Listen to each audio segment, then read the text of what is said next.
Hey everyone, Blaine Austin here at Sewing Machines Plus, and welcome to day 4 of SewFest 2024.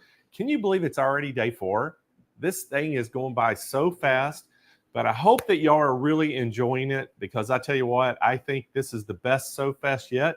The education sessions are awesome, and all the demonstrations and the prices and everything that we've got this time is just incredible. And I'm so super stoked today that we got another great day for you in store. But before we get too deep in the show, I got to say a shout out there to, and I'd like for y'all to all, give your thoughts and prayers to all the people down in Louisiana and Terrebonne Parish. The Hurricane Francine, that's where it went in Terrebonne Parish there. And that's kind of down, if y'all don't know where that's at, it's kind of down kind of a southwest of Houma, Louisiana.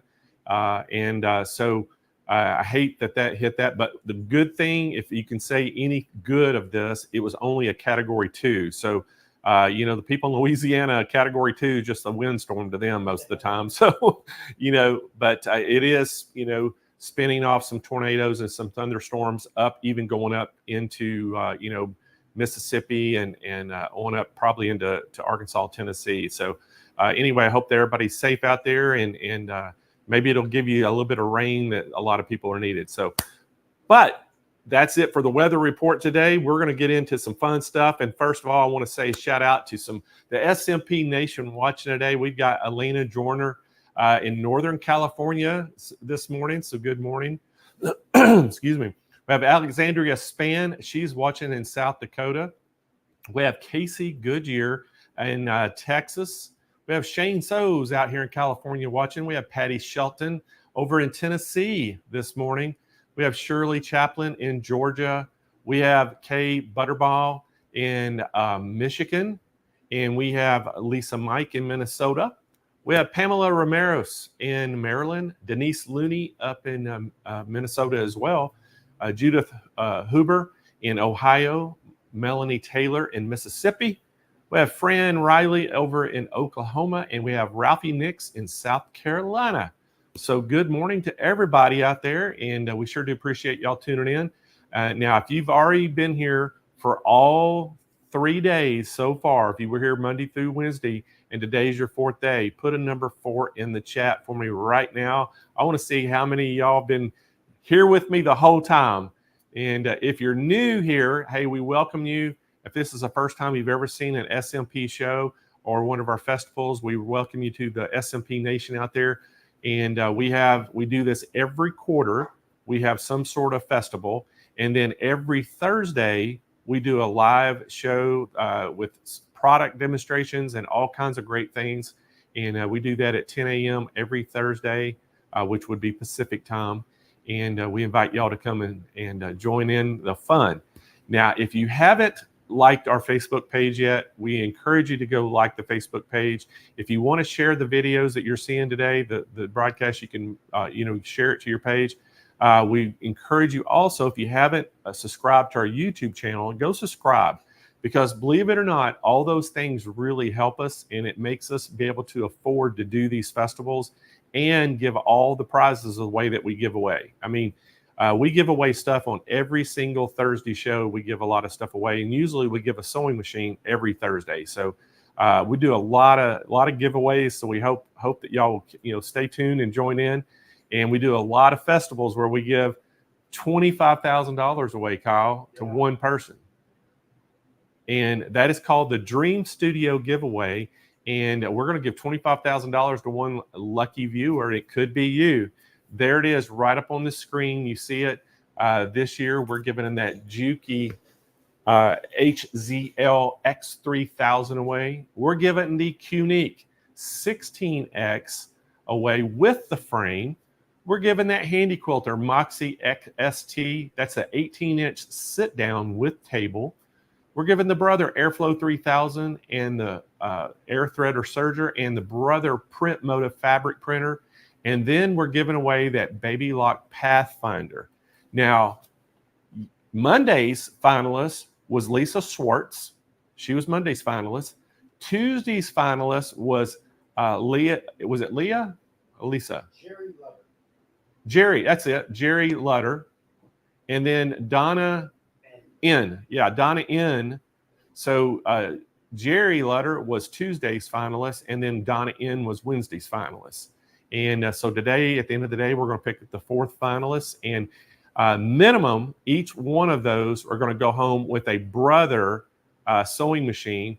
But the grand prize winner, when we draw them out on Friday, will get that Dream Studio giveaway. The other thing that we have going during SewFest is we have a garment sewing contest. Now, you had a certain date you could get your submissions in. You can still go vote right now, all the way up until Thursday or today, close of business today. So close of business today, you can still go vote. And it's real easy to find it. You can just type in SewFest in the search bar, or you can just go at the top of our website, SewingMachinesPlus.com. We have a little tab that says events and classes. Click on that. It'll take you to all the events and class page, and you'll see a thumbnail that has SewFest. You click on it, and up on the top right-hand corner of the SewFest page, you'll see a gallery, or I think it says Vote Now. Vote Now. And you click that, it'll take you can see all the entries. So what we're doing, it's a kind of when you vote for it, it's a popularity contest. We're wanting you to go out and get all your friends and family, share it, and get people to vote on it for you. And we're going to give a prize to whoever can get the most votes. However, we have professional judges are judging what we call the Best to Show award. And we're giving the top 3 places of that. First place is a pretty nice prize package.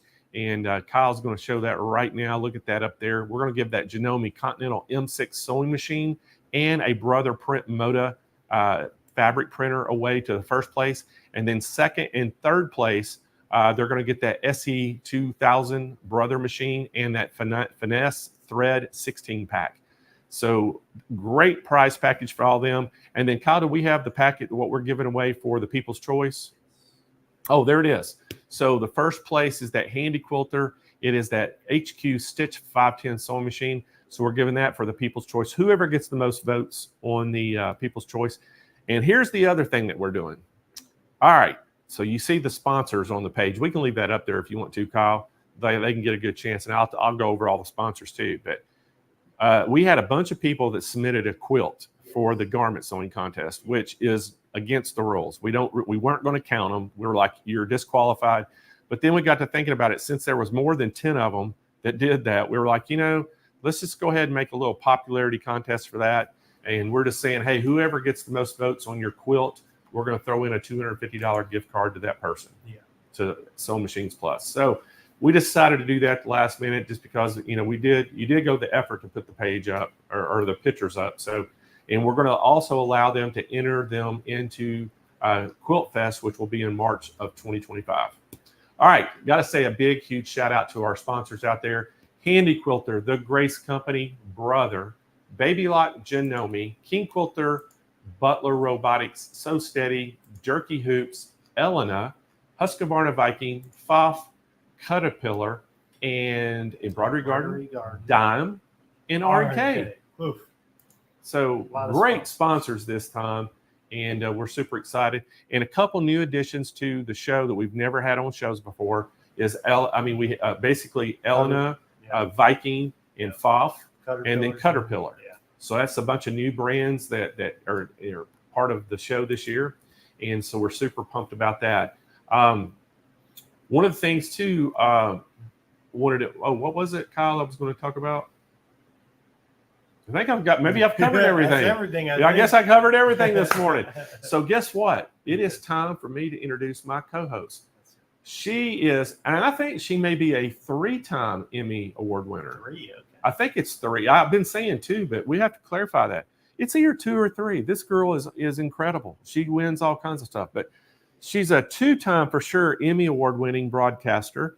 She has been on numerous morning shows doing, the do-it-yourself things, crafting. She is a Brother ambassador. She does HSN for Brother. She does all kinds of morning shows nationwide. She was on Brother's Side Hustle. She was on a radio show in Chicago. She does all kinds of things, and guess what? She's also been a host for Sewing Machines Plus on all of our festivals. So y'all make a huge SMP welcome to Miss Jane Klaus. You are muted. Muted.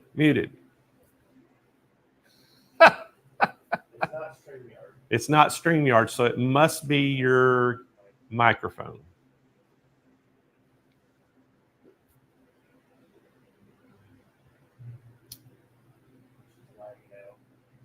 She's having internet problems this morning, Jane is, so it may be storms going across the Midwest and up through there, causing some internet problems this morning. All right, Jane, don't make me start telling jokes. Well, you know what? While Jane is working on her side of things and getting it all ready, you know what happens when we have technical difficulties? That just makes me give something away. So are y'all okay if I give something away this morning? You know what, Kyle? I'm feeling really good today. Let's start the day off by giving a sewing machine away. What do you think? What do y'all think out there? Do y'all think we'll just go ahead and give a sewing machine away?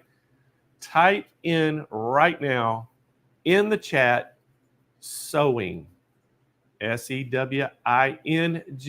Type the word sewing in if you want a chance to win a sewing machine. And look what we're giving away, an $800 Janome Loft 100. And this is a really good looking machine. I love the gray and that blue highlight on it. It's really a neat looking machine in person. So y'all put the keyword in sewing, S-E-W-I-N-G, if you want a chance to win this. So Kyle, we still got, let me just wait just a few more minutes. We do have people still typing it in. I keep thinking everybody can type fast, but if you're like me, it takes you a little while. So, all right, I'm gonna give you about 10 more seconds to get the word sewing, S-E-W-I-N-G, in the chat right now, whether you're Facebook or YouTube or any other streaming services we're streaming with, and it'll get you set up. All right. Kyle, spin that wheel.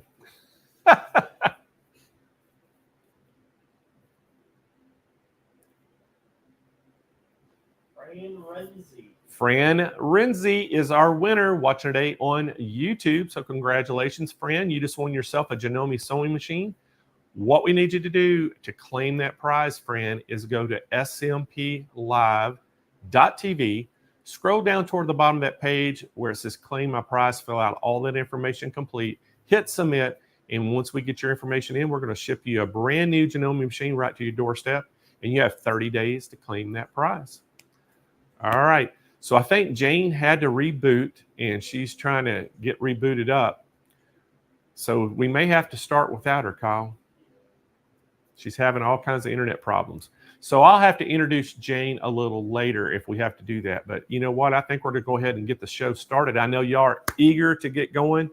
And I tell you what, our first presenter is just fantastic. And I tell you what, I really, really enjoy her being on our shows. And we have Sarah Vetzer from Brother coming in. She's an ambassador and educator. And she also creates content for various social media outlets in order to create an online brand awareness and presence. Sarah also specializes in incorporating sustainable sewing and quilting by utilizing recycled materials.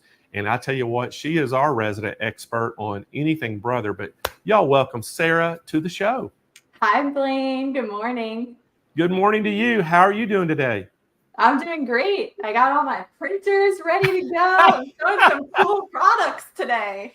Well, I got to tell everybody the story. I threw a curveball to Sarah. I said, Sarah, we need both printers. Can you handle it?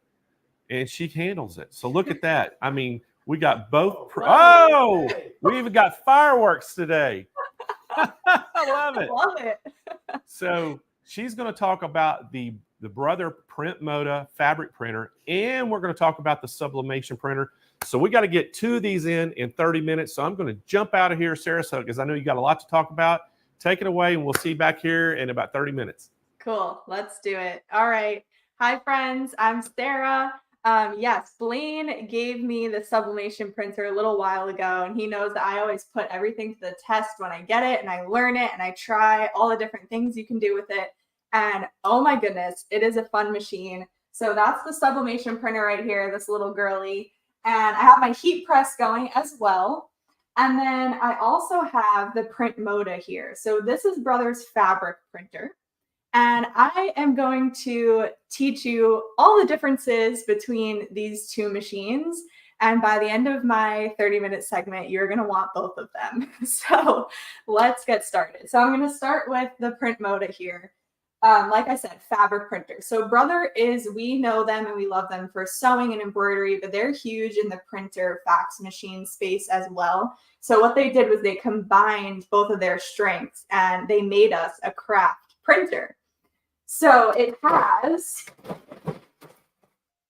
a beautiful paper tray, right? It is an inkjet ink printer. So it will print on paper. It will print on cardstock. It will print on Brother's awesome photo paper. And then tray 2 is where the magic happens. Tray 2 holds a roll of fabric. So this is our fabric roll right here. And they basically modified this tray to hold, sorry if it's a little loud, to hold a roll of fabric. So here's our fabric roll. It is 100% cotton. It is woven, and it is specially treated to accept the inkjet inks that are in the printer. And it comes on a roll with 5 yards. So there's quite a lot on there. It is also backed. So it has this shiny plastic backing here. And what this backing does is it allows the fabric to feed through the machine nice and smooth so that you don't get any bumps or wrinkles in your print. So why a roll, right? We have those sheets of fabric that you could buy at the craft store and you can put in your printer at home. Well, with a roll of fabric, that means that you could print yardage. You can print up to 3 yards at once without stopping or cutting the fabric, and it's a game changer, okay? So that means you can print full-size banners. It's upside down. There you go. Full-size banners. Look at that. Gorgeous. And this prints in like 2 minutes. It just shoots right out of the printer. It's amazing. And then I went ahead and I embroidered little eyelets in each corner here so that I could string it up. For a birthday party, you roll it up, you use it again next time. And I just left the backing on for the banner because it gives it a nice stiffness and it hangs beautifully that way. So 5-yard rolls, you can print 3 yards continuously. So you could print yardage.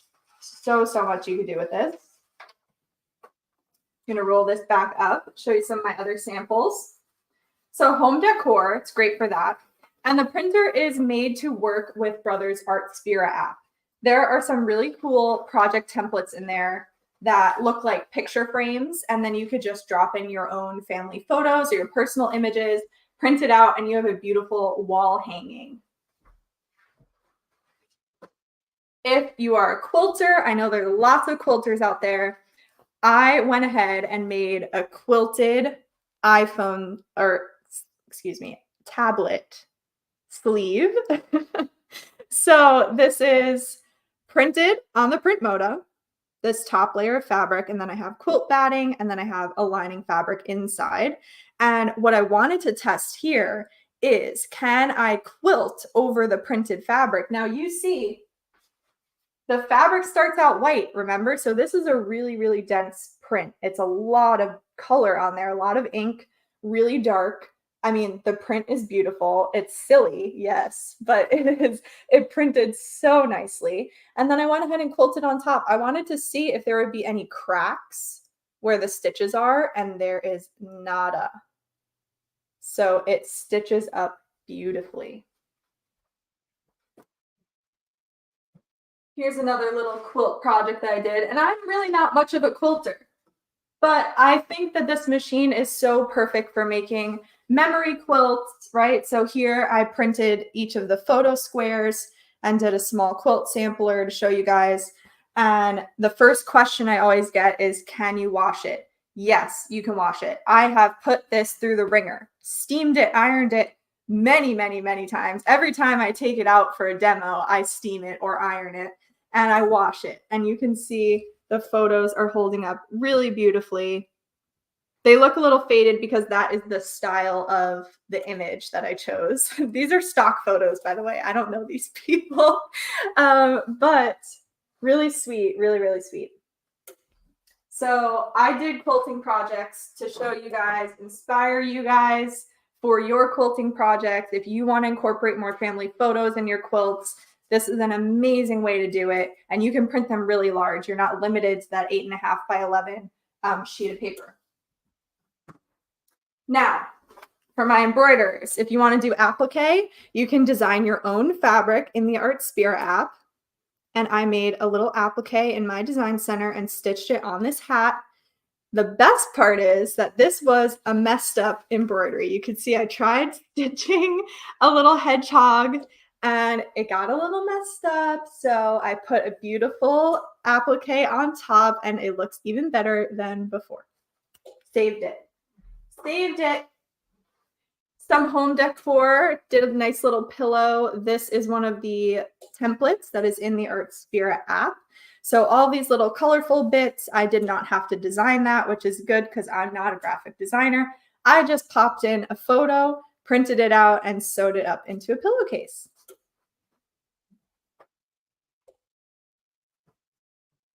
Now, the holidays are coming up.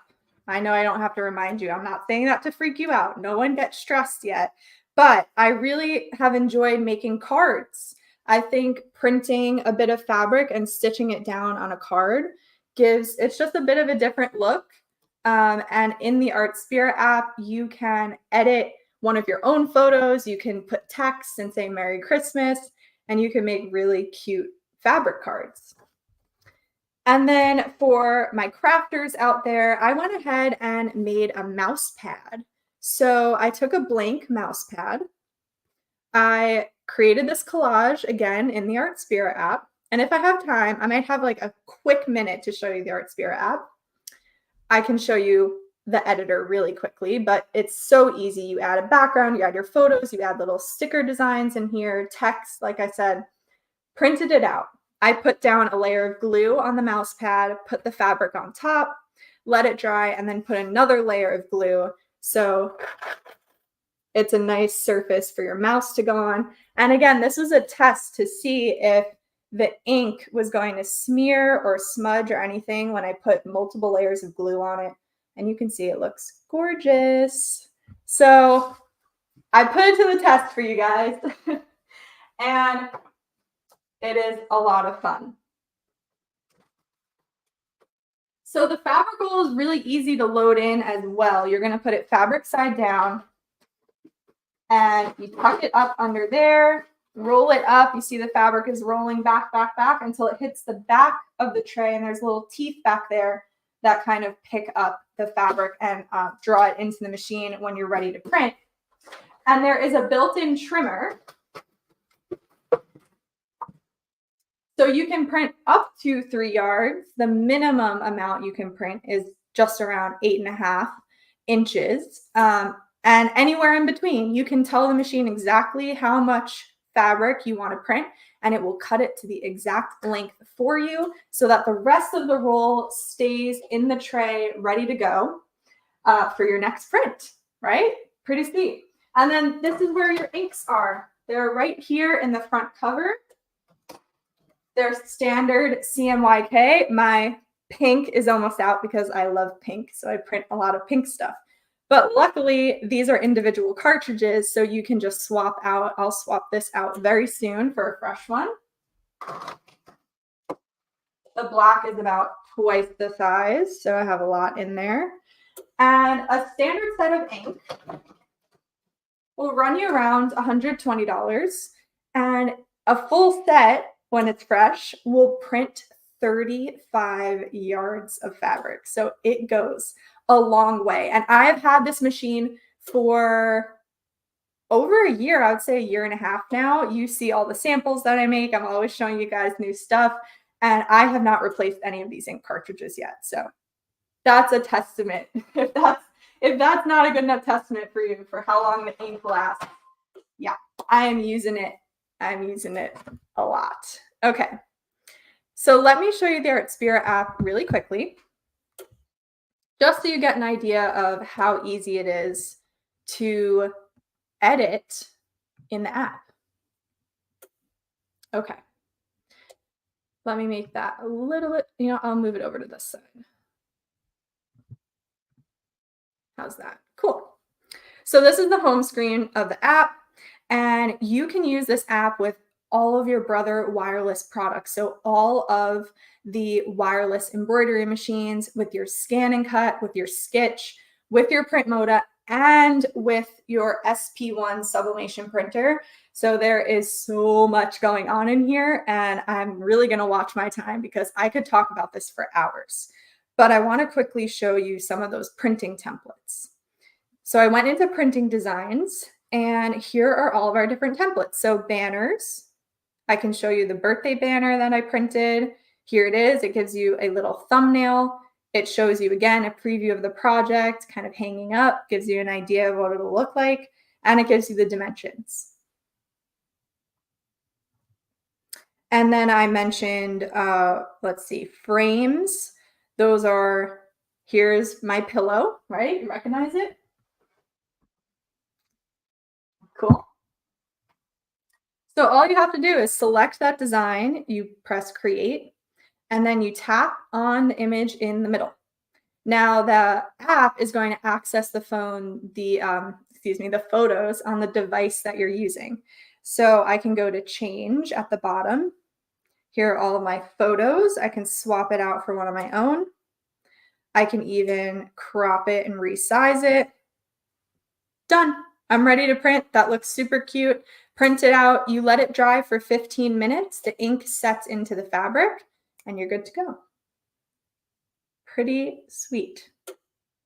Okay, so I would say print moda is great for a lot of things, right? And there is overlap between the print moda and the sublimation printer, which I'm going to switch over to now. But I would definitely say print moda is geared more towards those of you who love to sew and quilt, right? Because you're printing fabric. You can design your own fabric. You can print photos to incorporate in your quilts. That's, it goes deeper than that. I showed you a lot of different kinds of projects, crafts and cards. So it all mixes together, but more so, I would say, sewing and quilting. So, sublimation printer. Here she is. And you are going to need a heat press if you get a sublimation printer. The huge difference between these two is that with the print moda, you're printing directly onto fabric, and the fabric is ready to go. With the sublimation printer, you are printing onto a transfer paper. So that's why she's so little, because we don't have to hold a roll of fabric in here. We just have a small tray with 8.5 by 11 sublimation transfer paper. So you print your photo or your design onto the transfer paper. You always want to make sure to mirror the image or the design, because then you're going to press it down onto your clothing, I'm just going to start showing you guys samples again, because there are so many things that you can sublimate on, and I've had so much fun playing with all these different products. There are websites dedicated to sublimation blanks, right? You could go crazy and you can make stuff so quickly. So again, we're talking about gifting season. Not only is the printer itself an amazing gift to give someone, but you can whip up personalized photo gifts, or use your own artwork to print on stuff and make it these amazing gifts really, really quickly and just impress everyone in your life and be the best gift giver. Okay. So I have a whole stack of sublimation samples here. So little flags are really fun to make for holidays or to decorate the yard. And then apparel is really easy. Again, I didn't mention that you have to print on polyester material. Oh, I broke my coaster. Oh, well.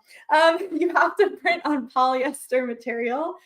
And so that's another huge difference between the print moda and the sublimation printer. The print moda, you're printing on 100% cotton, and the sublimation printer, you can only sublimate on polyester, okay? So that's another big difference. But there's a lot of cool polyester clothes out there. I made this basketball short set. So it's just dropping everything today. So it's a t-shirt with matching shorts. Okay, so I designed the logo, printed it, pressed it onto the shirt. You can see that print looks really nice, really vibrant. And then family reunion tees. You can make any kind of t-shirt.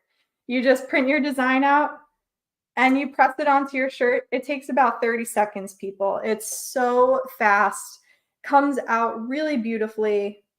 You can design, if you design your own graphics, this is a great way to start printing them. You can start your own business with this printer. I tested out printing on some ribbon here. So that was really fun. This is just one of the cute graphics in the ArtSphere app, because remember, you can use the ArtSphere app for your sublimation printer too. And I showed you a mouse pad with the print moda. Well, I also made a sublimated mouse pad. So cute. I love this one so much. And so no glue here. This is a sublimation blank. So it came as a white mouse pad. And then I created my layout in the ArtSphere app. It prints out looking like this. It looks really dull and sad. And then using the heat from your heat press and the pressure, it transfers the ink and it comes out gorgeous. I was shocked the first time I did it, how beautiful it looked. The photos are so vibrant and crisp. It looks like you're looking at the photo on your phone.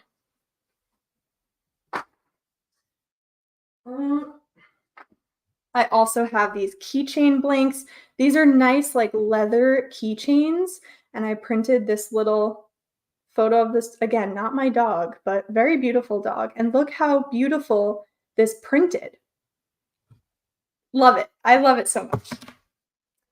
Okay, and then you guys have probably, well, maybe not, but maybe some of you have seen me on Brothers Facebook Live with Angela Wolf. And I did a project, a sublimation project on there where we did sublimation pajama shorts. And I printed this silly little pug all over the pajama shorts. So this is kind of where the two machines are similar, right? Because you can make your own fabric with sublimation. So this was kind of my way of making my own fabric. So this is a polyester fleece. And I just sublimated the dog on here. So you print them out, cut out, you put it face down, you press it, and it transfers, and you can, yes, you can wash it. You can definitely wash it. It is fused into your fabric at this point. So fun. I really enjoyed working with the sublimation printer. So I thought that we could actually make something together so you guys can see it in action. And I also wanted to show you, I went out to the store this morning, I bought 2 new blanks. So this blank, I'm really excited about because this I think is just so beautiful. It's a piece of slate. So it is literally a piece of stone and it has this polyester material on top. So I can sublimate this. I can print out a really nice family photo, sublimate this, and then you have an amazing piece of wall art. And I know that a lot of photo companies will make these for you, and I'm not sure how much they cost, but I can tell you at the craft store, this cost me $12. And then I can print whatever picture I want, and I have a beautiful piece of wall art for the home or an incredible gift. So I just wanted to share that. Okay, and then the other blank that I got is this little zipper pouch. And on the Art Spirit app, I love all their little illustrations that they have. So I printed out a bunch of these little bug friends. I think they're really cute and sweet. And I want to sublimate them with you guys onto this pouch. So all I did was I cut out the bugs individually so that I could spread them out on the pouch. And I'm going to put them face down. I'm using a heat-sensitive tape, or heat-safe tape, rather. So you can heat this up to 400 degrees, and the tape will not leave residue on your project. It just comes right off. So it's a great tool to have. So I'm just going to, let's see. I'm going to arrange these. Now the white part that's around the bugs, it doesn't have any sublimation ink on it, so it won't transfer. Only the colored bits are going to transfer over to my pouch.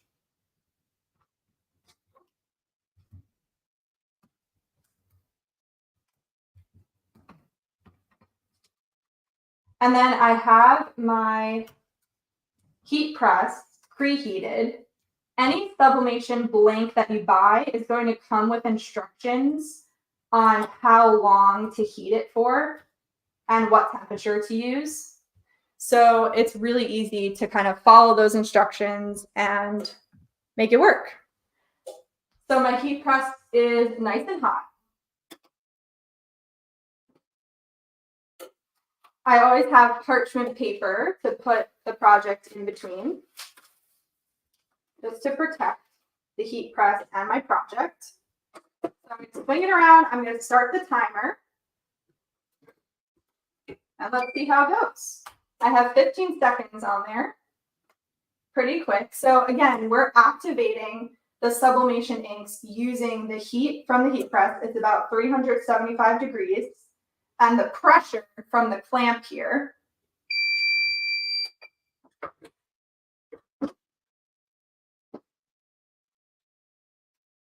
I'm going to take a little peek to make sure it's transferred.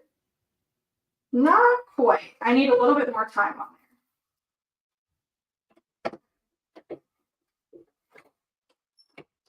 there. Give another 15. I could give it some more pressure.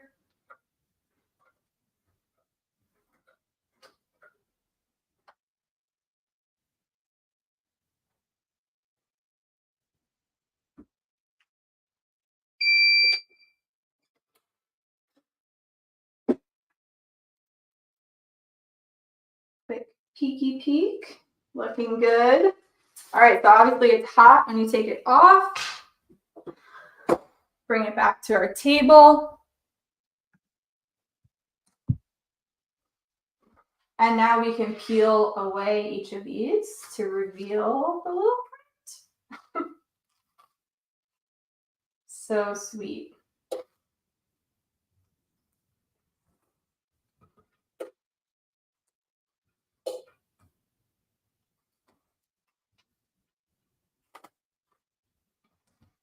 Just like that, we have a printed pouch. I feel like I could have left it on for a little bit longer. Maybe I'll add in a few more bugs later. But this is how, so this morning I bought this blank. I printed my bugs out with my sublimation printer. I pressed them for about 30 seconds and I have a finished product. So that is how easy it is to make personalized gifts, really, really thoughtful gifts to give to people with the sublimation printer. And of course, you can make tons of gifts with the Print Moda as well. You guys saw my cards, banners. It might take a little bit more time because a lot of that requires more assembly. And yeah, so overall, I would say that this one is more for my sewers, my quilters. The sublimation is more for crafters, I would say, but still also applies for sewing because here I am sewing together, making my own fabric with sublimation. So many fun blanks you could get, like socks. I saw a pet bandana today in the store. Um, yeah, but you can make a pet bandana on the print moda. So I think essentially what I'm saying is you need both. You need both because they're so much fun. And I think a lot of people comment on the size of this printer, but this completely replaces your at-home printer, right? Because you can do paper, you can do cardstock. It does cardstock beautifully. And you can print your own photos and fabric. So sell the printer that you have now, get this one. And then I have a really nice printer stand in my office. It takes up this much space. I have my print moda on top, my sublimation printer on the bottom, and I even have a third printer for printing labels for my small business. And it all fits together beautifully. So don't worry about the space. You have the space. And you're going to have so much fun with both of these printers. So I am going to pass it back to Jane or Blaine, whoever's hanging out back there. We don't know which. Yeah. Well, great job, Sarah. Again, you made this thing look so easy. So I wanted to throw something out there to everybody too. I know we talk a lot about the Art Spirit app, and I know some people may be confused. Like, what is the Art Spirit app? With, you know, that's an app that you can do a lot of creative things that can transfer designs right to some of the products that Brother have, sewing machines and all these printers. But I wanted to throw something out there with everybody. Would y'all want to have an Art Spira education session? If you would, just put art, A-R-T, in the chat right now and let us know. And the other question I got about it, Sarah, would you teach that class? In a heartbeat, yes. I always have to hold back from talking about Art Spira because I have limited time, but there's so much cool stuff you can do on Art Spira. I would love to show everyone. All right, so what we're going to do is I'm going to work with Sarah. We're going to try to create a class, and it won't be during this week, but we'll try to make sure we advertise it. We'll have a special online class that you'll be able to take for Art Spira to be able to show how it interacts with all the Brother products, and we'll go a deep dive in it. Sarah, how's that? Yay, I can't wait. Awesome. All right, well, Sarah, great job. Thank you so much. Thanks, and we're going to tell them how they can get these.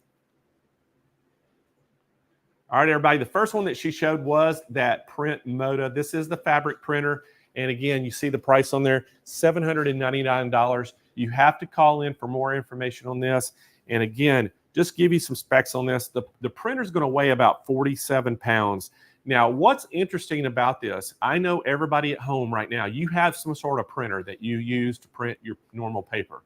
The great thing about the print moda is you can actually just put your regular printer paper in it and use it like a printer. But then if you want to put fabric, you can print your fabric. That's the awesome thing about this. And one of the things I really love about the print moda is, let's say that you had a quilt that you're trying to finish that you got handed down from a mother, grandmother, aunt, or somebody, and the fabric is no longer available. Well, guess what? You can scan the fabric that you have and print it right out and make your own fabric to match. And I'm telling you what, we've tried it, and you can get it extremely close. So if you're putting it into a quilt, you would never notice it. So it's awesome. So again, guys, if you want this, we have financing available. Free shipping nationwide. Give us a call at 800-401-8151. And so the next one that we talked about was that sublimation printer. And you see it right there. Sarah did a fantastic job on that as well. This is a very compact printer. It's $399. We do have financing available for that. Free shipping. Call for more information. Give us a call at 800-401-8151 to place your order right now. All right, so now I think we may have Jane's all worked out. Jane is officially a 3-time Emmy Award-winning TV personality, and she has hosted Creative Living. She's hosted many, many stuff. So I think I gave her a pretty good introduction before, and she's just awesome on with the SMP Nation on hosting all of our festivals. So y'all welcome Jane Klaus to the show. Hey, Blaine. Hi, everybody. Are we live? Thank you so much. We got you loud and clear now. Clear picture. Everything's good. Oh, Blaine, thank you. Beautiful introduction. Yeah, 3 times. They're right there behind me. See, 1, 2, 3. 2 for Creative Living, 1 for Living Healthy Chicago. Thank you. You'd think I should be an expert in IT by now, is what I think. After that last well, I think it was out of your control. When the internet providers kind of mess up, there's not a whole lot we can do. But you know what? You had some great tips for me. So thank you for all of those. So I've got backups and backups and backups. I'm going to be here all day, feeling great, happy to be here. And by the way, if you're doing an Art Spira class, I want in because I love Art Spira. I love playing with Art Spira. I love designing an Art Spira. Such a fun app to play around with, and the more you use it, the more fun, and you can see all the things that you could do. Well, consider it done. It's right in here, and I'm gonna start working on it immediately to get this thing going. And I love the sublimation printer. I've got sublimation things all over the place here. I wish I could show you. All right. Well, hey, you're here. We're gonna let you get going and do your hosting duties, and I'm gonna step out, and I'll see y'all back in about 30 minutes. Thanks, Blaine. Okay, everybody. Good morning. It's so lovely to see you. Thank you for your patience. I'm excited to be here, day 4. So let's move on to our next presenter, our friend Shauna Westergaard. Well, she considers herself to be an accidental long arm quilter because she inherited her long arm long before she ever finished piecing a quilt top.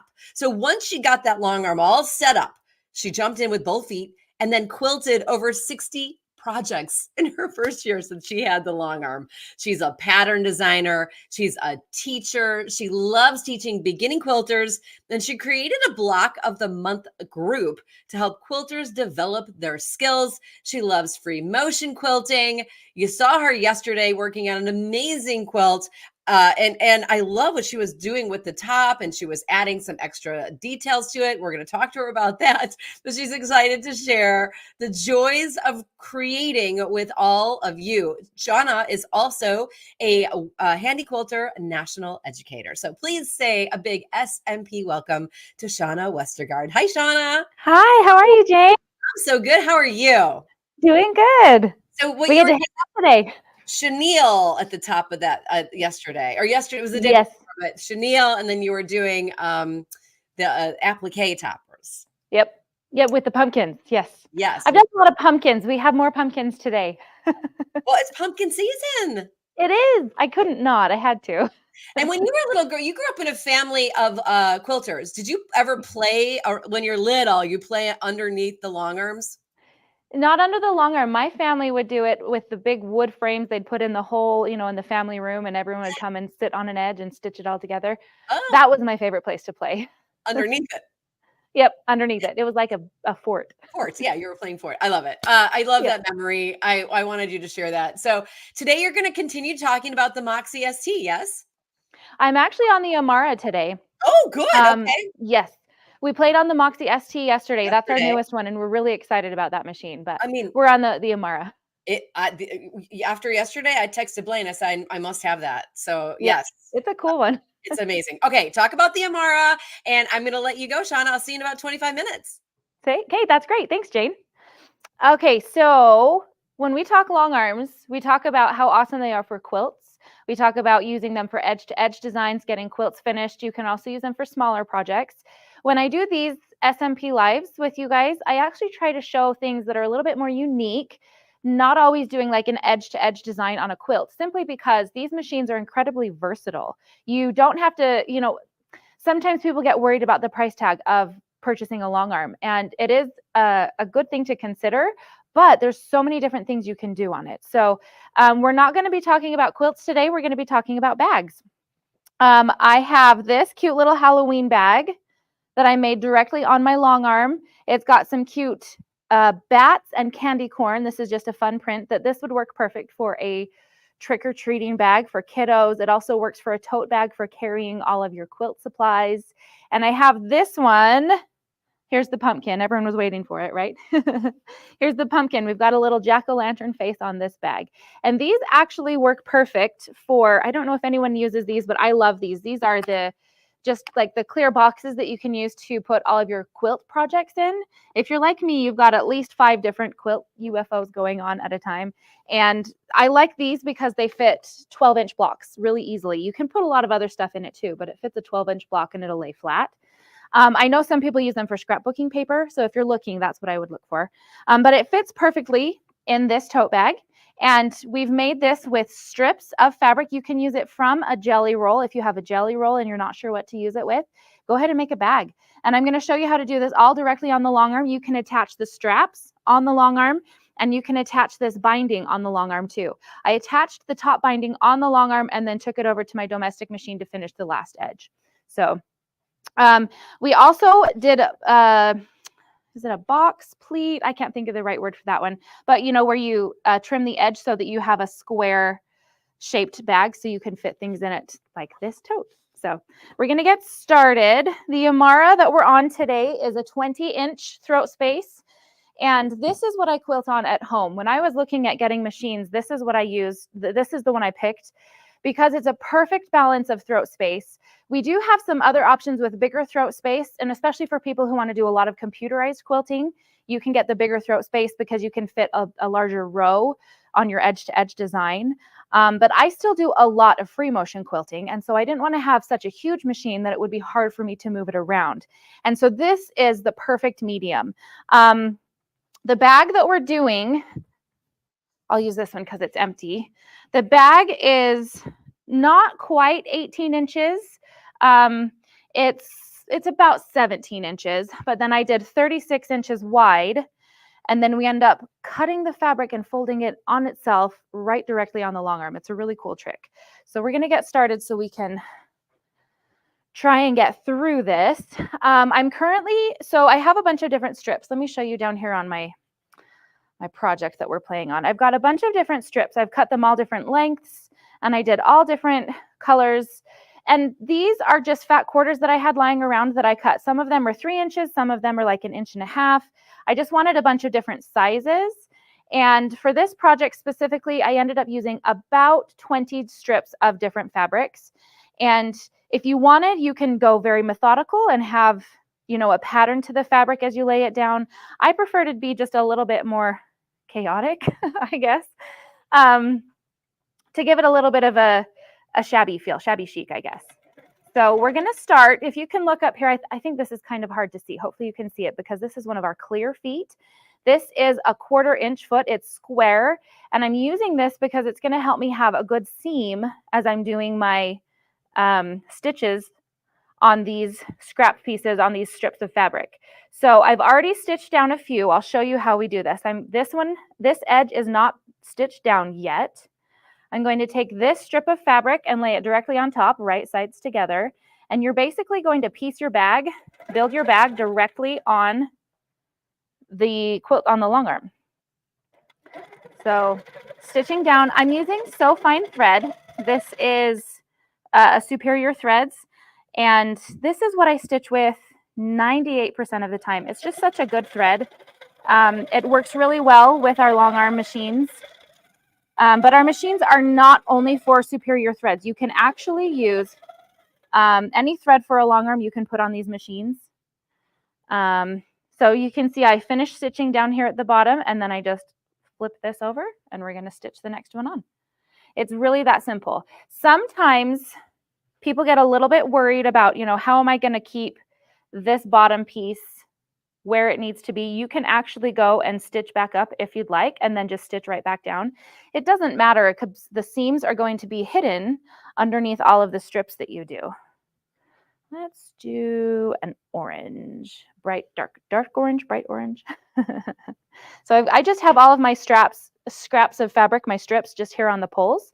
So they're accessible right where I need them. I'm going to lay the next one on, and then we can go to town. As you're doing this project, it does help to have your strips cut nicely, but if you don't have, you know, if you're just using scraps and you don't want to have to go trim them all up, you can actually use the gears on this machine. We are currently using just the long arm with free motion, but this machine does have Pro Stitcher on it. And so I can engage the gears if I want to. so that it is doing a channel lock. And the channel lock is how I get a really nice straight line moving this way. You can also do a channel lock manually. We have, let me see if I can find one. I don't know if I grabbed it. So we have, it's like a little bit of, it's a ring, a white ring. Oh yes, thank you so much. So if you don't want Pro Stitcher, because that is a little bit more. How do you check your thread to make sure it's okay to use? Okay, someone is asking, how do you check your thread to make sure it's okay to use? That's a great question. You can do a little bit of like a tension test where you take the thread and you just pull it and break it yourself. If you're able to break it pretty easily, it might be brittle. Is that what you're asking? Maybe reply if I'm not answering it the right way. But sometimes thread, if it's been sitting too long, it's not a good idea to use it. Old thread can be a little bit difficult. The other way you can tell is if you're stitching and your thread keeps breaking or your thread is shredding and you've tried all of the other troubleshooting techniques and you cannot figure out why it's doing it, then you're going to try, I would try switching to a different thread.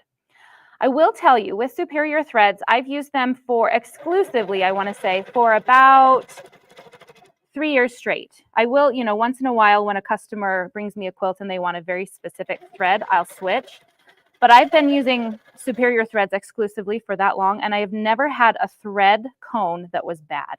So it's a very rare problem to have thread go bad, especially if it's not old thread. The only way that I would think thread is bad is if it's old. So I swing my machine away so I have enough room to put the next strip down. We're going to go bright yellow now. This will look really pretty. This bright yellow has polka dots. And if you can't tell, most of this fabric that I'm using is grunge. I absolutely love grunge fabric. I kind of struggle when I have to do a project using something other than grunge, because grunge just speaks to my soul.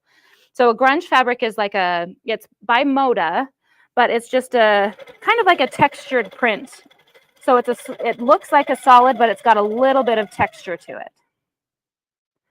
And you're welcome to ask more questions as we're stitching. I do have someone reading comments for me, so if there's any questions about the process, I'm happy to answer any questions that you guys have as we're working through this. And when I showed my project at the beginning, we had a little Halloween face. I actually just cut that out by hand, free motion. I didn't plan any, oh, there we go. I didn't, you know, trace any shapes specifically. That's the fun thing about doing a jack-o'-lantern face, is you kind of want it to be a little bit wonky.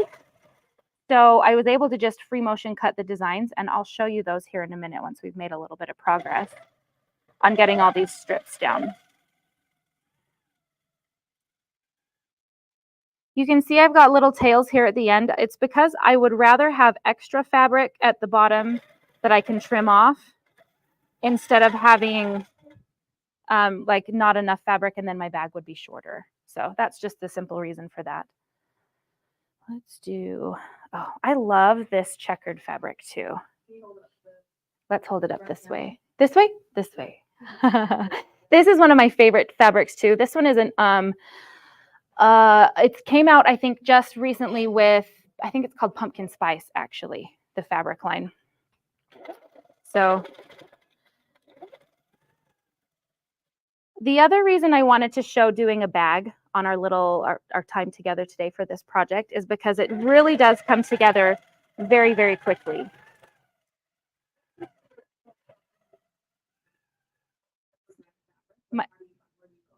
My favorite quilt shop in Utah is actually Quilter's Attic. It's local to me.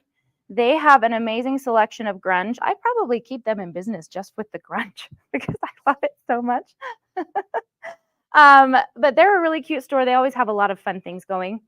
But if you guys are out there watching and you know somewhere local that has grunge, please support local. We love to support our local quilt shops, right? I'm finding that it's getting harder and harder for some of those stores to stay in business. And so we love to support them any way we can. Now, the Amara has been around for a while, but it's because it's such a good machine, it's such a workhorse. I actually started on an HQ16, which was the kind of original, one of the original machines. And when I decided I needed more throat space and I wanted to become computerized in my quilting, I switched to an Amara, and I have loved it. I love the amount of throat space that it has, and it actually has a higher speed motor, so you can go a little bit faster in your quilting. I tend to be a little bit of a speed demon as I'm quilting. I love to quilt fast when I'm doing free motion quilting. And these machines will stay with you as you're going fast. You don't have to worry about outrunning the machine. And I'm just keeping my hand on the handlebars as I'm stitching because it allows me to push the start and the stop button. They're directly on the handlebars at the top. There we go. And it allows me to have more control of the machine. Excuse me. I know a lot of people will also keep their hand on the handlebars as they're doing ruler work so that they have control about stopping and starting with their rulers. It gives you really good, precise points to do it that way.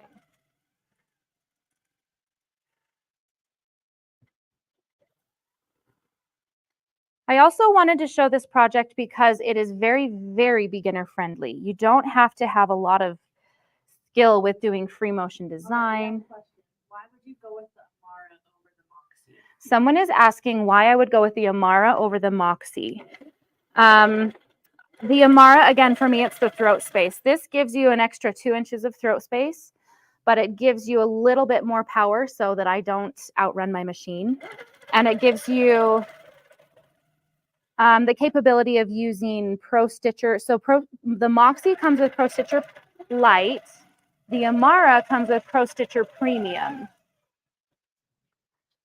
Some other things that you can purchase with this machine is the ruler base so that you can do ruler work. You definitely need to have a ruler base.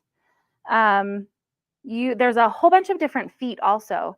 This machine will use all of the rulers. It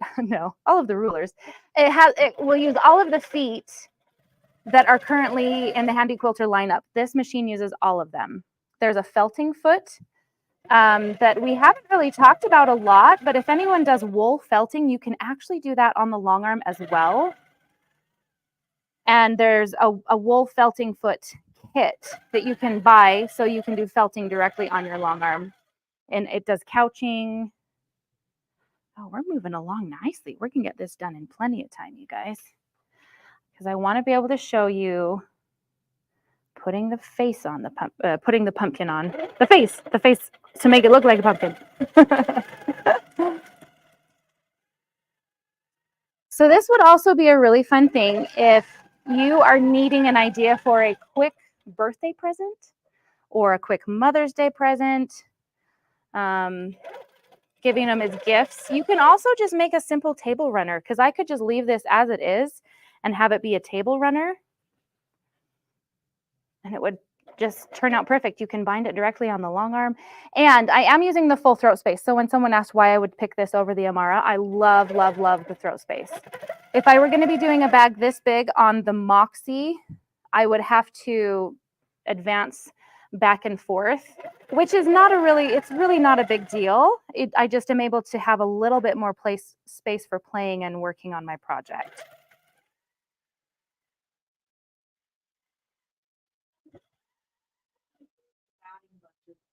That's a great question. As I'm working, so someone asked, what do I do if the batting bunch is up? I'm actually smoothing it as I go. I don't know if you can see that, but I'm naturally kind of smoothing it to the right. And because I'm stitching lines every 2 or 3 inches, the batting is not going to bunch up because I'm essentially basting the project as I'm stitching it. That's a really great question. I know a lot of times we're concerned about basting to keep the batting flat, all that kind of stuff. And I'm essentially basting the batting as I'm creating my project. That was a great question. So someone asked, how often do we need to oil the long arm? The long arm, you only oil where the bobbin is, and you oil every time you change your bobbin. You can kind of get away with oiling it every other time you change a bobbin, but then you're in the danger of forgetting when the last time was that you oiled. So we just say maybe do like a half a drop of oil every time you change your bobbin, and that keeps you running nice and smooth.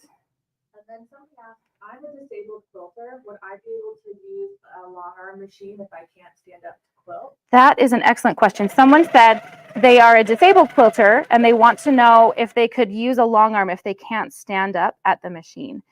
To our sweet follower listener that said that, you should go check out the SMP Live from yesterday. We actually did about the Moxie ST. ST means it's a stationary machine, and that one you can do sitting down. We also have an Amara in a stationary setup, so you can have more throat space. Oh wow, yeah, we're flying. This is great. I'm so excited. So you can use the Amara on a sit-down machine also. You don't have to do it standing up.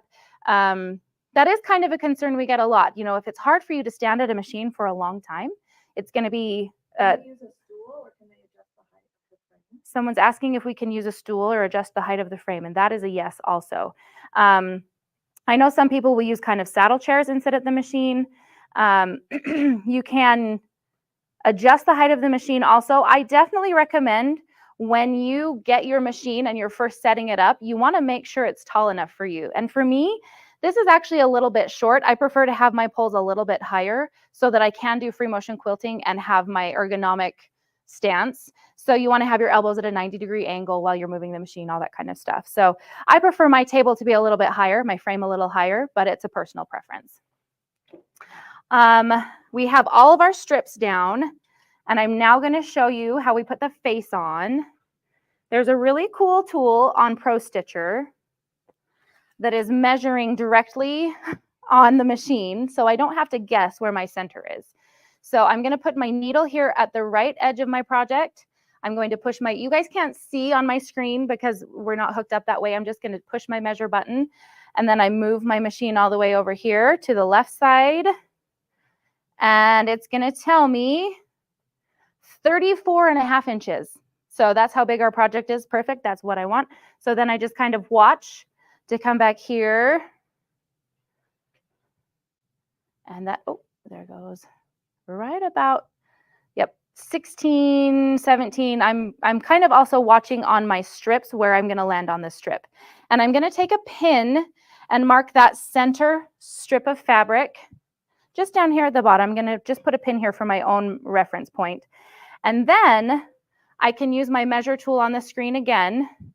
Okay, we have another question. Oh, we have another question. Can the sit-down machines be put on a rail system as you grow? Can the sit-down machines be put on a rail system as you grow? Yes, for sure.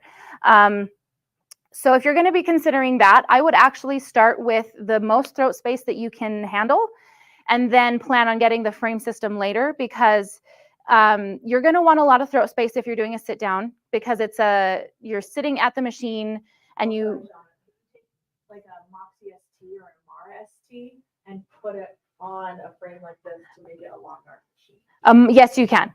So a Moxie ST or an Amara ST, meaning a stationary machine, can you put it on a frame? Yes, you can. You start off with a table, get used to it there, and then you can move it over. You will have to buy the frame, you'll have to buy the carriage, all of that, but you can do that. It definitely is doable. I would talk to your retailer, or you can check with Blaine and Jane. They both will have information on that as well. So that is an excellent question. I do know a lot of people that ask that because they're not quite sure they have the room, or they don't have the room now, but they want to try it, and then they might be, you know, moving later. Getting a stationary machine is a really great way to start. Okay, let me show you really fast. I just have these triangles I cut out. There's a little Harry Potter fabric, and I just literally cut it out freehand. And I wanted it to be a little bit different shaped, which is why I can get away with doing it freehand. And then I'm literally just stitching it down just like this. Ta-da! It's that simple. I love it. when you're doing things like this, you can use heat and bond if you wanted to have something on the back of the fabric that kind of, to keep it tacky, so that it's easier to stick down. So this kind of is like the Slapplique that I've talked about yesterday. But I'm just not using like a heat and bond because this is a fast enough project and I'm not doing a lot of detailed work with it that I really can get away with just putting it down and stitching it down. Do we have other questions coming in? I want to make sure I'm answering questions as we go. Can you talk a little bit about how it's a good idea to get the largest machine with the best throat space that fits your budget? Okay. Support your budget. Yes. So talking about getting a machine that will fit your budget for the largest throat space. So the machine that we talked about yesterday is the Moxie. You can go back and rewatch a lot of their videos if you have questions on it. The Moxie is our entry-level machine, and that has the best price point. And you can still get a lot of throat space with that one. But most people that I talk to say, well, how much throat space should I get? And I always say, get the biggest throat space you can if you can manage it financially, because I've never had anyone regret getting a big throat space. I've had people regret getting too small of a throat space. So that's the trick, right? You have to be able to balance the cost of it with the amount of throat space you can get. I'm not sure if that answered the question, but and I am kind of eyeballing this as well. I did mark my center and I did work from the left side, so I am centered on this. But because it's a Halloween pumpkin, we get to be wonky, and I'm excited about it. I'm just tracing around the teeth.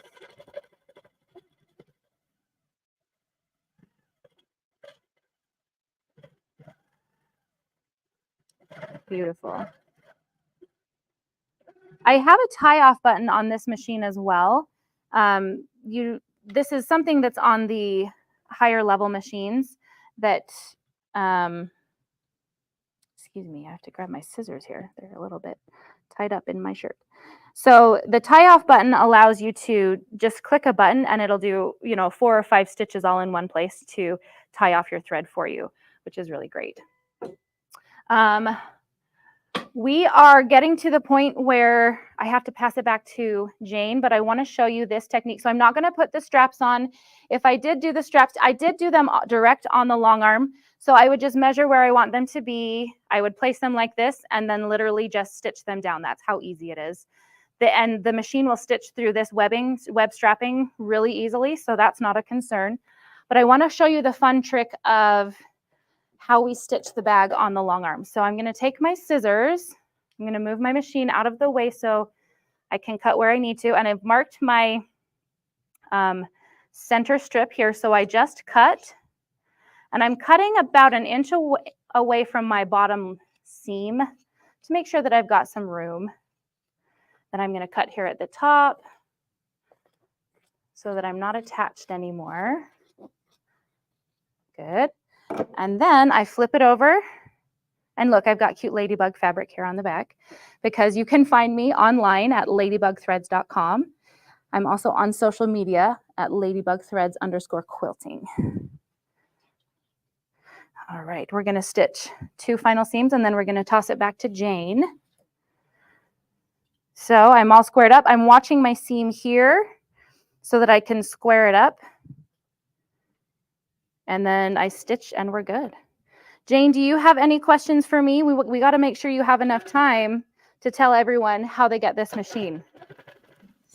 I'm watching you finish this bag and it's amazing. And I think you got all of the questions and I love all that the little extra info. This trick that you're doing, you cut it free and then you flip it over to finish it off is fantastic. I'm thinking of all the ideas that people could use this to do a side hustle.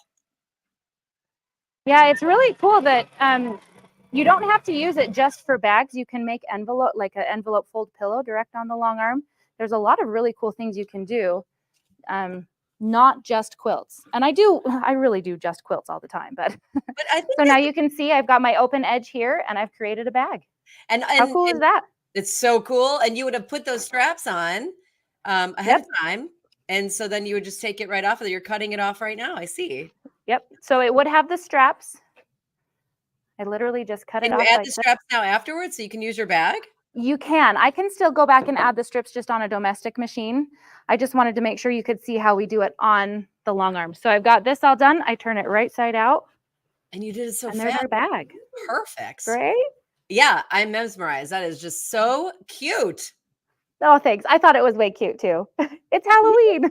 I think it's great, Jonah. It's all you have the best. You just have such great projects for us to watch and all these different Oh, ideas. thanks. So much fun. Well, I'm going to tell everybody how to get it because I love that you get the 2 extra inches of throat space. You get the Pro Stitcher Premium with the Amara 20. Yes. Very good.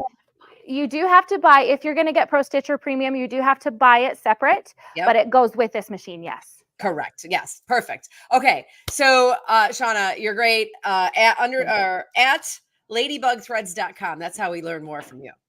Yep.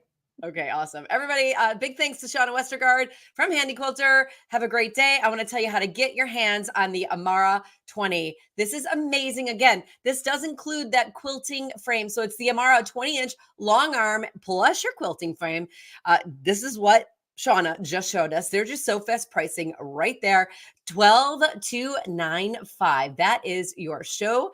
So fast pricing. Give a call 800-401-8151 to place your order, ask some questions. Maybe there was something that we didn't get to, but this is an amazing machine. Not only does it do quilting, but it does so many other things. That was such a great demo. Again, 800-401-8151. That's the Amara 20-inch long arm. And don't forget, it includes the frame as well. Wow, that was so much fun. Blaine, I think we all need to get one of these. I do too. This thing. I like the extra 2 inches of throat space because I really like the Moxie, but now I like the Amara. How do we decide? Well, the 20-inch throat space is a little bit different, and then you can actually do more quilting in one pass. Yeah. So there's advantages of both. Yeah, there really is. And again, like Shauna said, it's kind of like, what can you afford? If you can get the extra 2 inches, I do it. That's the thing. So well, and it's also not even so much about afford, but the space too. Do you have space for all that? It's just So either way, if you've got limited space or lots of space, we've got you covered. And she makes it look so easy. Oh yeah, it is easy. I think the learning curve. Yeah, it's one of those things people talk about. People that do free motion quilting. It's kind of like, drawing or writing or anything else. The more you do it, the better you get at it. You just have to practice. That's what we're doing this week, Blaine. We're listening, we're hanging, we're practicing, we're sewing. It's just all good. All right. Well, hey, we're going to continue with the show. Hey, Jane, we'll see you back here in about 30 minutes. You bet. All right. So, hey, guys, we are going to talk all about baby lock next. We've got the Altair 2 that we're going to talk about. And we have Elle McCurdy coming in. Now, Elle first learned to sew at the age of 10. And with so much on making much of her clothes, her love of fabric and all things sewing grew from there. She began quilting in 2015 and bought her first baby lock machine, a Crescendo. Elle enjoys designing and drafting her own patterns, surface designs, and fabric dyeing.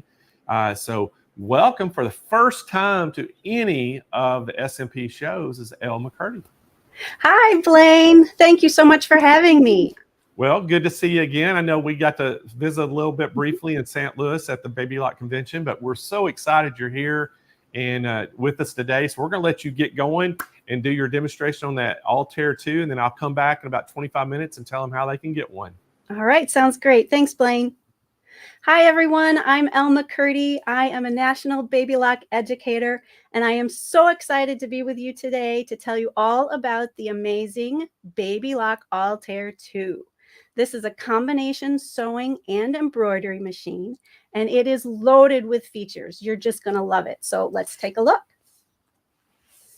Here she is. Isn't she beautiful? I don't have time for a really in-depth look at her today, but we're gonna do a quick overview. I know you've noticed this large LCD screen to the right here. It's just over 10 inches.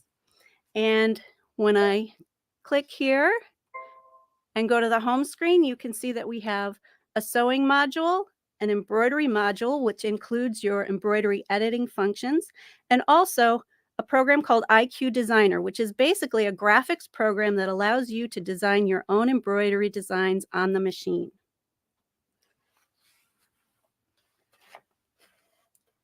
On the front of the machine here, we have a start-stop button that can be used in lieu of the foot pedal. All you have to do is unplug the foot pedal and you can sew with the start-stop button. This is also used in embroidery to start, stop, or pause your embroidery. Above that, we have our reverse stitch button, then our reinforcement tie-off button.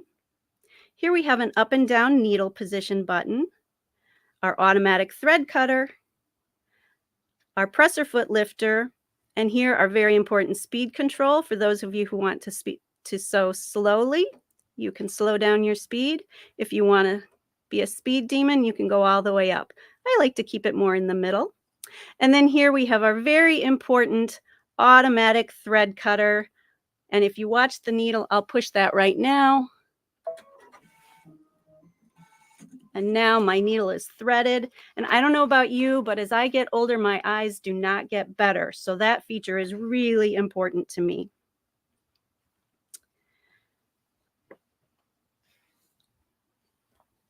You can see we have a generous workspace here. It's 11.25 inches. And we also have great lighting on this machine. I've actually turned mine down for video purposes, but it'll go a little even brighter than that. This machine is Wi-Fi enabled with IQ Intuition capabilities, and it has 2 USB ports. I'm going to open the lid. You can see that we have 2 thread spool pins, and we also have an independent bobbin winder. Now that we've seen the front of the machine, I'm going to take you into the sewing module. So this is our main sewing screen. I am on utility stitches right now. You can see I have a variety of straight stitches, a triple stitch. I have zigzags. Down here I have some overcast stitches. Here to the left of the screen, the machine is telling me which foot to use, and it's giving me an image of the stitch I'm going to sew. If I switch to a zigzag, you can see my zigzag. Down here at the bottom, I can increase the width of my stitch. I can increase or decrease the length. I can shift my needle position.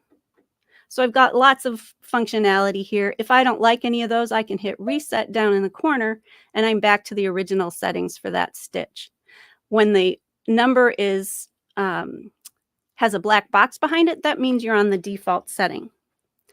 We also have a variety of character stitches on this machine. I'll just scroll through and show you a few. I can mirror image these designs. I can make them smaller. I could make just one stitch.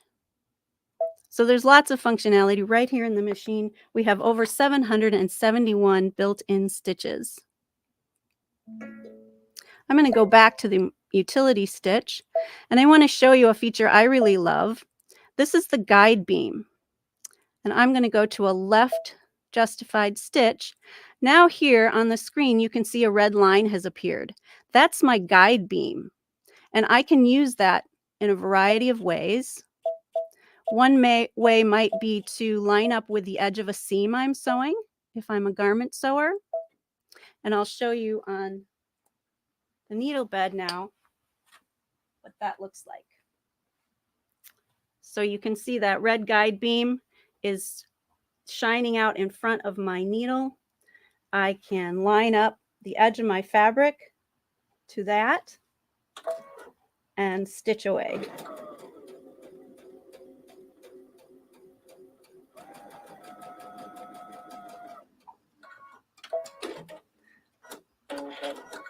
Another way I like to use that feature is to make a grid of stitches along the fabric.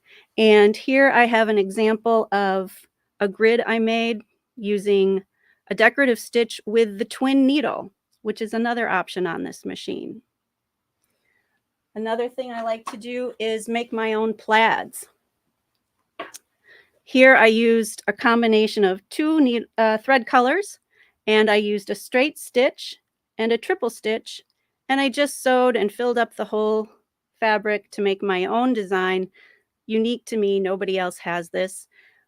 I'm going to use this in quilting, but I was thinking it might also be useful if you are making a jacket or a blouse. You could cut your cuffs or your collar out of your own fabric that you've designed. So that's super cool. I love to use the guide beam that way.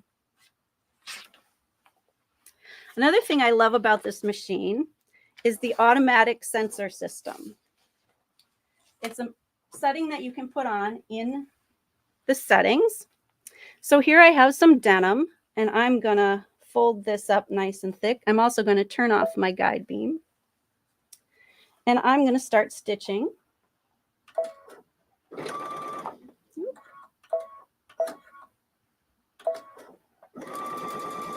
And my machine is just stitching over that denim like nothing. And now I'm going to take some thin polyester fabric and stitch on that.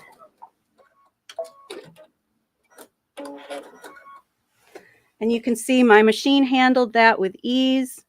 My stitches are beautiful, front and back. I have no tension worries because what's happening is the machine is sensing how thick that fabric is, and it's automatically adjusting my tension for me so that I don't have any frustrations or worries about it. And that's pretty awesome. I don't know about you, but I don't like frustration in my sewing room.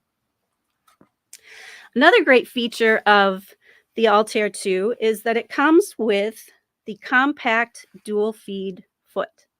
This is like a walking foot on steroids. Those of you who quilt, you know the importance of a walking foot. A walking foot will help feed your fabric under the machine when you have more than a couple of layers. So for quilters, we have a backing and a batting and a top. And a walking foot, or in this case, the dual feed foot, is going to pull that top fabric along and help keep those fabrics in line so that you don't have any offset layers when you get done with a line of stitching. If I turn this over, you can see there's a conveyor belt on the bottom. So when I say this is a walking foot on steroids, what I mean is that conveyor belt is going to stay in constant contact with that upper layer of fabric, and it's going to pull continuously through while my feed dogs on the bottom are pulling the bottom. It's super for quilting, but it also can be used with slippery fabrics or stretchy fabrics, also thick fabrics that have a thick nap like minky. So it's versatile for garment sewers and others as well. This comes with the standard foot, which looks like this, and it's super easy to snap on, just like that.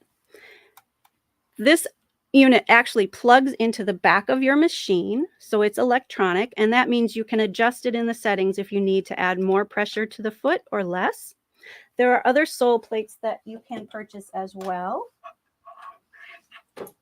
There is an open toe foot. Hopefully you can see that. So you can see what's happening right by your needle. There's a stitch in the ditch foot. Hopefully you can see that blade that's sticking down for stitch in the ditch. We also have a 1/4 inch foot, which I love to use, especially for attaching my bindings. And then there's also a couching foot that can be purchased. So super versatile. It's great for sewing garments. It's great for quilting. If you like to sew bags, that's also another time you might want to have that extra help getting all those layers through the machine. You know, I talk to people and they mention to me, well, I don't need a machine with all those bells and whistles.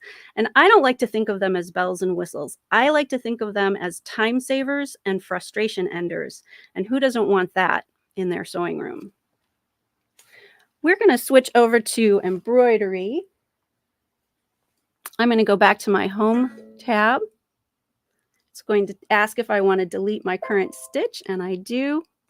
And we'll go into embroidery. The machine is now warning me that things are going to move over by my needle, and that's fine. I want to keep my hands away. And my embroidery unit is going to move. I don't know if you noticed, But the whole time I was in sewing, my embroidery unit was parked over to the side. So you can sew with the embroidery unit still attached, which is super useful. I am quickly switching out my presser foot and putting on my embroidery foot.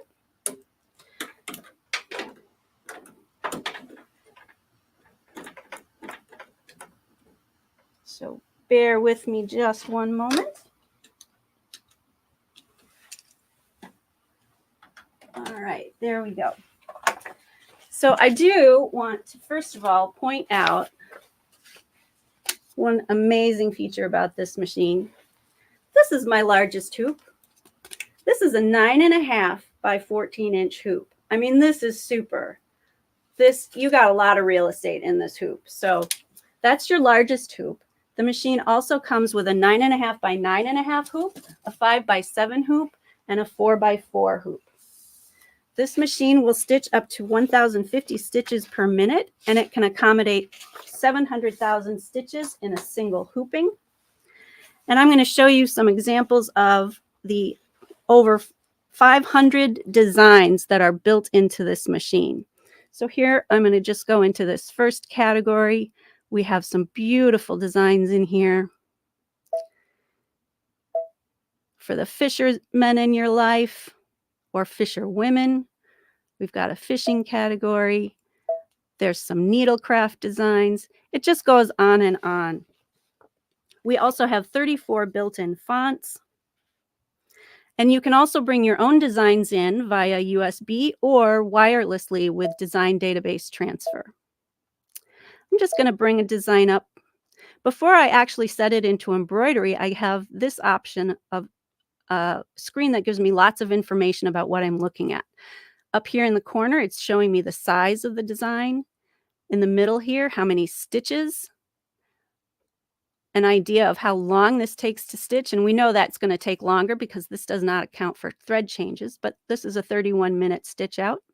And down here, it's showing me the threads that are in it. I can mirror image my design to see what that looks like. And if I like it, I can set it into embroidery. And I'm going to zoom in so you can see that a little better. We have great edit functions on this machine. I can resize this design. My first resize button is here. With this button, I can go up 20% or down 10%, and that's my limit. But we have this super feature over here, one of my favorites. It's called Stitch Recalculation. It's telling me it's going to put my design right back into the center of the screen. That's good. And now with that button selected, I can resize this design up 200% or down 60%. That is incredible. What the machine is doing is it's recalculating the density of stitches so that the stitch out at 200% looks just as beautiful as it would have at its original size. That is super functionality in this machine. Let's go back and open up another design. Let's go into, here's a beautiful butterfly stitch out that I just want to show you what that looks like when it's stitching out. This machine is amazing. I love this butterfly design. It's got super cute colors in it. And here it is stitched out so you can see it. I'll pull it up so you can see the design a little closer. But there's your stitch out. Absolutely beautiful. I'm going to pull up another design that I have a sample stitched out for you. I love these Asian lanterns. I'm going to set that to the screen. I'm going to go back into editing. And I want to show you some other features on this machine. I can mirror image here as well. I can rotate. If I don't like that, I can reset. I can move my design. either with these arrow keys, or I can drag it and pull it around. If I want to go back to the center, I can hit this little center button.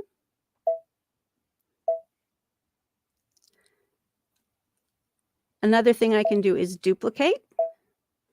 So now I've got two. And what I really want to show you is this feature here. This is called the auto stipple button. And just with the touch of a button, I now have stippling behind my and around my design. This is great for quilters who are doing quilt in the Quilt As You Go blocks.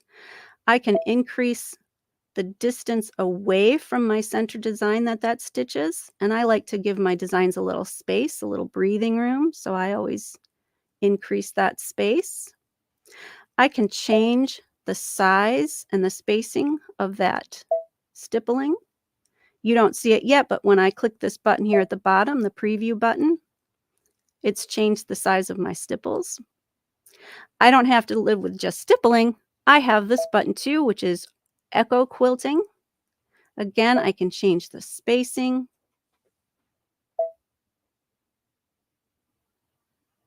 And then this third button up at the top, these are auto decorative fills, and I love this. Look at this amazing design that is now behind or around my center motif. Right now it's filling the entire hoop. I can tell it to fill a smaller space. So these sizes coordinate with hoop sizes, but they actually don't dictate that you must use that hoop size. It's simply right now using making a box, a container, if you will, to hold that design. If I hit the select button, you will see that we have 30 different decorative fills to choose from on this machine. They are amazing and beautiful. So many options. I like this basket design, so I'm going to choose that, hit OK. And again, I can change the size and hit preview. And that looks beautiful. I'm going to say OK. We're back in the regular embroidery screen. And this looks great. I could stitch that out just as it is. But I could also hit that auto stipple button again. Go to decorative fill. And I can select another design to add a border around that. I love this functionality. I play with this all the time. It makes me look like such a professional, even though it's the machine that's doing all this work for me. All I'm doing is clicking some buttons. There we go. Here up in the corner, I can zoom in and see how that looks. I can watch it stitch out. Super functionality on this. And I told you I had a sample of that to show you. So here is a little pillow I made. I added some stitching along the border where those two different decorative fills meet. But super, super simple. And the machine did all the work. I hardly did anything.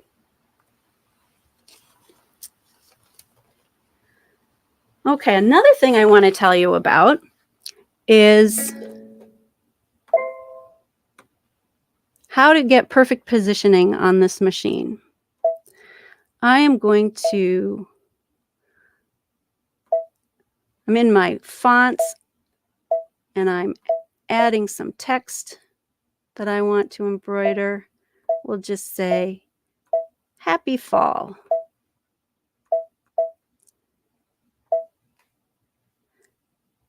I can change the size of this. There's editing functionality in that font screen we were just on as well, but I can resize out here too. I wish I had time to show you everything. All right, so I've got my text on the screen, and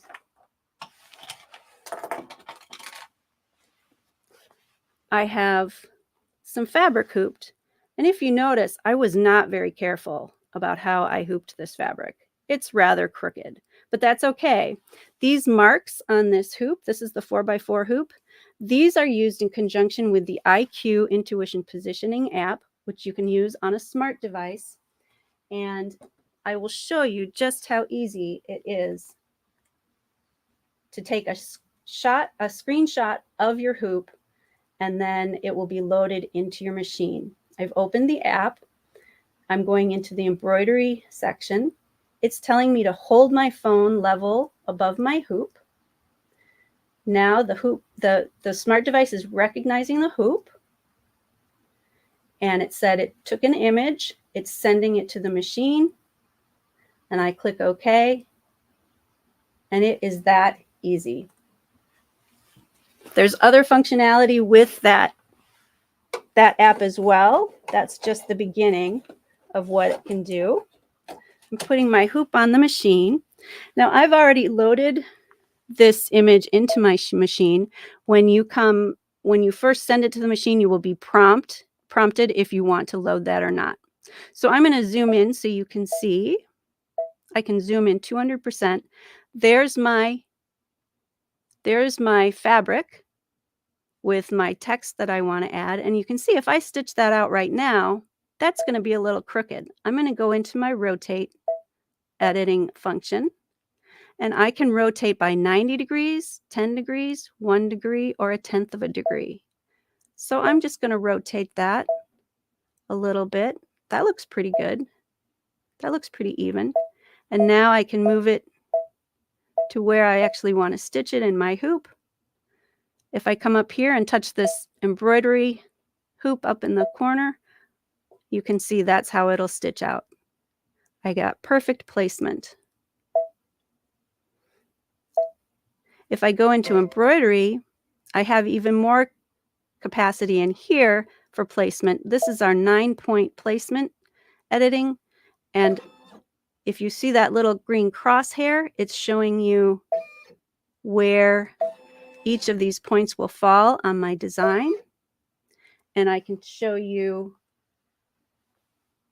from this view how the machine is also moving. And so I can see exactly where those are and where the center is. So that is perfect placement on this machine. I also quickly want to just point out we have a couching design category on this machine. Here are several couching designs that you can do on the machine. Couching is super popular right now. I have an example of these roses stitched out for you to see. They're super fun. I love doing the couching. And the last thing I want to talk about on this machine is our last module. We're going to go to IQ Designer. This is the graphics program I mentioned where you can design your own embroidery designs. We have line tools and shape tools. The machine comes with a bunch of built-in shapes. I'll just give you a quick example. I'll pick a circle, bring it onto the machine, and remember those decorative fills that we saw in embroidery? We have those here too.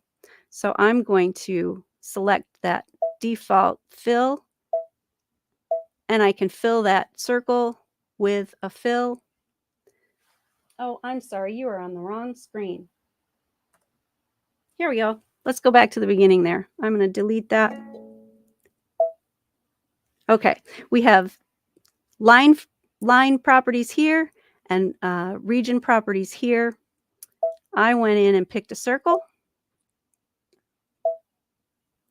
and I can fill it. If I go into my region properties, those decorative fills are all right here. I can choose any one I want. Click OK and fill my circle. I can change the line property around that circle. Let's say I want to add candle wicking.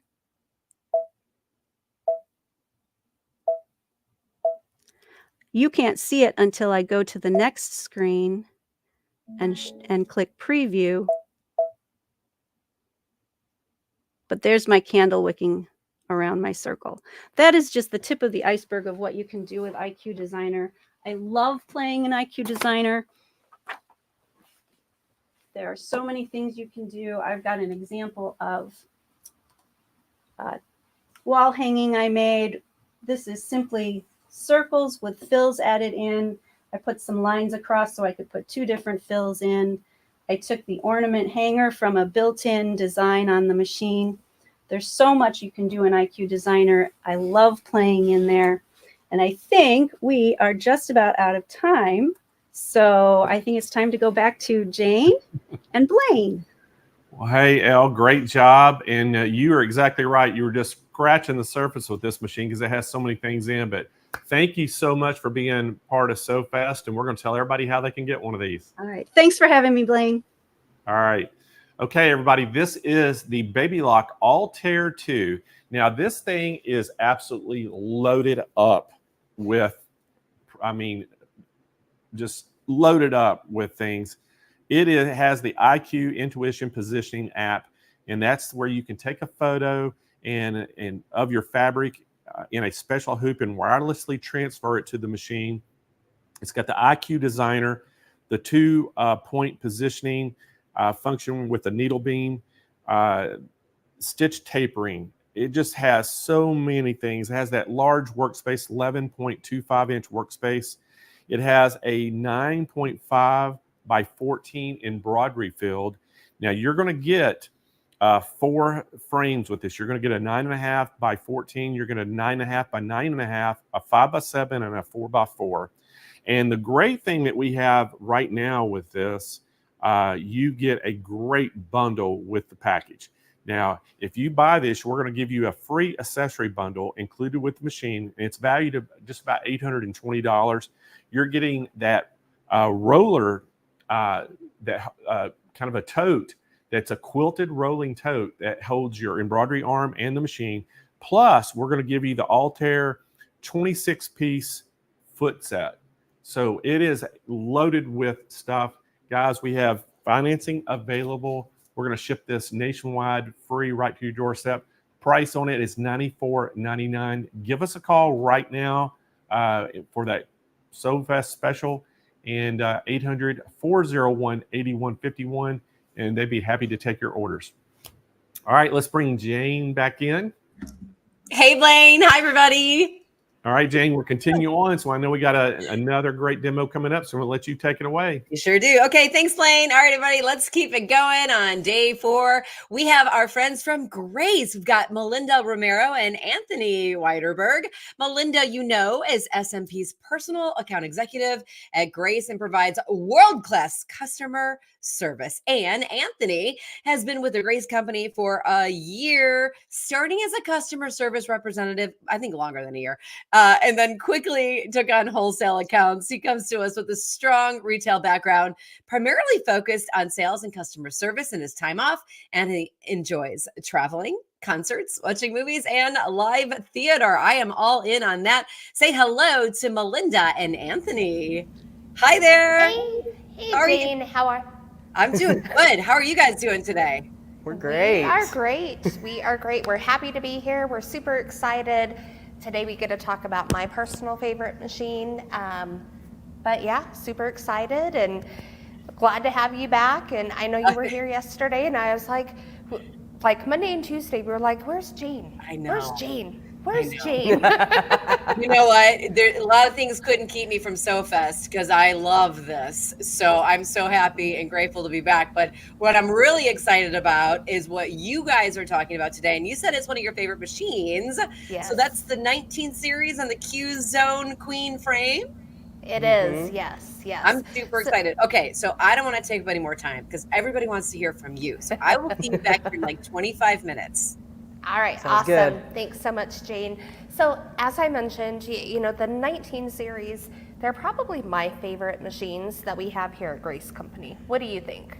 So I gotta say, I was on the 16s, were my favorite, and then we actually did a live segment for our Christmas time stream, and she told me this is her favorite and told me all the things about it, and I gotta say, I'm on board with the 19s now. They're my new favorite. Yes. So I love all of our machines. You know, at the end of the day, love the 16 series. We talked about those machines yesterday. great throat length with the with the 16 series. Same wonderful features between the 16 and 19 series, whether it's the X or the X Elite model. But having, extra 3 inches of quilting space over the 16 series, hands down the best. Best. So I have always gravitated towards the 19, since I started with Grace, even before when we had the older 19 model. But again, it's one of those machines, perfect throat length, the height of the machine.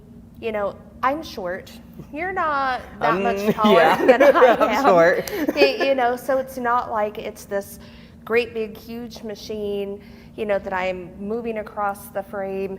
It was like perfect size, for what I was doing at that time. Yes. So, and it sounds like you kind of feel that same exact way. Yes. So I switched my views a little bit. I think the 19 is such a great machine because it is the largest machine you can get of ours that'll fit on any of our frames, which I really like that you have the option to get a fairly decent sized machine that'll fit on a frame, like a hoop frame that fits in your home if you're limited on space. Yes. Even the cutie. So that's one thing I love about that, where the 21, it's a little bit of a diva. It needs its own big frame. So definitely great to have an option where you have all the frame choices for the large throat space that you're gonna want. Yes, yes. Now, same with the 16 series, we have the X and the X Elite carried through with the 19 series.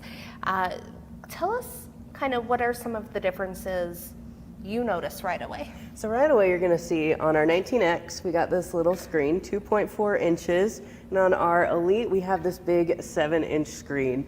And one thing I actually really love about the Elite, and I always push people to go towards the Elite because I kind of think of it of like a car. There's different trim models. They're both great. You want both of them, but this one is gonna have a little more. It's gonna have your heated seats, your sunroof, all the fun things.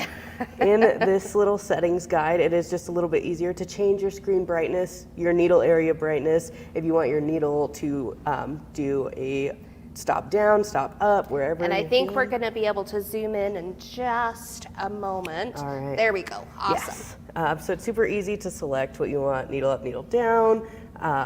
If you want your overspeed sound and light on, edge warning sound and light, and I need the overspeed and the edge warning for me personally. I like to get a little too into it. Maybe I'm going a little too fast for the machine to regulate my stitches, so that overspeed sound and light is a great way to let me know you want pretty stitches, slow down a little bit. Yes, yes. And you can also change your stitch length units from inches into centimeters, which I think is really convenient because not everyone measures their stuff out the same way. And it's awesome that you mentioned that because I don't think I've ever talked about that on any of my live segments or why it might be important to somebody. We have international distributors. We have so many customers that have lived outside of the States and maybe now, reside in the States, whether it's full-time or part-time. They have our wonderful products. They're not used, to using our measurement system, for a lot of things. So there's definite convenience right there with that. All right, so what else? All right, another fun feature on this is actually in that same area, but under the help guide. You are gonna have options to help you get started. My favorite is the maintenance. In your manual, you will have the instructions on how to maintain your machine, when, and all the ways to do it. But let's be honest, I put mine in a safe space and I forget what that safe space is because it was a little too safe. So having it on the machine is really nice. It tells you exactly when and how to clean and oil your machine so that you're doing it right exactly every time, which I love because you don't want to sit in your machine in for maintenance constantly. It's easy to maintain at your home, which I love about our machines. You don't have to send them in and out. Just an easy guide right there for you. One of the things I tell a lot of my customers with other machines, whether it's 6 months to a year, you have to, haul that machine, get it in your car, off your frame, in your car. into your local repair shop. It's there probably for a couple of weeks, and they're just doing the maintenance. So they're blowing out the motor area, you know, getting everything oiled and looped up. With our machines, the motor in our machines is fully encased. So as you're quilting, yes, the motor's, you know, running, it's doing its thing, but it's not sucking in, you know, any lint, thread, dust, dander, whatever may happen to be in the area, in your sewing area. It's not sucking all of that into the motor. So because it's fully encased, again, you don't have to clean that out every 6 months to a year. You know, as long as you're doing those minimum steps, the minimum oiling the machine, cleaning the machine, and again, it's the thread guide area, you know, on the machine that you're cleaning. Those are super simple steps. Anybody can do it to keep their machine, you know, healthy, and you know, making sure it's running as it should be at full optimum. Yeah. So I love that about our machines. Okay, so we've, you know, talked about kind of these fun features under that help menu.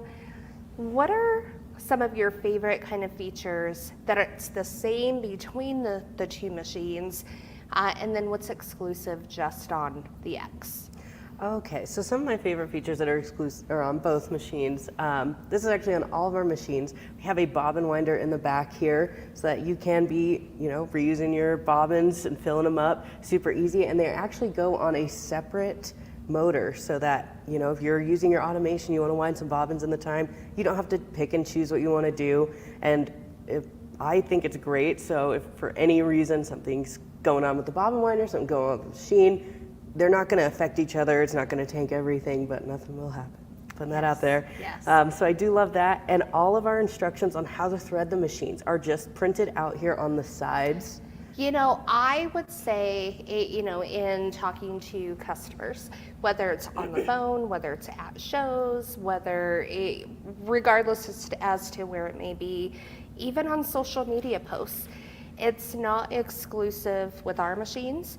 But I would say the number one problem people have across the board with any machine is threading it correctly.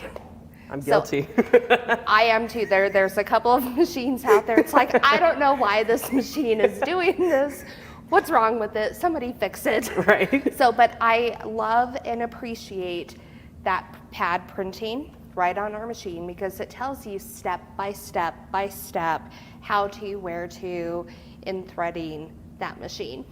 All right, so what else about this machine do you think is, you know, between the two machines the same that you absolutely love? Another feature that is the same that I love on this, and I brought it up a little before, is our edge warning. You are going to have it on both machines, so no matter what you pick, you're going to get that. And I love it because actually one of my coworkers told me a story one time where she was quilting and she's doing it from behind, so she's just really focused on pantographing correct, and she was way off her quilt. She's just sewing into nothing. Yes. Someone came in and was like, what are you doing?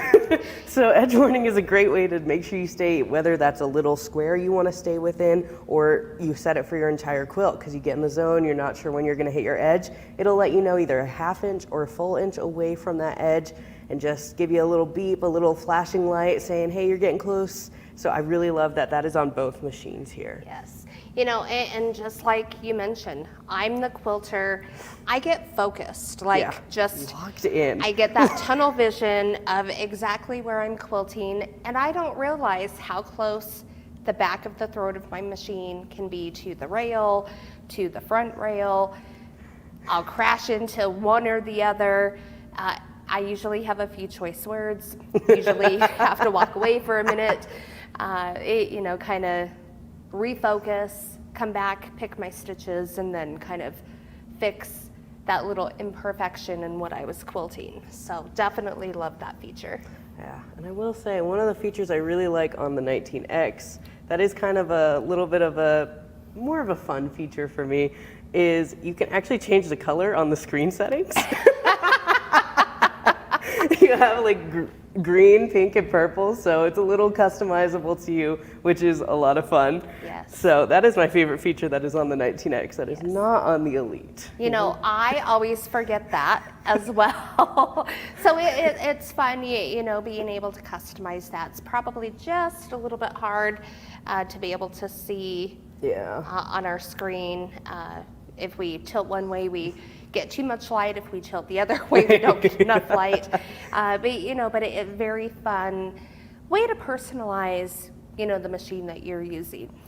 Jarek brought up a great point yesterday when we were talking about the 16 series, and he mentioned, you know, aside from our machines that are fabulous, you know, they have great stitch options, the 4 stitch modes, great stitch control, you know, all the helpful features that quilters need and want to finish their projects quickly. At the end of the day, the machines are pretty nice to look at. You know, so there's the aesthetic. When we're in our sewing room, I don't know, maybe you have a dedicated sewing room or a basement, or I don't know, maybe you've taken over somebody's bedroom or the living room or the dining room. Get the kids out, right? That's what my parents are trying to do. You know, so you always have that great aesthetic looking at the machine, which I appreciate. I think our engineers did a good one there. But at the end of the day, you know, it's just the aesthetic. You know, it's not changing how the machine functions, how it quilts or anything.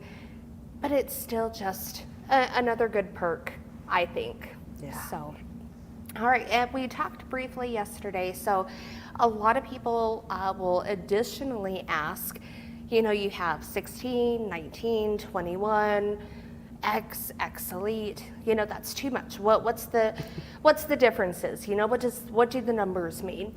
So tell us, just give us that little reminder. All right, the numbers are gonna tell you how much throat space you have in there. So if you're getting 16s, you're getting a 16-inch throat space, 19 inches to work with there, 21, you have all the world as long as it's in 21 inches. Yes, yes.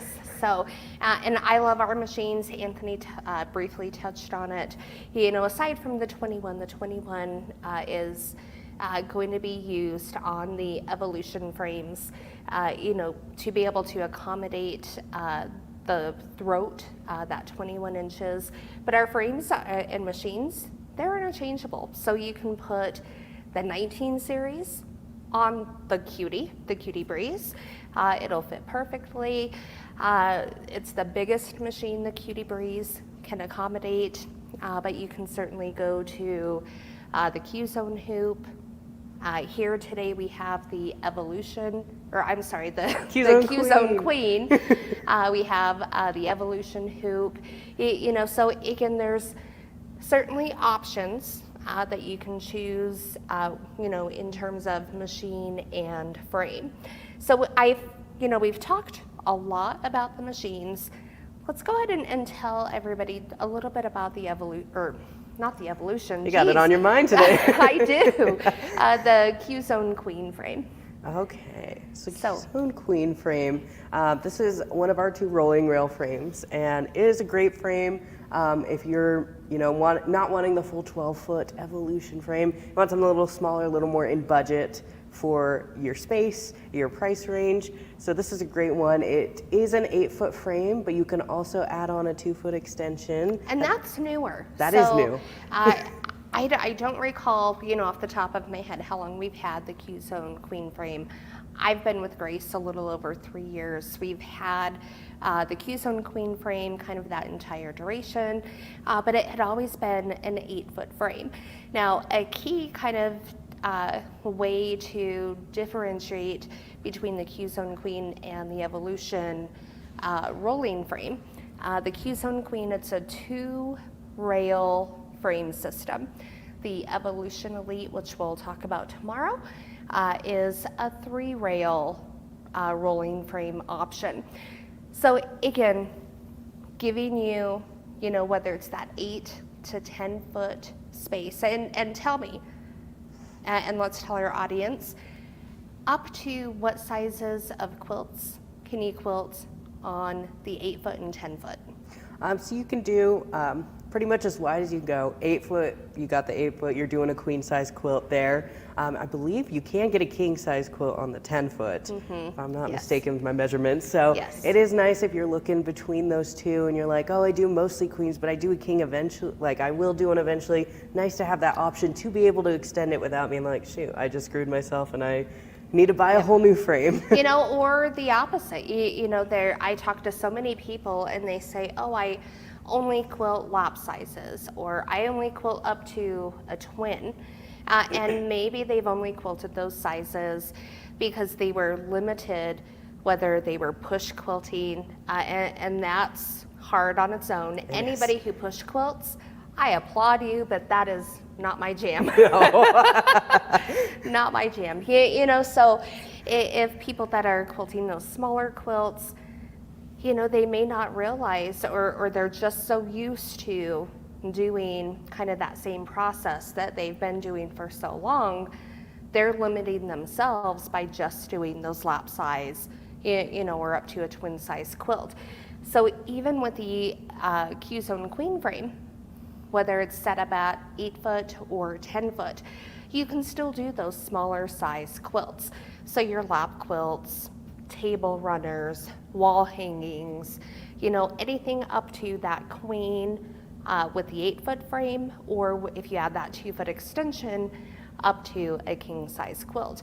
So fabulous options, a great way to kind of grow and, you know, continue with your quilting journey. Yeah. All right.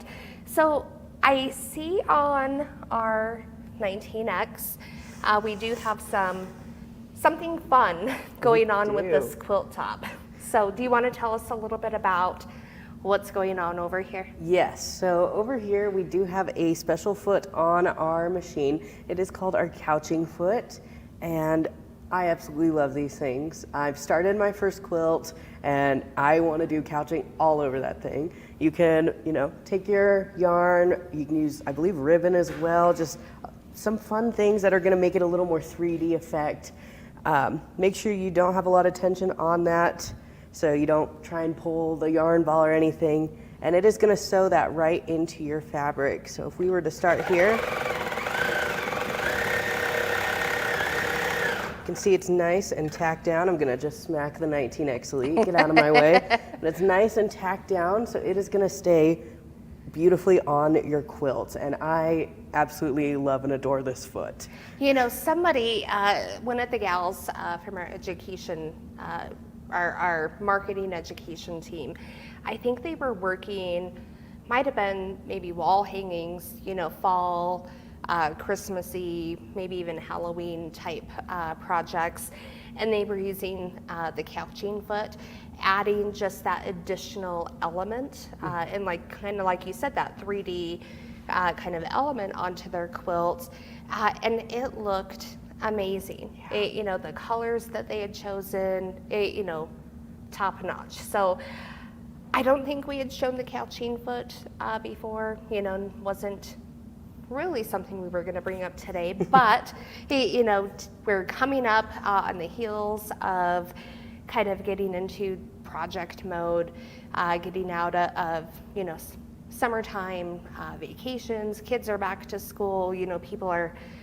getting more into the focus of, okay, I have quilts, I need to finish them, you know, whether they're going to be Christmas gifts or what have you, you know, it's on more and more people's minds that I need these things to finish my quilt projects. Now with our machines this month, there's an awesome accessory package that comes with all of the machines. So, and it's free. So what are those items? Jarek and I struggled a little bit yesterday. There's so many of these items, but let's remind everybody what's included. Okay, so we got a couple fun things in there. We have our 360 Wonderfoot. We have a horizontal spool holder. We got the, oh gosh, I'm losing my train of thought already. The laser. Yes, the laser. There's the 45 millimeter comfort cutter, a circle cutter, our large cutting mat and non-slip pad, blades, the 3-piece hopping foot set. Now the couching foot, it's not in the 3-piece set, it's in the 9-piece set. But SMP can certainly help help you with that order, whether you're adding on to your new order or you already have one of our other machines. Look for the 9-piece couching foot set, because that's where it's included, or not the 9-piece couching foot set, the 9-piece hopping foot set. That's where the couching foot is included. You'll also get the 16 spools of thread from them and 2 sets of bobbins, so it'll be 2 sets of 10, so a ton And of the bobbins. free motion starter kit. Oh gosh, I need those. You know, so it's a huge accessory package, free with all of our machine purchases this month. And I know SMP has fantastic deals on the machines we've talked about today. So the 19 series, 19X, 19X Elite, with or without the Q-Zone Queen frame, or you know, explore options with another frame. But let's go ahead and get back to Jane. I was wondering if you guys were going to be able to name everything in that accessory pack. It is Did we huge. miss anything? Wow, I was looking at my notes yesterday. We just did it in reverse order today. So no. We got it though. Awesome. It's a lot to remember, and it's like, okay. It's like $1,000. I look at this sheet. I don't even know how many times a day. You know, talking to people and then trying to bring everything off the top of your head. It's like, okay, what did I forget? What did I forget? Well, and there's so much, and certainly, you know, all of our friends at SMP, when you call 800-401-8151, can give you the laundry list of everything in there. That comes free with all of your machines. Yes. Yeah. All right. Yes, go ahead. Oh, I was just going to say, now, did you happen to see any comments, any questions that we may have missed? You know, someone just really could. They asked like the major difference between the Elite, the 19X, and then the Elite. Is it the throat space? No, so they're the 16X Elite, same throat space. 19X Elite, same throat space. The primary difference will be the size of the screens between the two machines and stitch speed. And then kind of those additional, you know, having the manual at the machine, that's on the X Elite. The X series doesn't have that feature, but it still gives you the edge warning, you know, and a couple other fun features. Mm-hmm. I mean, it's amazing, and that's the thing. I'm scrolling through the questions and I'm trying to write down what everybody is asking. No, I think super great. Loving the presentation. I love having you guys back on the show. It's good to see you, Anthony. Melinda, good to see you again. I want to make sure everybody knows how they can get their hands on these today, or today, whatever they want. We gotta know. That's right. They gotta know. Thank you for joining us. We'll see you guys again soon. Have a great afternoon. Okay, friends. You too. Thanks so much. All right, everybody, let me tell you how to get your hands on the Grace 19 series and the Q-Zone Queen frame. By the way, you've got the Q-Unique 19X 19-inch long arm quilting machine. You see the SewFest pricing there, $6,849. But guess what you're getting? You're getting that free quilting frame along with that $1,000 accessory pack that we have been trying so hard to remember all the things that are in it. It's free shipping to you today for $6,849. That is for the Q-Unique 19X 19-inch long arm quilting machine. And I'll tell you what, lots of great features and benefits that Melinda and Anthony covered. Again, you're getting that free queen frame along with that $1,000 accessory pack. So if you are thinking, I'm not sure, maybe today is the day to call and ask some more questions. Maybe today is the day, while you're thinking about it, to get this machine in your sewing room. 800-401-8151. Again, in that accessory pack, it is huge. You get the 360 Wonderfoot, the horizontal spool holder, the comfort cutter, the large cutting mat, 16 spools of thread, the free motion starter kit, 2 sets of bobbins, and there's so many more things that go along when you buy a new machine. And you can see it there on the screen. You're getting over $1,000 in free accessories when you buy the new machine. And again, you get that free quilting frame. That is from our friends at Grace and Sewing Machines Plus. I'm sold. That is so much fun, Blaine. Thank you for all these great deals. Well, you're welcome, Jane. We got a bunch of them this time. And hey, we're one session away from the first educational session of the day. So we'll see you back here in 30 minutes with the educational session, okay? All right. So, hey, we are going to got a great treat for you next. We're going to get into Janome, a big long arm. And we have Kelly McKenzie. Now, as a Janome educator long arm specialist, Kelly enjoys teaching others about quilting and sewing. She is very passionate about helping others learn more about fulfilling her hobby. Kelly's accomplishments include owning a Janome dealership and quilt shop for 6 years. She also enjoys being a long arm quilter and teaching all the newest techniques at local quilt show events and conferences. And this is basically her first time in one of our virtual shows. Now, we just met Kelly out here with our new product launch party, and she visited us here in the Escondido area. But she is here today to talk about long arms. So y'all, welcome to the show, Kelly McKenzie. Hey everybody, thank you for joining us today. My name is Kelly McKenzie and I am the long arm specialist here at Janome America. And today I'm going to tell you about one of our exciting products. It's the Janome Quilt Maker 18 that you can also have the Pro Stitcher Lite program put on it. I want to tell you first a couple of the great key features of the machine itself. The first thing is that it does come on an 8-foot frame standard, and if that is not large enough for you, you can purchase an additional 2-foot extension to make this a 10-foot frame, which is a great entry-level frame size and machine for someone that's never long arm quilted before and they're ready to dive deep into getting into this.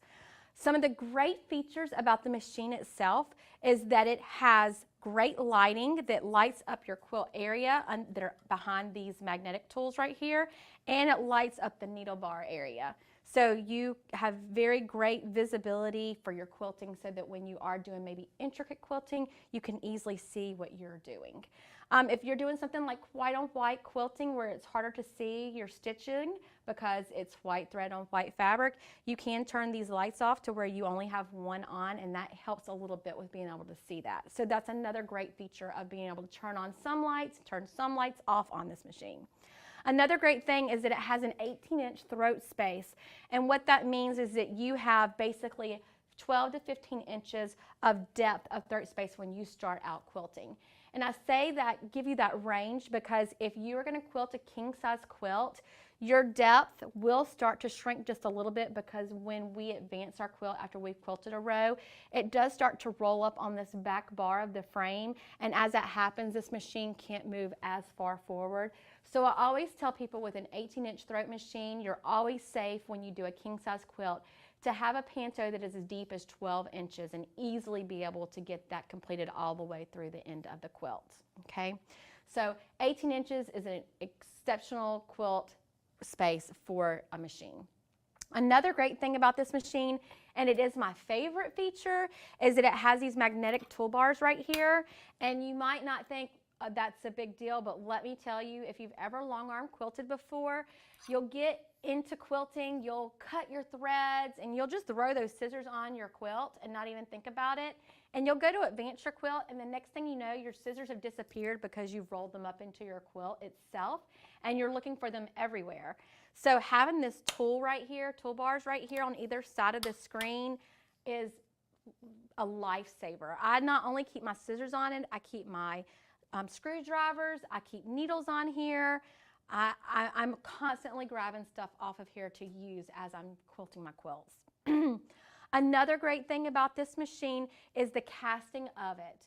This is a more heavy-duty 18-inch machine that's on the market versus other brands that are out there. So therefore, when you're quilting on it, you're not going to get as much vibration in the machine as you would with other machines, because it is made with heavy casting. Great heavy-duty machine.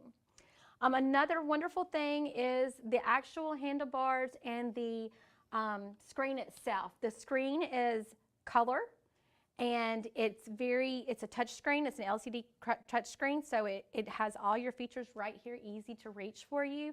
It has 4 buttons on the handlebars themselves. It has a start-stop button so that when you press it, it starts quilting. When you press it again, it stops quilting. It also has a needle up, needle down button on the handlebars. And then it has a plus and a minus sign on the handlebars. And those plus or minus signs do 2 different functions. If we are, and we're about to get into the stuff that's on the little screen, but if we are sewing where we are doing stitch regulated mode, which means you're getting so many perfect stitches per inch, then the plus sign would make that stitches per inch increase or decrease. But if we're not in stitch regulated mode and we are quilting in what we call manual mode, which means the machine goes one steady speed and then your stitches change depending on how fast you're moving your hands as you're quilting, then the plus and the minus sign will change the speed of the machine. Okay, so now I would like to get into the actual things that are on the screen itself on the machine. One of them is that we have a digital read on our tension unit. So right here on the screen you can see there's a number on here that says 95. If I were to turn this tension unit towards the wall or towards the right, that number is going to increase on that screen, allowing me to know that I am increasing the tension of the machine. If I were to take it and turn that knob towards me or towards the left, then that number would decrease, letting me know that I am releasing some of the tension on the top thread. Okay, that is a great way for you to know where to somewhat put your machine when you're using different kinds of threads. I encourage everyone to always keep their own little tension journal. That way they know that when they're maybe using a 60 weight thread, they're going to set their tension on their machine on 100. Now, the downfall to that is that you can't ask your neighbor who also has this machine what do they set their tension unit on, because each tension unit is, the tension number is different machine to machine because it changes depending upon how tight or loose the operator of that machine has done their bobbin tension. So if you're someone that over tightens your bobbin tension, then your top tension is also going to be set tighter than it would be for someone who maybe loosens their bottom tension a little bit more. So remember that that tension number is exclusive to you and you only. So always keep a journal of the different weights of threads you use and about a range of where you start them at on the tension. Another great feature about our machine is that it has what we call a bobbin estimator on it. At the top of the screen, you'll see that it says 0.0, which means my bobbin is empty. What you can do is you can record a bobbin.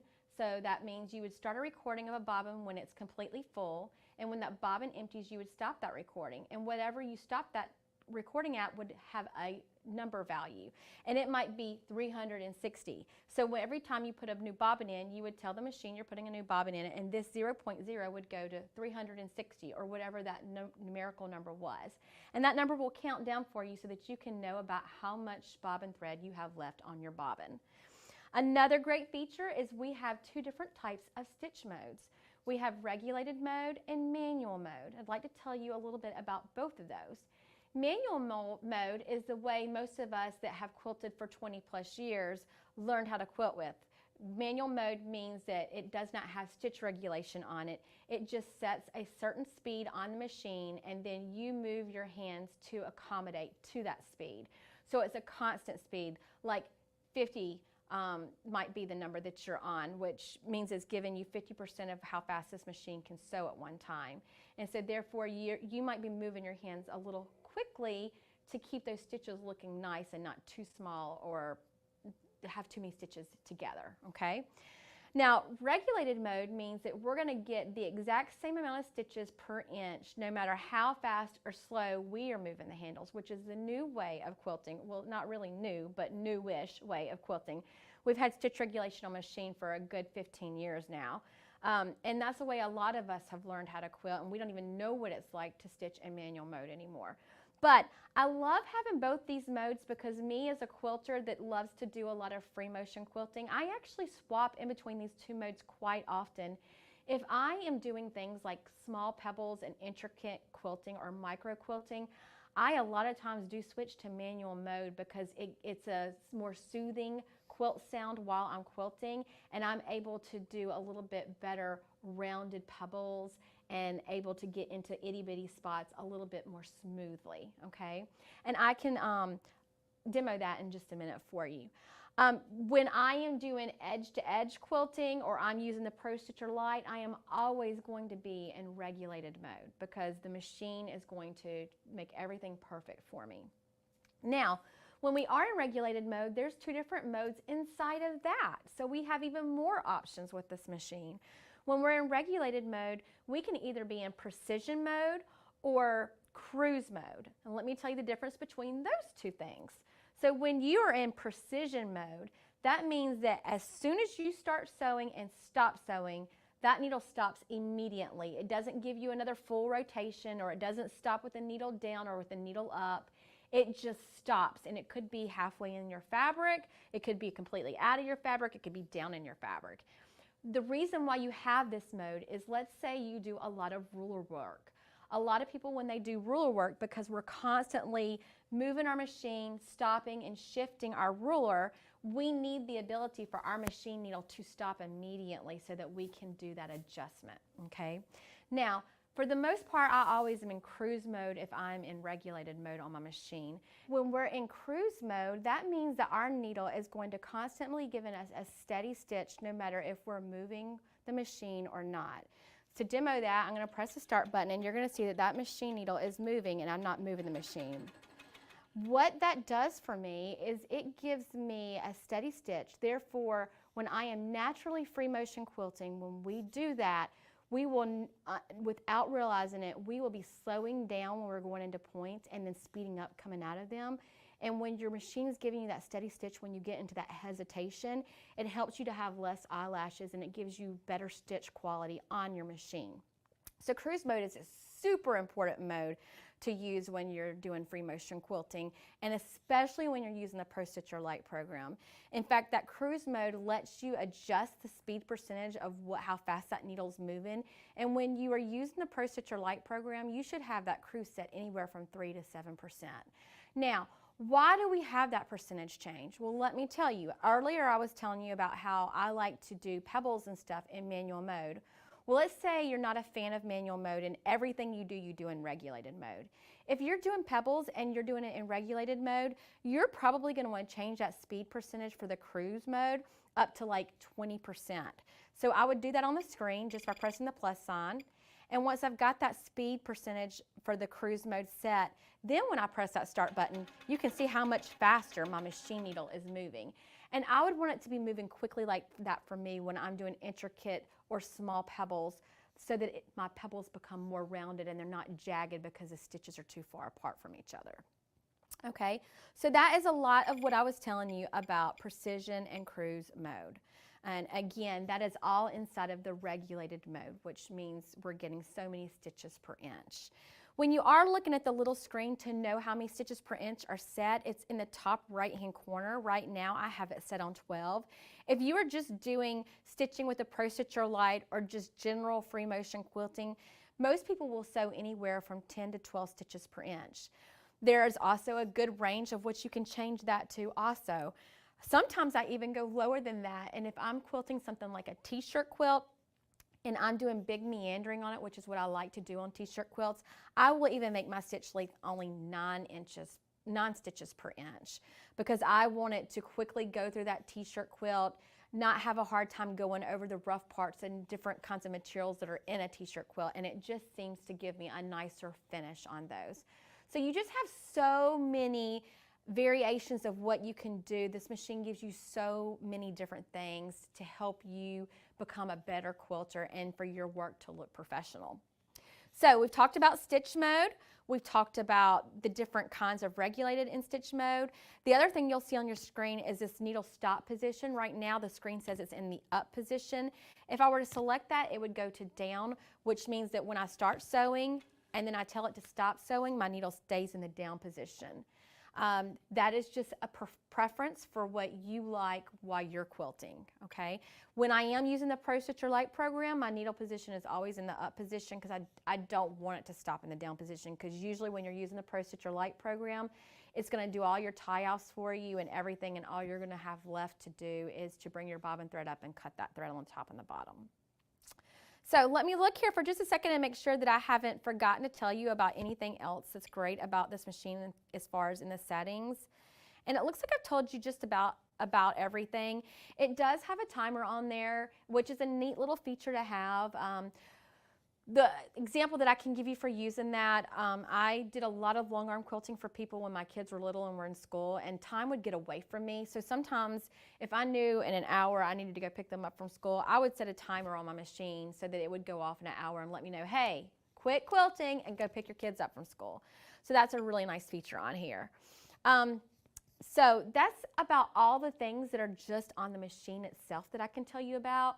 What I'd like to do now is to transition into the Pro Stitcher Lite program and show you how easy it is to set up a quilt to quilt edge-to-edge quilting on it.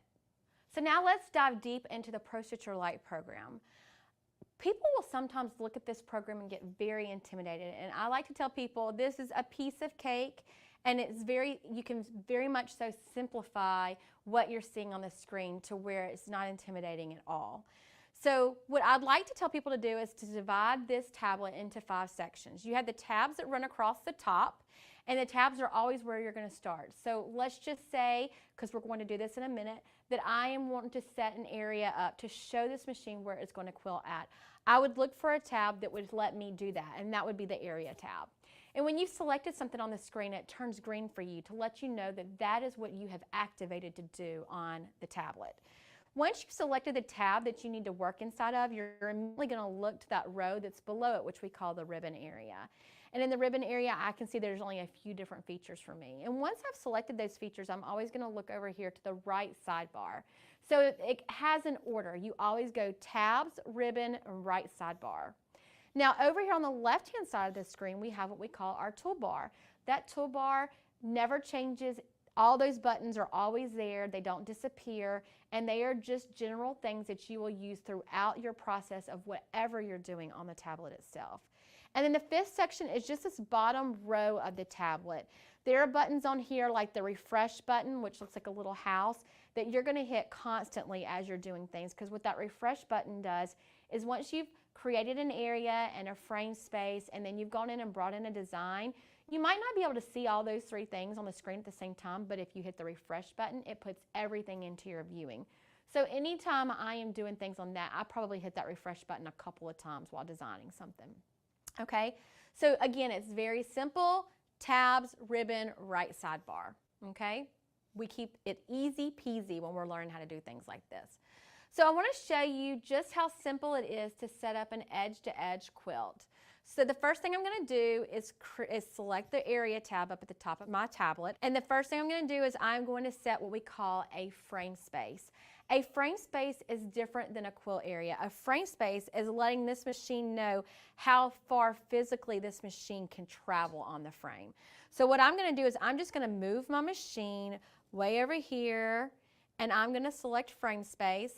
And I heard a little ding, and I'm going to go way over here. Not important how far over you go, as long as it's outside of your quilt. And I'm going to hit that frame space button again. Now that I've hit that frame space button, if I want to see it, there is a maroon box on there, and that is representing that actual space that I just set. Now what I need to do is set what we call a quilt area, which is the size of my quilt that I'm quilting.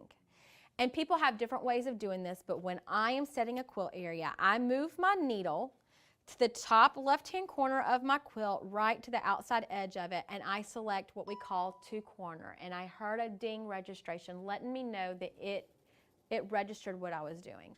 And then I move all the way over to the right-hand side, and I select that 2 corner again. Okay? Now you always want that to be within that frame space itself. So you can see now that I have a pink box also on that screen. Okay, now I can look over here to the right sidebar, and I can see that my area is set at 44 inches wide and almost 12 inches tall. I'm going to change that height to the actual length of my quilt so that on the screen it's the correct representation. And I'm just going to say that that is 60 inches.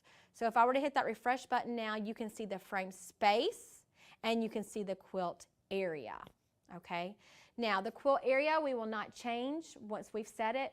The frame space, each time we advance our quilt, will need to be reset because that frame space changes depending on how thick this bar is getting with your quilt itself. okay? This will make a lot more sense once you get your unit home and you're playing with it yourself. Plus, we have lots of YouTube videos to help you out with all of this stuff. So our next thing is we've told it what our quilt size is and where our quilt is on our frame. Now what we need to do is bring in a design that can quilt an edge to edge. Not all designs that are built into the Pro Stitcher are edge to edge quilting. There is over 250 designs built into here. You just have to know where to look for the ones that are for edge to edge quilting, which they call them continuous lines in this program. So to go and pull out a design, I'm going to go to the File tab, and then underneath that File tab, I'm going to select Design, and then I'm going to select Open. And when I open that up, I can maximize this screen right here so that I can see a better viewing of the designs. It already has continuous lines selected over here, so everything inside this folder is edge to edge designs. And I'm going to go pick my favorite design, and that's called Field of Flowers. And all these designs are in alphabetical order, and so are the names of the folders. So it's very easy, if you know the name of the design, to go quickly find it and grab it. So I'm going to select Open, and I've opened up that design. Before I do anything else, I'm going to look over to that right sidebar, and I'm going to see how big this design is. And this design is 11.6 inches wide and 9 inches tall.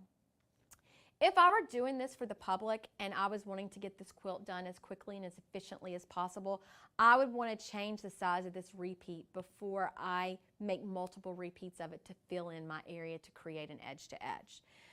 Now, knowing that I have an 18-inch throat, we talked about this a little bit earlier, I know that if I were to do a king-size quilt, the deepest height that I need to do on this is 12 inches. So that is exactly what I am going to do. To change anything about this design, I'm going to have to go into a different tab. So I'm going to look across the tops of my tabs, and I'm going to find the one that's called Modify, because I want to modify this design. When I select Modify, I'm then going to go look in the ribbon area for a button called Resize. Now that I've selected that button, I'm going to look over to that right sidebar to do what I want to with the Resize feature. The first thing I'm going to do is select this Lock button. And what this Lock button does is no matter if I'm changing the width of this design or the height of this design, it's going to lock the proportion so that it does not distort the shape of my design when I change it. So I am going to lock it and base it off the height, and then I'm going to click in that height box right here, and I'm going to change that 9 inches to 12 inches. Now you can see that it made it much bigger on the screen.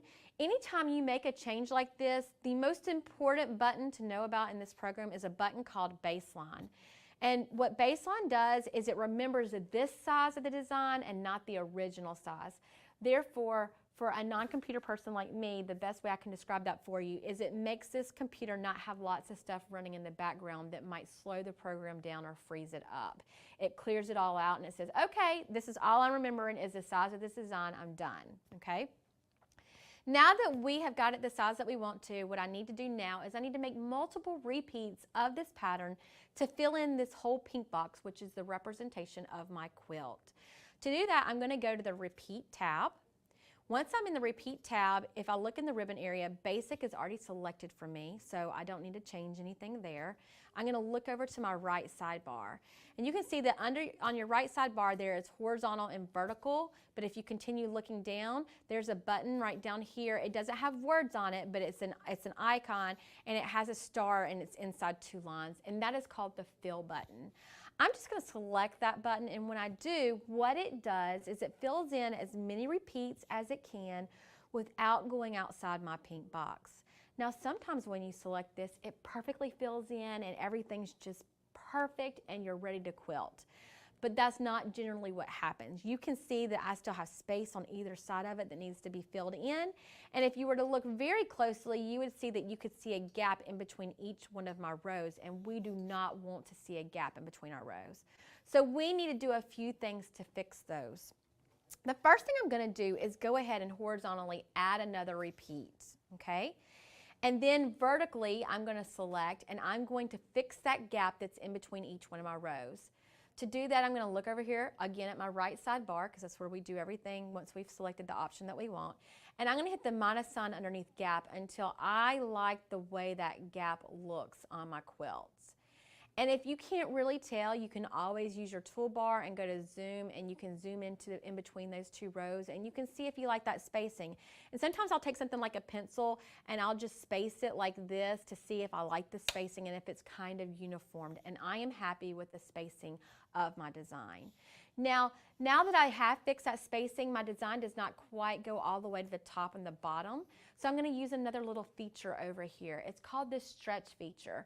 And what the stretch feature does is it either stretches the design to meet to the pink lines, or it shrinks it to meet inside the pink lines.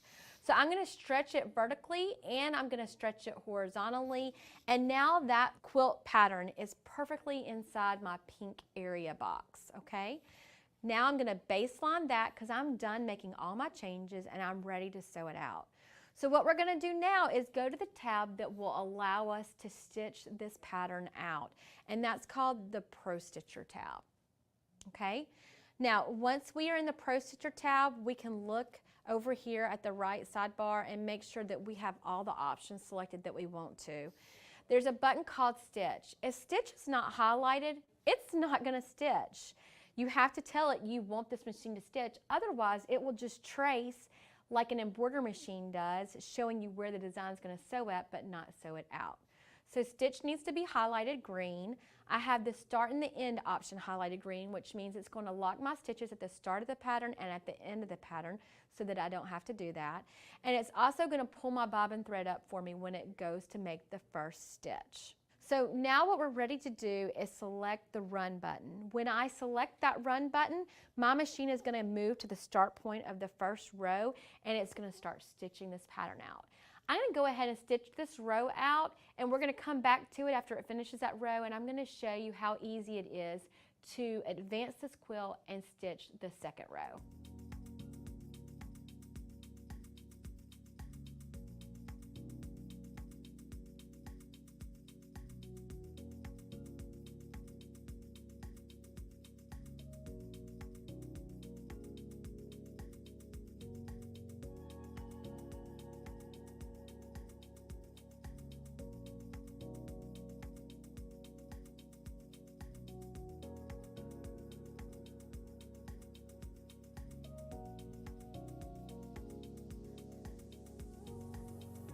So very exciting, we've got one row of quilting done, and so now what I'm going to do is just show you how simple it is to advance your quilt and continue on quilting with the machine.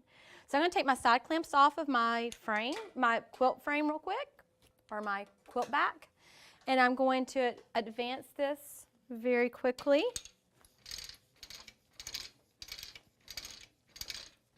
And I'm going to make sure that I'm leaving a little bit of that quilting showing. And I have to make sure, I'm going to put my clamps back on my backing. I have to make sure that my needle can still reach the quilting and that it's already done.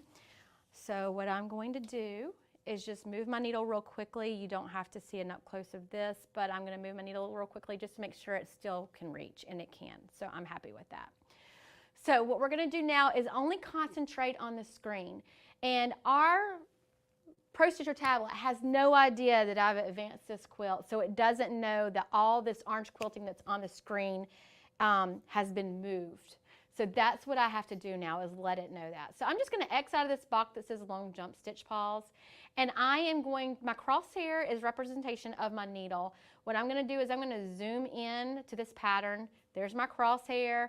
I'm going to put that crosshair right at the tip of this leaf, which is the bottom part of that row that it just quilted for me, okay? And that row that it just quilted for me, again, I'm repeating myself, is orange, where the row it has not quilted yet is black, okay? That's how I know how to differentiate. And now that I have my crosshair as perfectly as possible on the tip of the leaf on my screen, what I'm going to do now is over here on the toolbar is select this button called drag. And what drag does is it attaches that pattern to my crosshair, and as I move my machine up, it's moving that pattern up also on my screen, letting it know that I have advanced my quilt. So that tip of the leaf that I have marked on my screen right here as my crosshair is actually right here and not here. So I'm going to select that drag option on the screen, and now I'm going to move my needle up to the point of that leaf right here. and I'm gonna select drop on the screen, okay? I'm gonna move the machine closer back to me now so that I can easily reach it. What I'm gonna do now is just refresh my screen, and what you can see on the screen itself is that the whole pattern has moved up. There's my crosshair, here's that second row of quilting on the screen. Now that if I'm ready to quilt the next row, all I have to do is select the resume option, and my machine's gonna move to the start point of the second row, and it will start quilting. So it's that easy to do edge-to-edge quilting. I hope that I have excited you today and got you ready to jump headfirst into quilting and to get in the Pro Stitcher Lite program with the Janome Quilt Maker 18. Sewing Machines Plus has a great price on this today for you.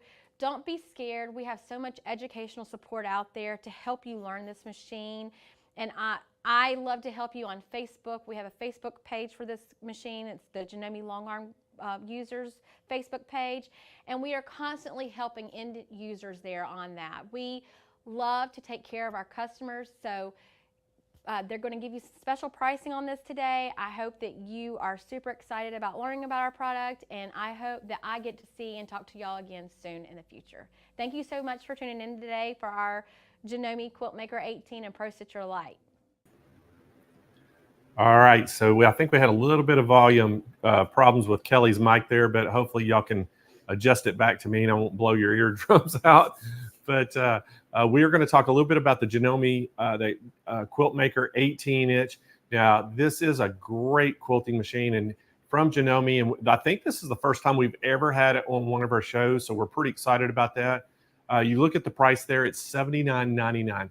Now, that's going to come with the 18-inch quilt machine and a 10-inch or 8-foot frame. I'm sorry, 8-foot frame, with the option to add a 2-inch or 2-foot frame on it to make it a total of 10 foot.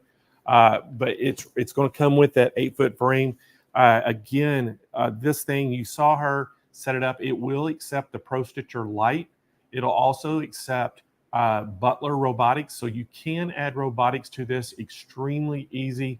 But right now we showed it with the Pro Stitcher Lite. You saw how easy it is, but right now the price we have on it is just with the machine head and an 8-foot frame.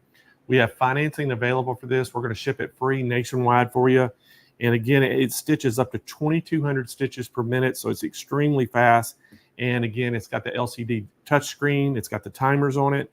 It's got all the things that she talked about. And what a great demonstration Kelly did on that. So give us a call at 800-401-8151. If you're interested in the Janome Quilt Maker 18, we would love to try to get you set up in one of those. And as always, we sell more quilting machines and robotic systems than any other dealer in the nation. And we can sure help you out and give you all the advice you need on it. So, all right, we're going to move on. Let's bring Jane back in. Hi. And Jane, we're ready for our first educational session of the day. So I'm going to let you take it away. Awesome. That's why I got so excited, Blaine. Hi, because it's time for education. And our presenter today, our educator today, really doesn't need an introduction. You know her, you love her, but I'm going to give her one anyway. Angela Wolf is an entrepreneur, a fashion designer. She is the host of the PBS series It's So Easy and host of At Your Side, a weekly Facebook and YouTube show. She's the founder of Angela Wolf Patterns and Angela Wolf Academy and the Fashion Sewing Club, along with the many online classes. She is a brother ambassador. She is the leader of the Wolf Pack. She's an author and contributor to various sewing magazines. You see her here on SMP all the time. You can also see her hosting From Fabric to Fashion on Made It Myself TV. I am so excited to say hello to my friend, our friend, Angela Wolf. Hi, Jane. How are you? I'm fabulous. How are you, Angela? It's good to see you. Oh my gosh, it is so much fun. I'm having so much fun today watching the show, watching all the great deals, and I'm so excited to kick off the education side for today. This is going to be fun. You're so good. So you're going to do pattern hacks for knits, and this is part 1. Yeah, so we had part 1 2 days ago because somebody got sick. It wasn't you. Oh, yeah. Okay. So I did so this is actually part 1B. We'll call it that, Jane. So it's pattern hacks because I showed how to work with knits and how to alter patterns a couple days ago. So if anyone missed that, then go back on SMP and watch it. So today we're going to do pattern hacks, and then tomorrow I'm going to show them some tips for sewing knits. Sound good? Part 2. I love it. All good, Angela. I'm going to let you take it away, Professor Angela. See you, Jane.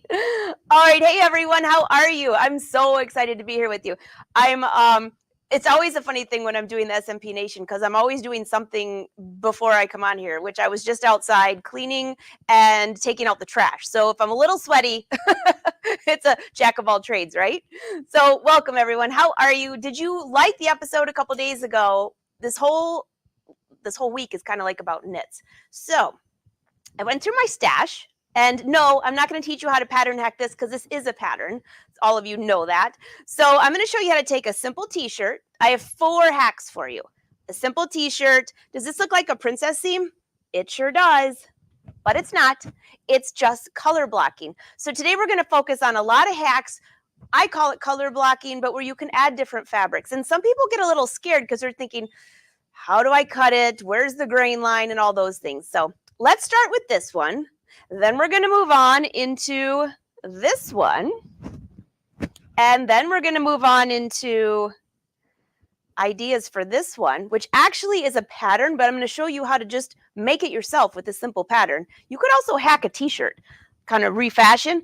And then last but not least, I'm going to do this one.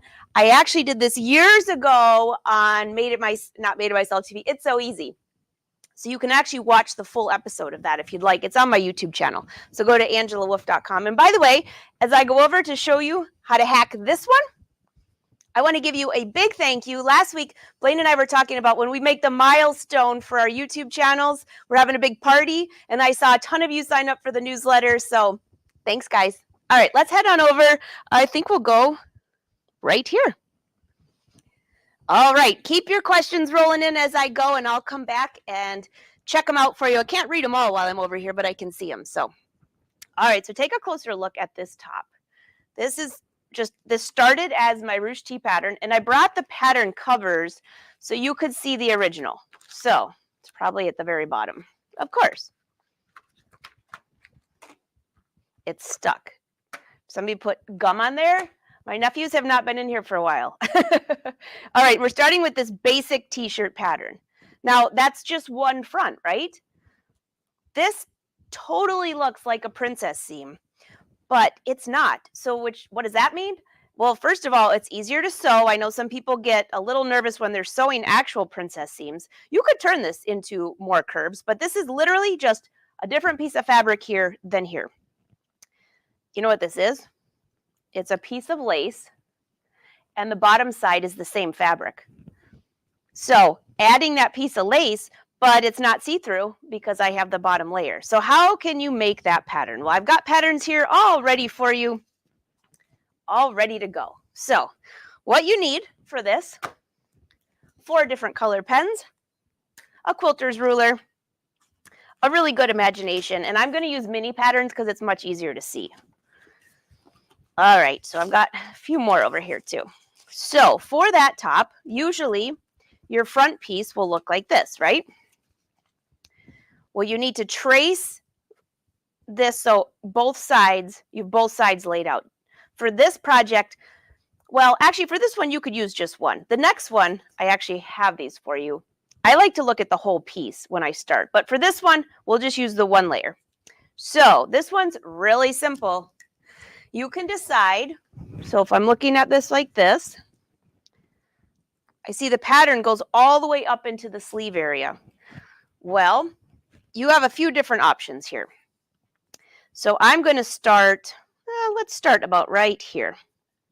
So that would be down on your actual top, maybe 3 inches. And then draw how you want this to go. So the whole key about a princess seam or adding an insert is it's actually slimming. So you don't want it to come way over here. I would kind of go towards the center of your body a little bit more. And I'm just sketching this. And I made it somewhat of a curve. You could also make it go straight down. It doesn't matter. This is totally your imagination. So this new black line is going to be a seam. And this section over here is going to be a different piece of fabric. That's it, right? Well, there's a few more things you got to do. So I'm going to use this quilter's ruler. This is the grain line. And I want to make a grain line over into this side section here, because as you cut the pattern pieces apart, which is why I'm starting with the super easy one first, to show you, once you have a whole bunch of different color blocks, you got to make sure you have the grain line on every single piece. So make this about right here. So this grain line is parallel to this one. So there's nothing changing on this top right now, except we're making a new pattern piece. So this piece here is going to be gray. Well, we'll just say color A. And this piece here is going to be color B. You're almost finished. And like I said, I'm starting with the easiest one first before I freak you out and do something really fun. All right, the next thing you want to do, what about, so you have your grain lines. What about seam allowances? Well, the pattern already has a seam allowance, but this section here does not. So I see some of the Fashion Sewing Club members here, like they know exactly what I'm doing. The hashtags, we do pattern hacks every other week in the Fashion Sewing Club. So if you're enjoying this, you would love our club. We have a lot of fun.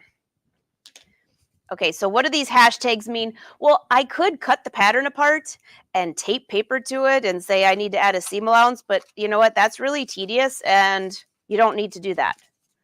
So now that I cut this apart, I don't know what's on my scissors. Somebody was in here playing. I wonder if Wynn was in here using a fishing stuff. All right, in here. These hashtags tell me that when I line these two pattern pieces up, this is going to be color A, this is going to be color B, and wherever these hashes are, when I go to cut the pattern out, well, that's the fold, I need to add my seam allowance. Now for knits, I always use a 1/2 inch seam allowance.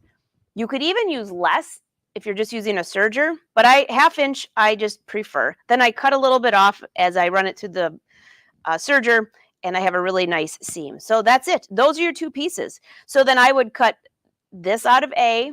You would have your back piece, which I have one of those around here somewhere, and then your sleeve. We're going to do a pattern hack on the sleeve in just a second. So that's it. That's it. So this piece here will be cut on the fold, and I will cut it out of lace, and I will cut it out of the knit, and I will cut this one out of the knit. And then I'll treat the lace and the bottom fabric as one piece as I sew this together. Then when you open it, you've got that seam. So this is about as easy as you get, right? Okay, so here you go. There's the insert. I'll come over to see if there's any questions before we go into the sleeve hack. I've got 2 sleeve hacks for you, actually. All right. Any questions? Surely that would have been good.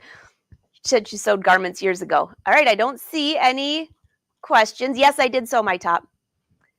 How do you make a nice seam if you don't have a serger? And tomorrow, come back tomorrow on SMP Nation. I'm talking all about sewing knits with a sewing machine and a serger. All right, good? Okay, super easy. Told you that was easy. Now we start easy and then we move on. And then I'll watch the clock to make sure I don't get too carried away. So this sleeve here, this is my Delilah. So this is a Delilah, and this is the long sleeve Delilah, where I added some trim to it. Now, what if you wanted to add maybe something else, in like an insert in here? So I'm going to show you how to do that. So come on over to the patterns, and let's do another hack. Oops, wrong camera. That was a reminder that you can go pick up my thread if you go order the thread if you pop into Sewing Machines Plus at their store. All right, so this is a super cute top. So the one I'm wearing and the one here is the Delilah, which I don't have here. Go figure. Oh, it must be here. Nope. Well, you'll have to use your imagination. So this top, this is a ribbon. So I sewed the outside seam, and then I attached the ribbon over it so you can't see the seam. I love that. Now, what if you have a pattern that doesn't have a seam and you want to add something, or maybe you want to do an insert? All right, so let's take this one to the side. You got your screenshot of that?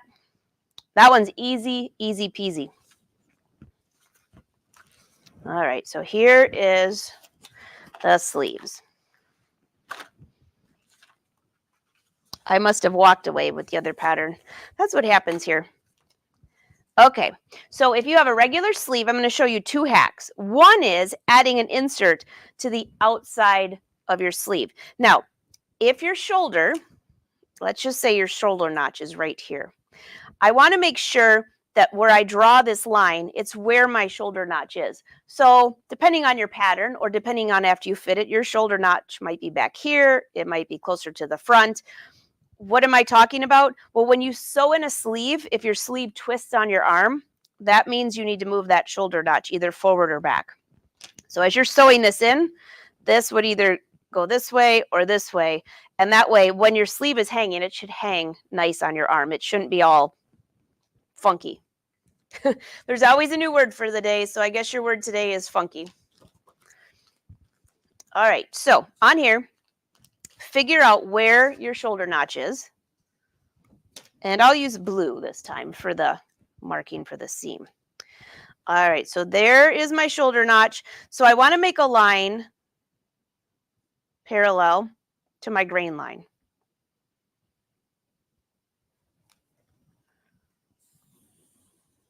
There you go.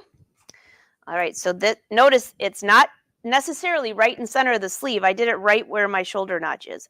So if your sleeve fits great and your shoulder notch is at the center top, that's fine. But you want this line to be parallel to your grain line. It just makes it a lot easier when you're sewing. Okay, well, that's great. Now what? Well, that's how you get a seam in there. Now, what if you want to add a piece of fabric and you want the fabric, you have to decide how long or how wide you want that fabric for the outside. So let's just say that you want to add a 2-inch piece of lace. Okay, now this is just ribbon. But I could have sewn this right to the edge of the seam where then there's not fabric underneath. So if I had lace or I had a second color, I don't know if you guys, do any of you watch my live show on Wednesdays? I did a really cute top. I'll try to wear it next week. It had orange and pink, and I did something very similar to that. So this section here was the same fabric as this, except it was pink. So it went pink, orange, pink, like that. All right, so what that means is that I have to add something in here or create another piece. So if I want it to be 1 inch, now this is a mini pattern, so I'm just going to glide this over. We're going to say that this is 1/2 inch, and this is 1/2 inch, or however wide. It depends on however wide the panel that you're putting in there. All right, so this is going to be our another piece here. I'm just going to put the same color as this, so I know this is going to be color A, this is going to be color B, and this is going to be color A, or however you want it, lace, anything like that. And this can be as wide as you want it. So if you want a wider piece of fabric, that's fine. All right, so you just watched the last one. What's next? Of course, I'll use black for this. We're going to transfer that grain line, the original grain line, which is right there, and use a quilter's ruler because you'll be able to see that grain line right here. And then I can just transfer it over here. And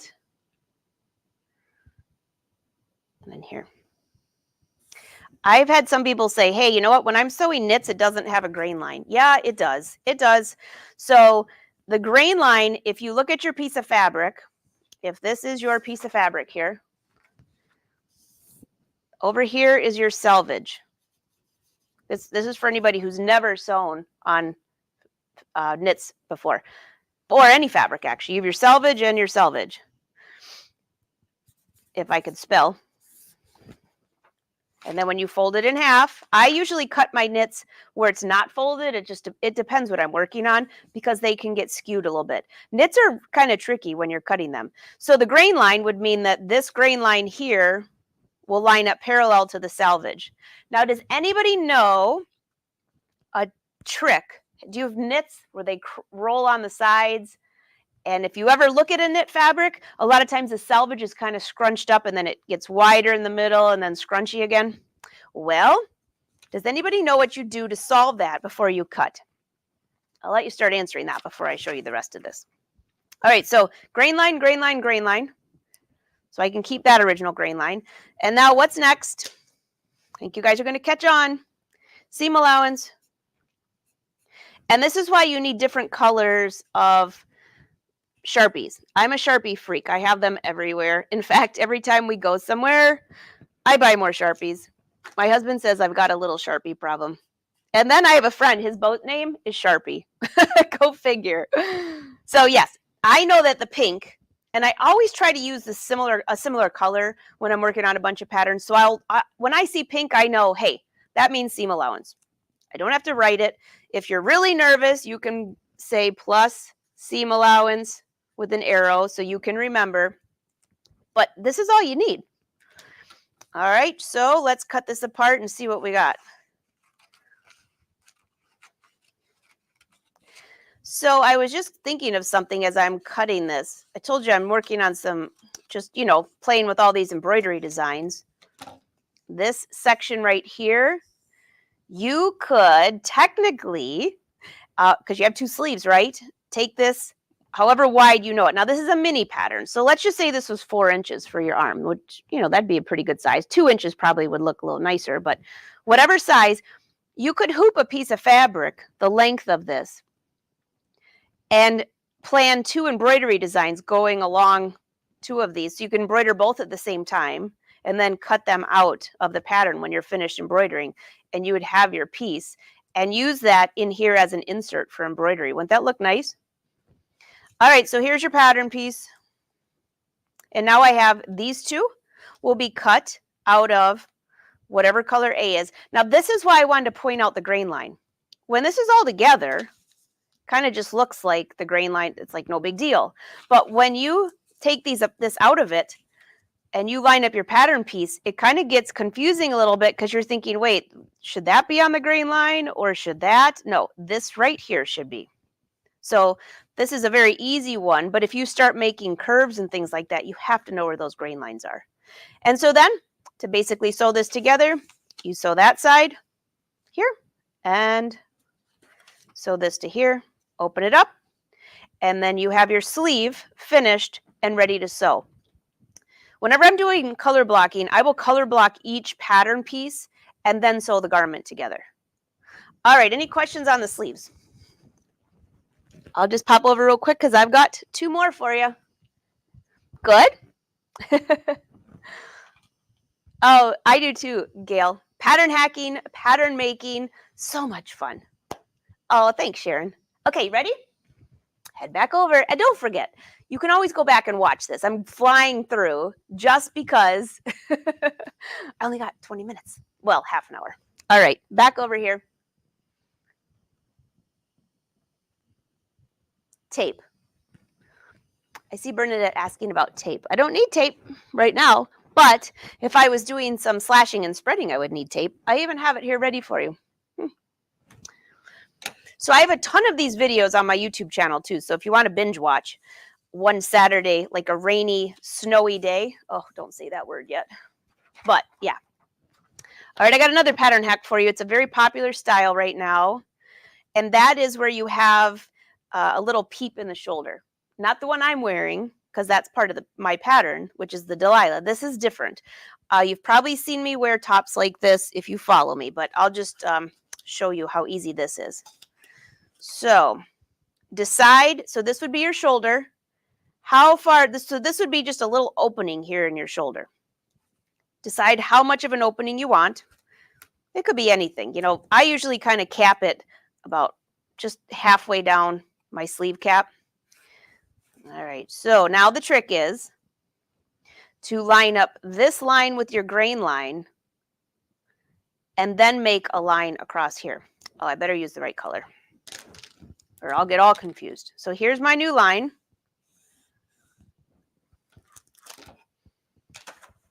Looks great, right? The next thing you want to do is give yourself a 1/2 inch seam allowance and make sure you have some extra paper taped onto your pattern here. You'll see why in a second. So I'm going to make this a little bit, I'm kind of exaggerating it because this is a mini pattern. But you'll have your 1/2 inch seam allowance here. cut that off. Now, if I were to sew this in, well, how you do this is you fold it over. When you're sewing this, you fold it over. Then you'll run a cover stitch or a zigzag stitch or a decorative stitch, something like that. But look what happens on the back. It's not wide enough. So this is where, yes, you need tape.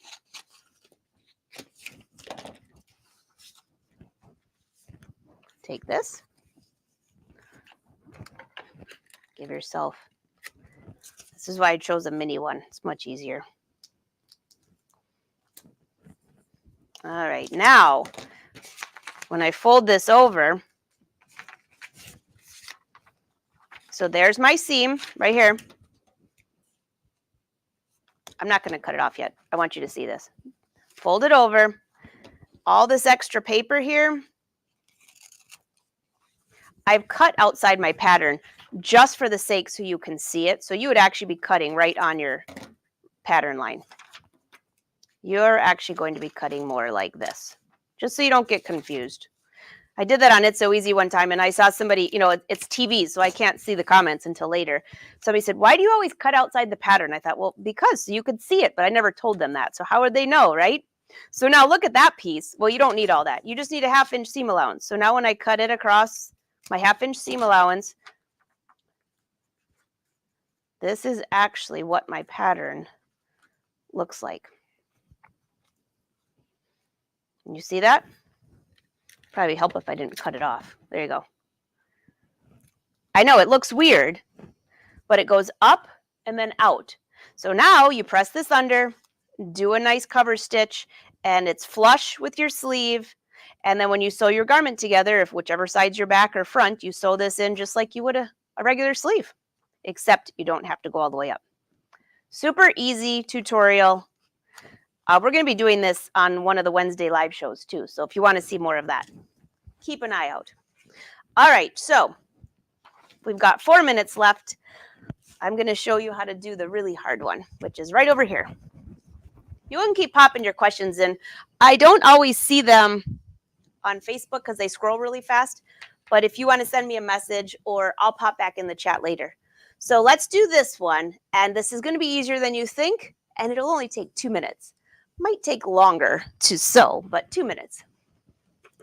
All right, back over here. Now this is the one. There we go. Find all my pattern pieces. This is the one where you need to make a bigger piece, just like this. So now you want to have like a lot of fun. This one, get really carried away. So I want, I'm going to just make a bunch of different pieces. Let's see, go down like that. Let's add another one here. And how about one right here? Now, I take a picture of this once I have it numbered. So you need to number each piece. 1, 2, 3, 4, 5. Just like that. Then you go ahead and do your hashtags.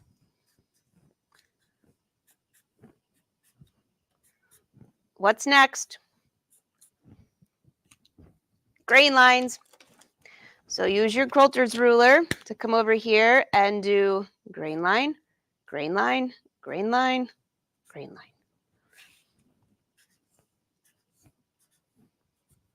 And now you would take a picture. So these are all the pieces, and make, what I'll usually do is take like a color. This is why I brought the other one. Let's say I want this one to be orange, this one to be orange, and let's make that one orange. And then I know that this one's the other color, whatever the other color is. Okay.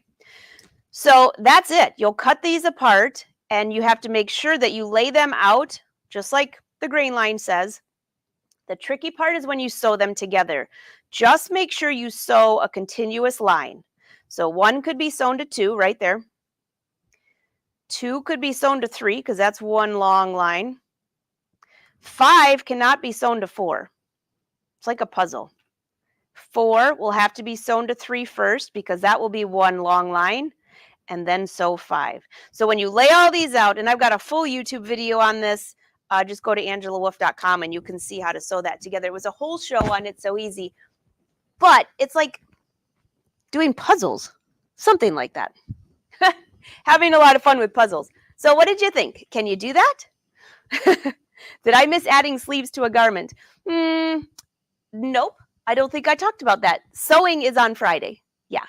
So any questions?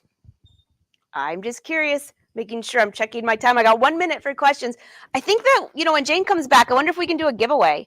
Yesterday, when we said the keyword was knits, I have to ask Blaine. Blaine, I hope it's okay. I'm going to give away another knits class. There were so many of you that said knits, and I thought, oh my gosh. So if you would like to win, to enter into my knits class, it's a knits master class. I teach you sewing, how to cut knits, all of those things. All you have to do is leave knits in the comments right now. Jane, is it okay to do that? Do it. Absolutely. I mean, Blaine would say yes. He always does. While they're putting knits in the comment, Angela, one question, the hack for the curly edges on the knit. Remember you had everybody writing in and they were like taping it, ironing it. For what? Oh, cut it. Okay. That's where the tape came from. Right. You have to cut off that selvage. And when you cut that selvage off, the fabric lays flat. It's like magic, except here's the trick. You got to make sure you leave a little bit of selvage on there. Otherwise, which the reason being is because if you have a long piece of fabric, you got to figure out which one is your selvage. And once you cut that off, all four sides look exactly the same. So cut off the selvage, but leave like just a little bit so you remember that's the selvage. Right. Oh, Bernadette, that's what you were talking about with the tape. I was like, what are we taping? Yeah, no, that was good. I love that. Okay, that was the biggest question that kept coming through. Or we've got knits in the comment box. Should we spin the wheel? Yeah, spin the wheel. I knew they were listening. I mean, we were hanging on to every single word coming out of your mouth with all four of those hacks. They're amazing. Oh, Jenny Owens, Jenny. Oh, I love Jenny. She's from Texas. Jenny, congrats. You have the knits class. I don't think you're signed up for that one. I can't remember. I know she's in the Fashion Sewing Club, so that's a bonus. So, Jenny, congrats. And if you're in the knits class, I'll check and I'll give you a different class because there's a bunch of classes in my academy. So, and so fun, Jane. And so fun, Angela. I love it. And don't forget, Jenny, we want you to go to smplive.tv, scroll to the bottom. Tell us that we just gave you that. Give us all your information so we know that you got the niche class from Angela, and then she'll check and see if you're already in that class. Angela, you're so... everyone, and me included, we're like hanging in everywhere, could listen to you and watch you all day long, teaching us all these good things. It's so fun, Jane. I love your top. Did you make it? I did not, but it is brand new. Oh, but you could have. You could have. I didn't, but I could. I totally could have, but I can't lie, so I didn't. But I will show you this. Look at this is a bobbin. Can you see? Oh, that's cute. And then a button, and then a pair of scissors. Oh my gosh. That's adorable. For SewFest. It's perfect. One of my friends made it for me. Angela, you're amazing. AngelaWolf.com. Is that a great place to send people? That is. And don't forget, everyone, if Blaine hits his YouTube channel number and I hit 60,000, we're having a huge party. And Blaine's offered to do all the giveaways. Right, Blaine? Woo! He already said yeah. He already said yeah. And Blaine's coming back anyway. He's going to say yes. And he's going to say yes. Angela, you're the best. We'll see you tomorrow. See you tomorrow. Bye. Oh my goodness, Angela Wolf, she is the best. Blaine, did you agree to all the giveaways? I guess I have now. You have. Isn't that great? Of course I did. So yes, we're gonna have a big party if we all hit our numbers for the YouTube subscribers. So we're trying to hit 30, and Angela's trying to hit 60. So y'all go out there and make sure y'all subscribe. So. Well, hey, we're going to carry on. Jane, we got another great demonstration coming up next, so we'll see you here in just a little bit. Sounds good. But we're going to talk all about the King Quilter 16, and we have Aubrey Hartman coming back in now. Aubrey's going to be back-to-back. We're going to talk about the Quilter 16 and Robotics, the Butler Robotics. But y'all know that she was an area sales manager for Butler, and she got hooked at an early age of sewing, and she loves making her own clothes. She loves making her Halloween costumes every year. So y'all, welcome back to the show, Aubrey Hartman. Hi, Blaine. Hi, SMP Nation. How are you today? I'm doing great. I hope you're doing great. Oh, we're doing fantastic, having a great time. thank you for joining, SewFest again. And I know we got you for an hour now, so we're going to do kind of like we did the other day. I'll let you go ahead and talk about the, King Quilter 16. And once you get finished with that, I'll tell them how they can get it. And then you can come right back and go right into the robotics. How's that sound? That sounds perfect, Blaine. Thanks so much. We'll see you in just a little bit. All right. Sounds great. Well, hey, SMP Nation, thank you for joining me again today. As Blaine said, we are going to be going over the King Quilter Elite 16, and that is the machine you see here on my long arm frame. And I am just in love with this little cutie pie. So when it says 16, we are talking about the throat space on this particular machine. So from the needle to the back of the throat of the machine here, well, I don't know if you can see it, the back of the throat here, we've got 16 inches worth of quilting space. Now, obviously, a little bit of that is going to be taken up by my roller bars. Depending on what frame you have, a little bit of space is going to go away, but you really get a lot of quilting area in this cute little compact machine. It's very lightweight when you think about how heavy some of these long arm machines can be. I have no problem just pushing it around easily on my frame. I don't have to give a lot of effort to it. Part of that is because it is a nice light machine, but also the roller system that it is on glides very easily across the frame. It makes free motion quilting so easy. You don't have to put a lot of stress and effort into that, and I really like it. I think it's adorable because it's got these beautiful little decals in blue on the side. I think it's very pretty. The other thing you're going to notice here on the side is you can see my big spool of thread over here. So I've actually got two thread holders. There's one on the right side and one on the left side. And then my spool bar comes up here where we can loop our thread through and then bring it all the way through our threading system. And I will tell you that sometimes threading machines can be very challenging. What I like about the King Quilter 16 is that because of its short throat space at 16 inches, I can very easily reach my spool of thread over my frame so that I can hook it through my pin up here, through my tension area, and then very easily go through all of the threading. It's very important when we thread our machines to get through all of our tension areas. That can be tricky when you're learning how to thread your new long arm machine. Don't give up. Just double check yourself all the time. The hardest one is right here. I don't know if you guys can see that, but it is a little black knob. That is your tension discs. And we work really hard with getting our tension set right all of the time. And you want to make sure that you get your thread in there so that it gets proper tension through your stitching. So I really like that. The other thing that you've got on this machine when it comes to threading is M-class bobbins. So we are looking at the bottom side and we've got these really big aluminum N-class bobbins. They hold a ton of thread. So you can really get a lot of stitching done with just one bobbin. I am really bad at keeping up with my bobbins. I don't pay attention because I kind of get lost in my quilting and I tend to run out of bobbin thread at the worst opportunities. But you get 5 of these, so I tend to fill my bobbins ahead of time, and that way it's very easy for me to switch my bobbins out as I go. You may not see on the machine from where you're at, but there is no bobbin winder on this machine. You actually get an external bobbin winder, and I have mine here to show you guys. So it's got a place for you to put your thread. You can put this little telescoping feeder up. It goes through tension discs here. And what's really great is these little black sensors here, you can actually adjust. So if you're someone who likes less fill on your bobbin, you can adjust this so that it doesn't overfill your bobbin, fills your bobbin the way you like it. So it's really great bobbin winder that comes with your King Quilter. Oh, we have a question already. Yes. What kind of thread do you like to use? Okay, so the question is, what kind of thread do I like to use? I am particular to what's actually on here. This is Superior Threads Omni.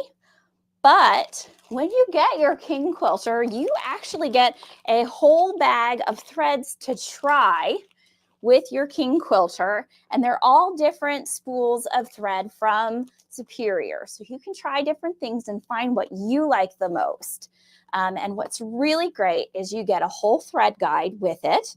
So you can read a little bit about the threads, what their best use is, a little bit about the weight of the thread. So you get some really good information here. I really like my Omni threads, but I am experimenting with different ones. You use what you think is best for your project. If I get brave one day, I think I'll try metallic threads, but I don't think I'm there yet. And then what are your feelings on pre-wound bobbins? The other question we have is, what are my feelings on pre-wound bobbins? If you like pre-wound bobbins, I say go for them. I have used them before in embroidery machines and love them. I just am so finicky about matching my colors that it would cost me a lot of money to buy pre-wound bobbins to go with every color of thread I use on my top. So I just wind my bobbins because I change my colors out often. But if you're someone who likes to quilt with one particular color most of the time, I say get those pre-wound bobbins and save yourself a little time. Speaking of bobbins, because we're down in that bobbin area with what I want to talk about next, there are two items that come with your King Quilter 16 that people probably overlook that I think are extremely important, and it's about the cleanliness of your machine. So you get a little brush and some oil for your machine, and it's really important as your machine runs, you get a lot of fuzzies from your batting, from your thread, just from the fibers of your fabric built up in your bobbin area. So you've got a brush to keep that clean. And then every time you change your bobbin out, it's really important to put a drop of oil on your hook assembly. That's where your bobbin goes in. That keeps it running nice and smooth for you. And that way you don't have any problems with anything locking up down there because it dries out. So that's kind of maintenance for, you know, most mechanical machines in general, but definitely for your long arm. Read the directions, whatever brand you have, they will always give you suggestions on how to oil your machine properly. Now, what I love about the King Quilter is all of the insides are taken care of. It is a self-lubricating machine, and you really only need to pack it up and send it to Sewing Machines Plus every 12 to 24 months to have it serviced and have that lubrication taken care of on the inside. So there's no oiling anywhere else except in that little hook area. So it's really nice to maintain with just a drop of oil. You keep it clean. It's going to run great for you. I've had good luck with both my King Quilter 16 here, and I have an 18 as well. I love them both, and they're both very easy to maintain. The handlebars here, as you can see, are coated in black foam. It's super comfortable, whether you're out here on the edges of the handlebars or whether you're holding inside. Some people who do micro stippling like the closeness to the machine. If they hold up here, they feel they have a little bit more control. I love that the whole handlebar is coated with this foam, so there's comfort no matter where you're holding onto the handlebars. We have a really nice color screen, and it is a touch screen. I'm going to bring this in and turn my camera around a little bit so you guys can see what's on the screen. I'm going to scoot you in. I'm trying not to make anybody sick by moving my camera around too much. Let's see if I can get a good view for you guys. This might be the best I can get today. So on our screen here, it is adjustable, so you can tilt it. Ooh, that's a little bit better now that I tilted it back. You can see the colors. It is a screen that tilts, so you can set it to where you have the best vision. We have a little house at the top. That is our home screen. There's a little button, and that is our tools. And then there's a little I for information about our particular machine. I tend to run robotics a lot because all of you know that I work for Butler Robotics. So I tend to run my machine in precision mode. And in precision mode, that's this little circle here with the R highlighted. That is going to allow me to choose my stitches per inch, and it is going to run consistent stitches through the whole design that I'm running. Or if I'm doing free motion quilting, I will get stitches per inch, which is 11, constantly, no matter what I'm doing. I can change to cruise mode if I like, and that's these little arrows that are after each other. I can set stitches per inch and speed, and that way I have a little bit more flexibility. My needle doesn't stop every time my machine stops like it does in precision mode. My needle's going to keep bouncing up and down when I'm in cruise mode. And this is a little bit more handy for some quilters who like a combination of both. We also have our M here for manual mode. And this is for our longtime quilters who are used to not having stitch regulation, and they can be in manual mode where you can set the speed that your needle's going to be running at that you're most comfortable with moving your machine. It's adjustable here on the screen, but we also have little plus and minus buttons. Let me see if I can get the plus. Little plus button here, little minus button on the other handle, where you can adjust your numbers for both your speed and your stitches per inch with the buttons on the handle.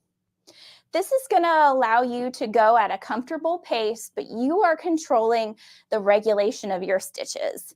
If you move slow, your stitches are going to be closer together. And if you move fast, you're going to get much longer stitches that are spread apart.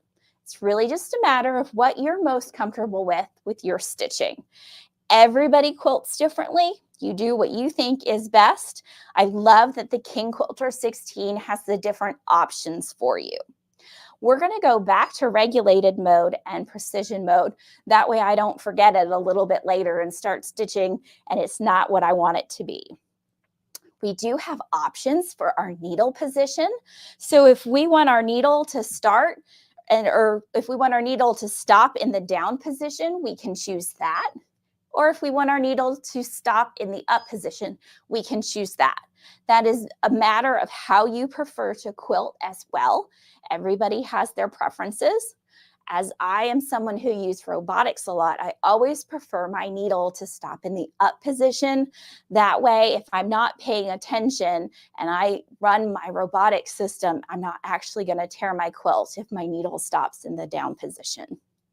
We have our little slider bar here that looks like a light bulb, and that's going to turn my lights on and off.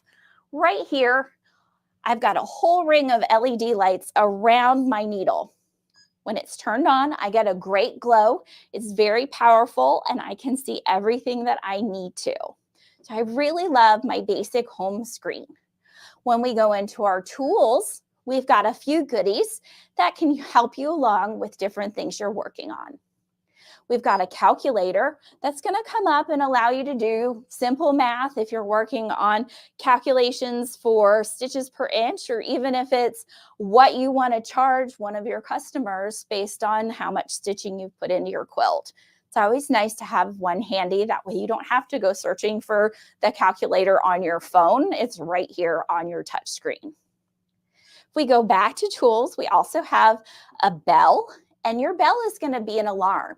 And the one up here at the top is a speed alarm. So if you get going a little bit too fast, it's going to let you know that you are causing problems because you are a speed demon. And I prefer to have this because if I get going too fast, I don't want to outrun my stitch regulation and cause problems with what my stitches look like because I'm just running too fast. So I like having my warning to tell me, hey girl, you need to slow down a little bit or we're going to have ugly stitches. Also have a little bit of timer down here. So we can set a timer if we want to practice our quilting for a certain amount of time. We can set a timer for maybe 20 minutes, and that way we can go do some micro stippling and see how we practice. And when we're done at our 20 minutes, our alarm will go off and we can set another alarm to try something else. I really love that that's available. We go back to our home screen. We actually have a little language, so we can go through the different languages available so that you have your machine set to where you're comfortable. We have a little stethoscope, and that's going to bring up some different items that if you're having any issues with your machine, these are different tests that you can go through with Sewing Machines Plus, and they can help you determine what's the best way to help your machine. We've got a little counter here, and the counter is going to allow you to run a count. Maybe you want to know how many stitches you put into a quilt. You can start your counter and it's going to count for you as you're running your machine. I also have a counter down here that has the stitches that I've done so far since I've turned my machine on. We do have little circle buttons that have an arrow in it, and that's for resetting. And then the last one we have down here is just going to be for updating if we have to do any updates. Our I for information is going to give me my total stitch count and the information about the electronics put on my machine. I probably won't ever need this, but it's nice to know that it is tracking my total stitch count, just so that I can be aware of how much I really used my machine. I think that number is going to get really high by the time the holiday season is over. So let's go back to our home screen. And I actually want to show you guys the machine stitching out in precision mode. I have something set up on my robotics system to stitch out a row. And I want you to see the quality of the stitches and just how smooth and nicely it runs. So I'm going to back you guys up just a little bit so that you can see the machine running. I have a little pumpkin design set on my screen because I've got my Halloween quilt. And if you've been following me most of the week, you know that this is what I've been working on. We're going to fill in this whole row, and we're going to let our 16 do all of the work for us.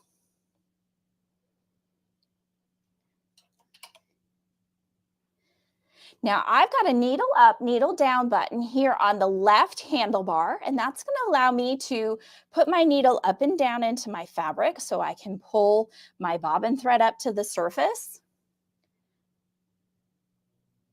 And as my robotics comes into place, it's also going to allow me to cycle my needle so I can put locking stitches in place. So it's a really handy button to have. And I know it's a little bit off screen for you guys, so give me a second. On my right handlebar, I've got my start and stop button to turn on my stitches. So I can just press that down and my stitching will begin.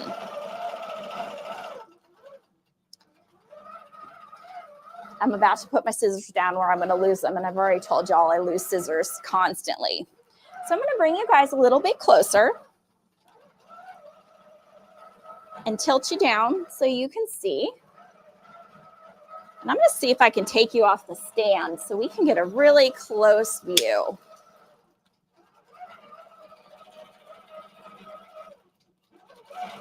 I am stitching black thread on kind of black fabric most of the time for Halloween, but there's some of the purple that you can see.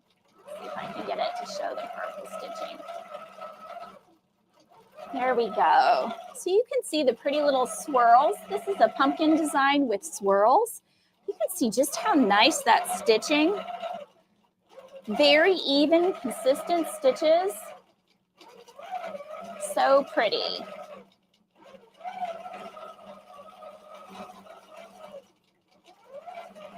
And I find it a pretty quiet machine. I know some long arms can be very loud, but this isn't very loud as far as I'm concerned. I think it's pretty quiet. And I have gotten accustomed to the sounds of what happens when I run out of bobbin thread. It does change in noise, just like my home sewing machine does. If I run out of bobbin thread, I can hear it, and I can hear it on this particular machine too. So are there any questions, Lindsay? Do we have anything that people have comments on?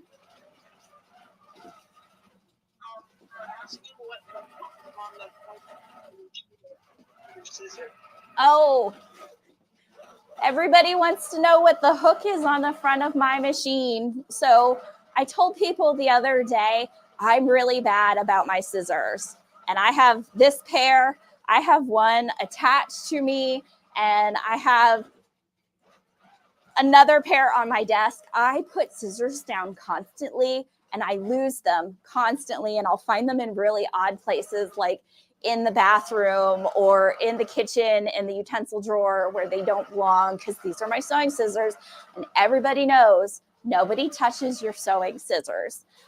So I put a command hook onto the head of my machine. So it's just, you know, the little sticky that pushes on there, and then a clear plastic hook, so that I always have my scissors where they belong and I don't lose them, because I do have a tendency to kind of put them on my top and then they slide underneath my roller bar and then I can't find them. And I don't want them to slide under my roller bar and under the needle of my machine. That would be very dangerous. So that's what that little hook is there. The other thing, you may have noticed that the foot on my machine, and I'll scoop you guys down a little bit. The foot on my machine is a clear plastic foot, and this is called the glide foot, and I'll show you the box. I have this foot separate from what you get with your purchases. I love this foot. This is an add-on to the machine. It goes over all of the seams. And if you've noticed, this is kind of a lot of half square triangles, which gets really bumpy. So this foot glides over all of that perfectly. You do get 2 feet with your King Quilter 16. The first foot you get is this little guy here. It is a 1/4 inch ruler foot. So you can use this with rulers, which is really great. I have not practiced rulers, so that's why I'm not showing rulers to you guys. But this comes on the machine, and it is a wonderful foot. The other one you get is this little open toe foot. And so it's got a little opening in it. So I love this one for micro stippling. If you are someone who's really into that, or if you want a more open vision point, you can put this on your machine. Maybe you're trying to trace around and echo quilt around an applique or something. This might let you see a little bit more. But you can add the glide foot. You can also add couching feet and echo feet to your King Quilter 16. I like to have accessories. I like to be a little bit spoiled, so I have that glide foot on here. Do we have any other questions, Lindsay? They would also like to know if you made your shawl. Oh, okay. Everybody wants to know if I made my shawl, and the answer is yes. I am not a great knitter, but I have tried. So this is probably one of my better pieces of work. Like most of you sewers and quilters out there, I like to have a hobby that can travel with me, whether I'm sitting in a doctor's office or sitting in the car going on vacation. And so I decided knitting would be a good idea for me to learn. And so I try. I'm not great at it, but thank you if you like it. I did make this a few years ago. I'm going to just dip you guys down one more time so you can see what we've got on the quilt. Take you off the stand so you can see all of our quilting. Our little swoop, our little swirls are coming into play.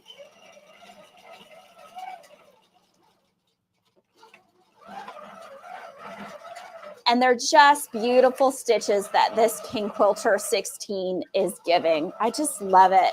So if you're in the market for a long arm this week on SewFest, get you a King Quilter 16. It's a wonderful machine, and there are different size frames. So no matter how much space you have available, Sewing Machines Plus team can make it work for you. I think we are probably going to go back to Blaine for a minute. He's going to tell you how to get this machine. I'm going to reset so that we can go on to the next half hour. All right, Aubrey, we'll be right back with you to show some robotics. But right now, I'm going to tell them how they can get this. Now, this is our brand of long arm quilter. We came out with the King Quilter in September of 2018, and we first came out with the 18-inch. 18-inch was a huge hit.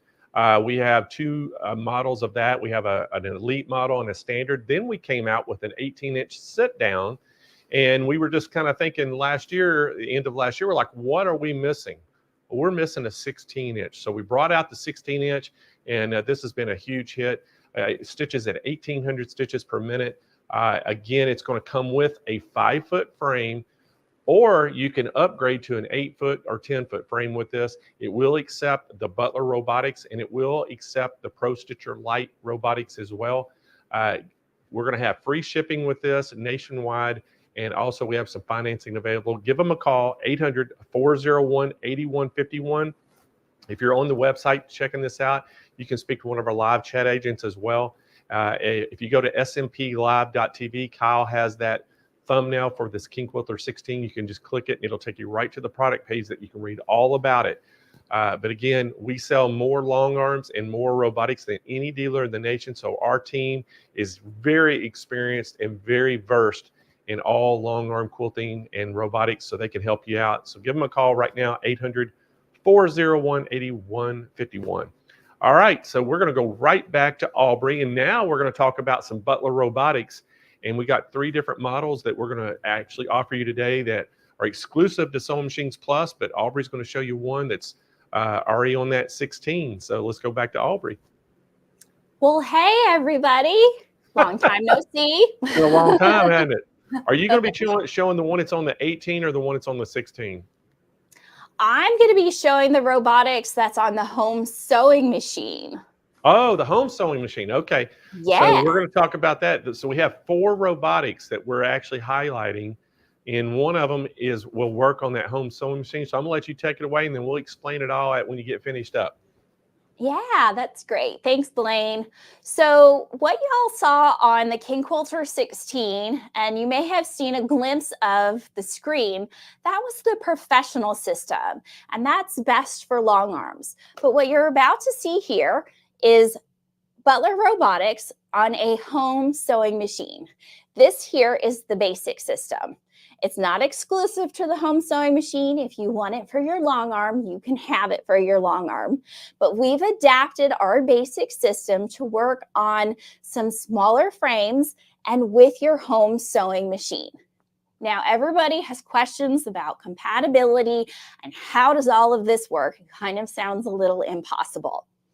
Now, our compatibility list and Sewing Machines Plus has that available for you. Your sewing machine that will be compatible with our system is based on compatibility with the Sure Stitch Elite Stitch Regulator, and that's here on the front of my handlebars as well as my Butler display. The compatibility list is important because the Sure Stitch Elite Stitch Regulator is actually running the stitching functions of your home sewing machine. So today I have a Juki TL18 QVP on my frame, but the other day I had a Baby Lock Jazz 2.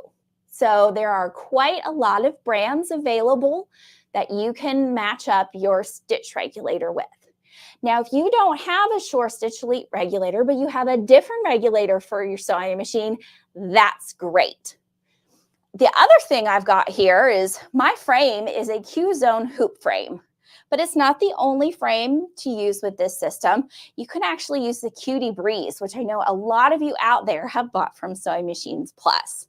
What's really important about it is that it has the over the machine handlebars. So my machine sits in between the handlebars up here.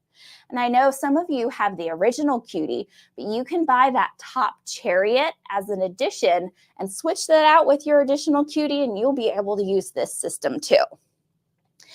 Some people are concerned about how everything hooks up and does it really work, and can I do this myself? So I'm actually going to take the camera off the tripod and show you a close-up view of some of the components and how it all works together. I'm going to try not to make anybody sick, but I'm not a camera person. I'm a sewer. So I'm going to bring you down and we're going to see what we can do. Now, as I said, here on the front, we've got our Butler Robotics display. And then here we've got our Shore Stitch Elite display. So here's our stitch regulator, and here's our Butler Robotics display. If we follow our cables back here, you can see my home sewing machine. It is not a long arm. It only has 8.5 inches worth of, well, how about we come at this angle? 8.5 inches worth of space in the throat. That's not very big, but it's normal for a home sewing machine. The stitch regulator has its kind of, I'm going to call it its brain.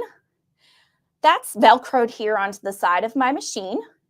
And everything kind of plugs into there, including the cord that goes into my home sewing machine, the cord that goes into the display, and the cords that run the encoders, that reads the movement of your carriage. And your machine sits on your carriage. And what moves your carriage is our Butler Robotics system. And I am going to bring you underneath my frame, and hopefully there isn't too much thread on my floor. But here you can see this is the motor box for the basic Butler, and it is attached to the front of the carriage. And there is a little black belt. Can you see it right there? That is attached to both sides of the frame with little clamps. It was very easy to set up. I'm not super techie and I'm not super savvy with building, but I can put IKEA furniture together, so I can put this together. The other belt attaches here on the side of your machine and attaches to a pulley that you put on the back of your carriage. So you've got another belt here. And those belts, they happen to drive the carriage based on what you put on your Butler Robotics screen. That stitch regulator is just turning on and off your stitching on your machine. I hope that explains things a little bit, but you do need all of those components. You need a compatible frame with our system. You need a compatible sewing machine with a stitch regulator, whether it's the stitch regulator that you purchased, the Shore Stitch Elite, which is our favorite right now, or whether you've got one at home. And then you can put your basic Butler Robotics system on it. Now, this works very, very similarly to the robotics system you've seen me demoing all week long. I'm going to bring you in a little bit closer so you can see the display clearly. I'm going to tilt you down just a little bit more.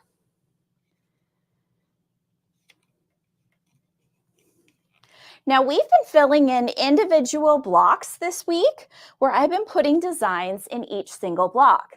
But I want to show you, I'm going to pull you back just a little bit. I want to show you that you can do a design all the way across the whole quilt top. It's very easy to set up, and this is where you would be doing edge-to-edge designs for yourself. And I know that's something that a lot of us tend to do. We want it quick, we want it easy, and now we can do it in a small footprint with our home sewing machine. So you don't have to learn a new machine, you don't have to take up a lot of space, you just put your robotics on and off you go. It's really a simple setup. So right now what you see on my screen, and I can't get the glare off. So there is a large orange box on the screen, and that is the whole width and length that I can move my particular home sewing machine on my carriage within my frame space. Because my particular machine is only 8.5 inches wide in the throat right now, I don't have as much room as if I had a larger machine. The machine that I had the other day had a much larger throat space. I could quilt a little bit more. But with the one I've got right now, I very easily can get a 5-inch square in it. So don't think you're super limited just because you have a smaller throat space on your machine. You still can get a lot of automated quilting done. I'm going to go ahead and lay out the whole row here so that we can add a pattern into it and stitch that out. The first thing we need to do is make sure we're in the layout, and that's here on the left-hand side of our display. And then we're going to hit the plus sign, which is here on the right-hand side of our display, to add a pattern box. When I do that, my Butler Robotics system is going to give me directions to set the first point of my pattern box. I always start in the upper left-hand corner of the space I'd like to quilt. When I get there, I'm going to hit the plus sign on my display, and then I'm going to bring the machine towards me to the bottom left-hand corner of that area and hit the plus sign on my display. Now I'm going to slide all the way across my quilt top because we are doing an edge-to-edge design here. I'm going to walk around the back of the camera so I don't knock anything over. And I'm going to mark the bottom right corner of my quilt area and hit my plus sign. And now I'm going to move to the top right corner of my quilt area. And instead of hitting the plus sign, I don't know if you guys can see this, I've got options. I'm going to hit the check mark. And that's going to set my whole quilt area. That's going to be one whole row for me here. I want to keep my row within my blocks in this particular occasion. So now that I've got that, I need to add a pattern.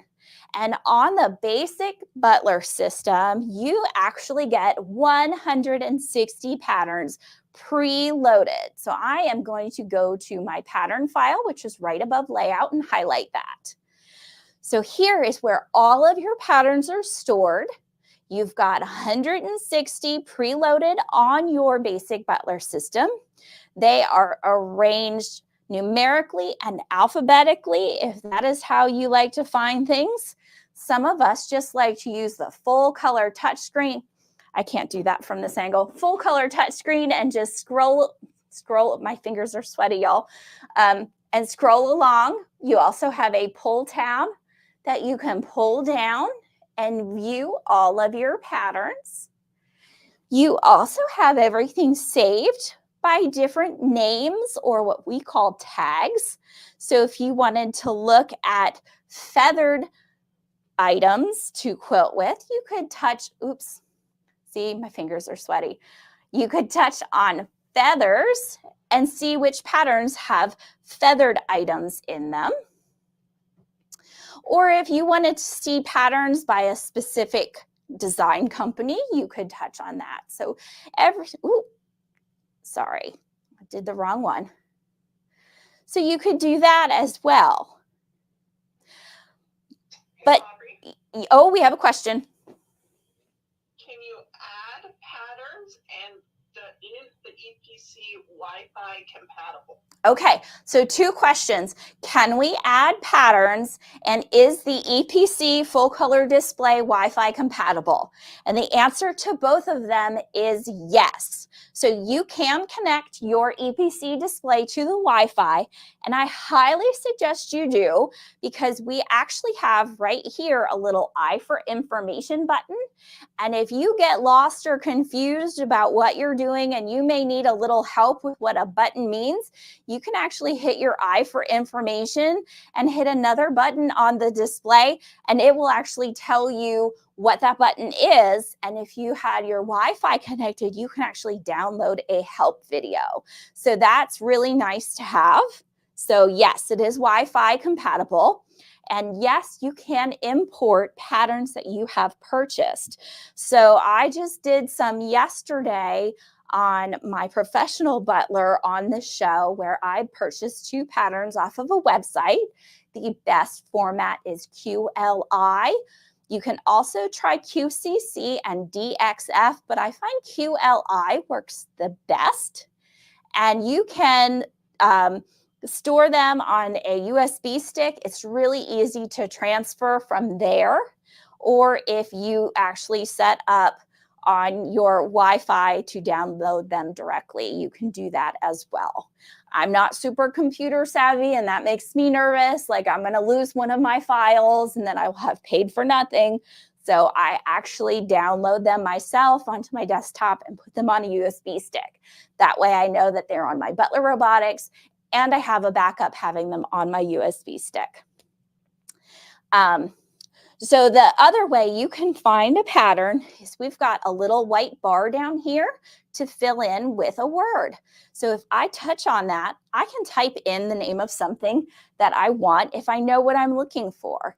I'm going to type in the word bubble because the pattern that I want is a bunch of bubbles. I'm going to hit the check mark on my display, and this is the pattern I was looking for. If I touch it and it highlights orange, that means it's ready to load, and I can just hit the check mark off to the side. I've got one little repeat of my bubbles here, but I've got a whole lot of space to fill, so we have some editing work to do. Once you load a pattern into your pattern box, you are automatically moved to edit. So we're kind of assuming that we need to do a little bit of work, and I do. We definitely need more. I'm going to come around to the other side of the display so that I'm not reaching across the camera. So from edit, we're actually going to use this top button up here. It's got a little square with some arrows and a plus sign, and that is our repeat function. So I'm going to repeat horizontally quite a few times to fill in my whole space. So I've got those options down here. Depending on what I'm working on and what I've got space available to me, I can repeat vertically as well. I can adjust spacing, and I can even offset if I need to. But we're going to just add horizontally. I can just touch my plus sign as many times as I need to fill in what I think is going to work best for my space. I'm pretty close here at 7 repeats, though I am hanging out a little bit here on the right side, and I need to fill in some space on the bottom. So next, we need to go to our scale feature and work with this just a little bit to fill it in and make it perfect. My scale feature is just a few icons down. Looks like a square with arrows coming out of the corners. If I highlight that, I've got all of my scaling features. And I think what I need to do is make it a little bit longer or a little bit shorter, but a little bit wider. So we're going to play with that just a little bit. Oh, that's the wrong direction. So I need to add here on my vertical to get it a little bit wider. And then I need to minus here on my horizontal so it gets inside the box and not hanging out. I don't want it to go off of my quilt top. So I look like I am fully inside all of my areas that I've got in orange. So I think we are good to go to stitch out. So we're going to go ahead and move up our screen one more time and hit the little house button for home. We're going to always check to make sure that our needle is highlighted. If your needle's not highlighted, what it's going to do is just trace over your design. It's not actually going to stitch for you. And we want to make sure it's stitching. I'm going to hit my little green button here at the top. That's my go button. I call it my green skittle. Our directions start coming up now. And the Butler Robotics system is really great about telling you what you need to do when. So if you're good at following directions, you're going to have no problem learning this system. So the machine is going to move to the start of our design, which I don't know if you can see it, but there's a little teeny tiny green dot off to the left-hand side of our design. That's our start. And we need to verify that our needle is up. So I'm just checking, and yes, my needle is up. So I'm going to hit my check mark. My robotic system is actually moving my machine on its carriage to the start point of where my design is going to start. And my directions are going to start changing on the screen and ask me to do some things. So I'm going to move you so that you might be able to see what I'm doing on the side of my machine. My robotics is telling me to do a single stitch with my quilting machine. So I'm going to hold on to my top thread. I'm going to reach around to the side of my machine here, and I'm going to press my needle up, needle down button. That way I'm pulling my bobbin thread to the top. So I hit my check mark on the screen, and my next direction is to pull my bobbin thread up and then press OK. So I'm going to just push my machine out of the way, tug on my top thread, and pull that bobbin thread up to the surface. I can hit my OK button. And now my machine's going to move back into place to where the start of that pattern is. And my next instruction is to cycle the needle to lock my stitches in place. So I'm cycling my needle to lock my stitches 3 times.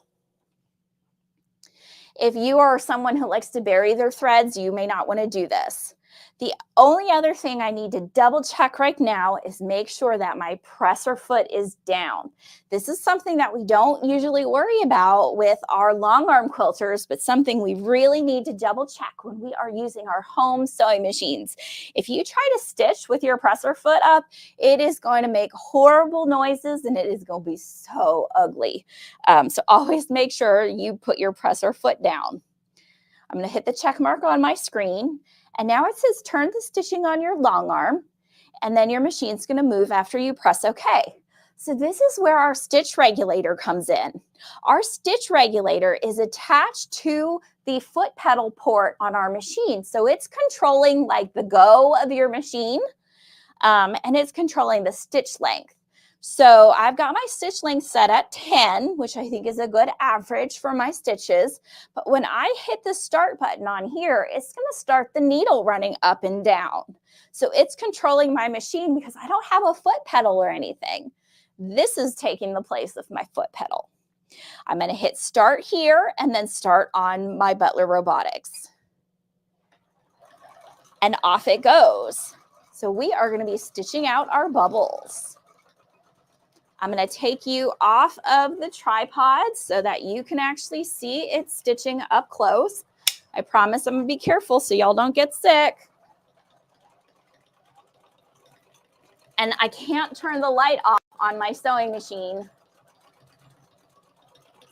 so it might be hard to see where the light is, but hopefully I can get some of it in the shadows so you can really see what the bubbles look like stitching out, because they are so cute. This is probably my most used pattern on both my home sewing machine and on my long arm. I just love this pattern and it looks so good on this. This is probably a 4.5-inch square. So it looks so cute on this, and it looks so cute on big borders on quilts that I do on my long arm. So see how nice that's stitching? This is your home sewing machine, guys. This is not a long arm. This is something that you may already have in your house. So you can turn that home sewing machine into a quilting machine to do all that work for you. I just love that we have the ability to do this.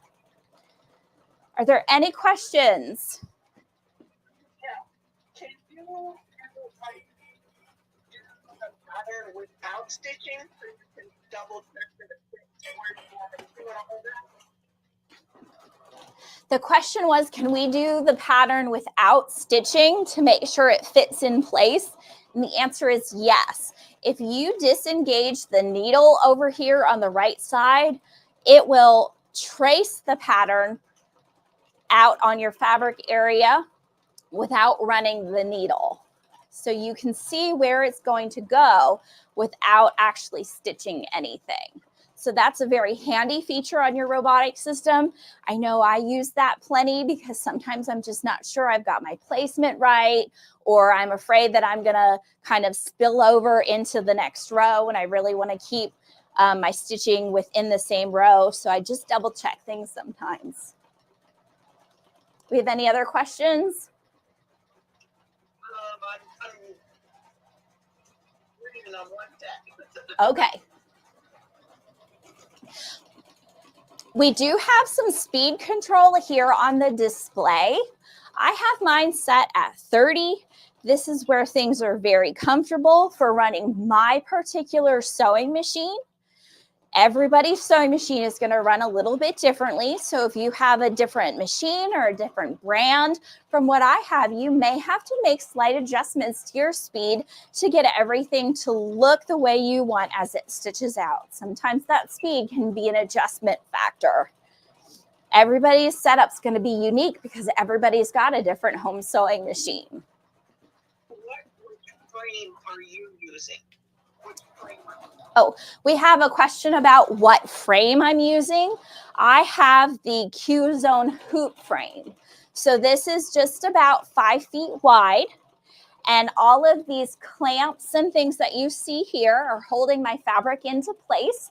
There are no rollers on this one. So it works a little bit more like how an embroidery hoop holds fabric into place. You lay your quilt down, you clamp it into place. These little metal clips back here are actually coming from behind and are holding the quilt that I've already quilted into place so it doesn't flop down behind and get in the way of the running of my machine. Okay, so my butler's telling me the row's done to turn off my stitch regulator and then cycle my needle again so that I get my tie-off stitches. I'm gonna go ahead and do that. And I'm gonna lift up my presser foot so that I have free rein to move my machine without breaking my top thread, because y'all, that was a hard lesson for me to learn when I first started using this. I broke so much thread because I did not release my presser foot, so it kept my tension disc engaged and I just kept snapping my thread.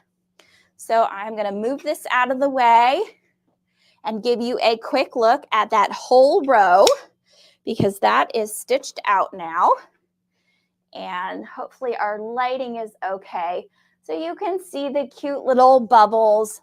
I don't think you can see them as well on this fabric, but you can see them on the yellow and the turquoise. They are so perfect. I don't know about you guys, but I could never free motion circles that nice. I think they'd look like puddles of water instead of circles. So they really turned out well. So just remember, whether you have a long arm or whether you are interested in this home sewing program, you can get Butler Robotics. We are a universal long arm and home sewing machine system so that you can automate whatever you like. Are there any final questions, Lindsay?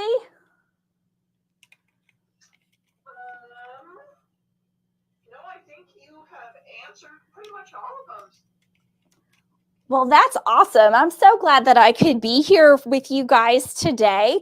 I will be back again tomorrow, and I will be doing the Butler Robotics professional system again, and I will be doing that on the King Quilter 16. So there are so many choices this week, you guys. Whether you're buying a long arm, whether you want to set up your home sewing machine, you've got automation choices.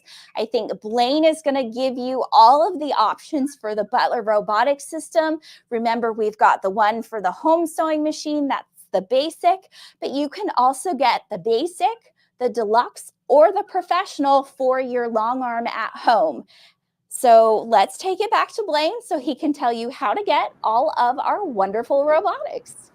Well, thanks, Aubrey. Great job as usual, and we'll see you again tomorrow, okay? Sounds great. Thanks, Blaine. All righty.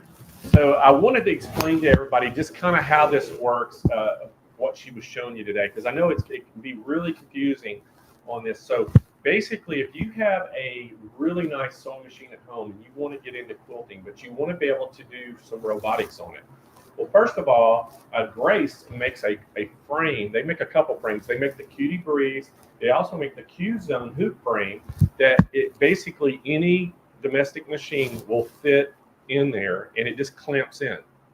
So that basically, in the carriage that it clamps in has handlebars, so you could basically do free motion quilting with that. But you do need stitch regulation, and they also make a stitch regulator, Grace does, and that works really well with the Butler.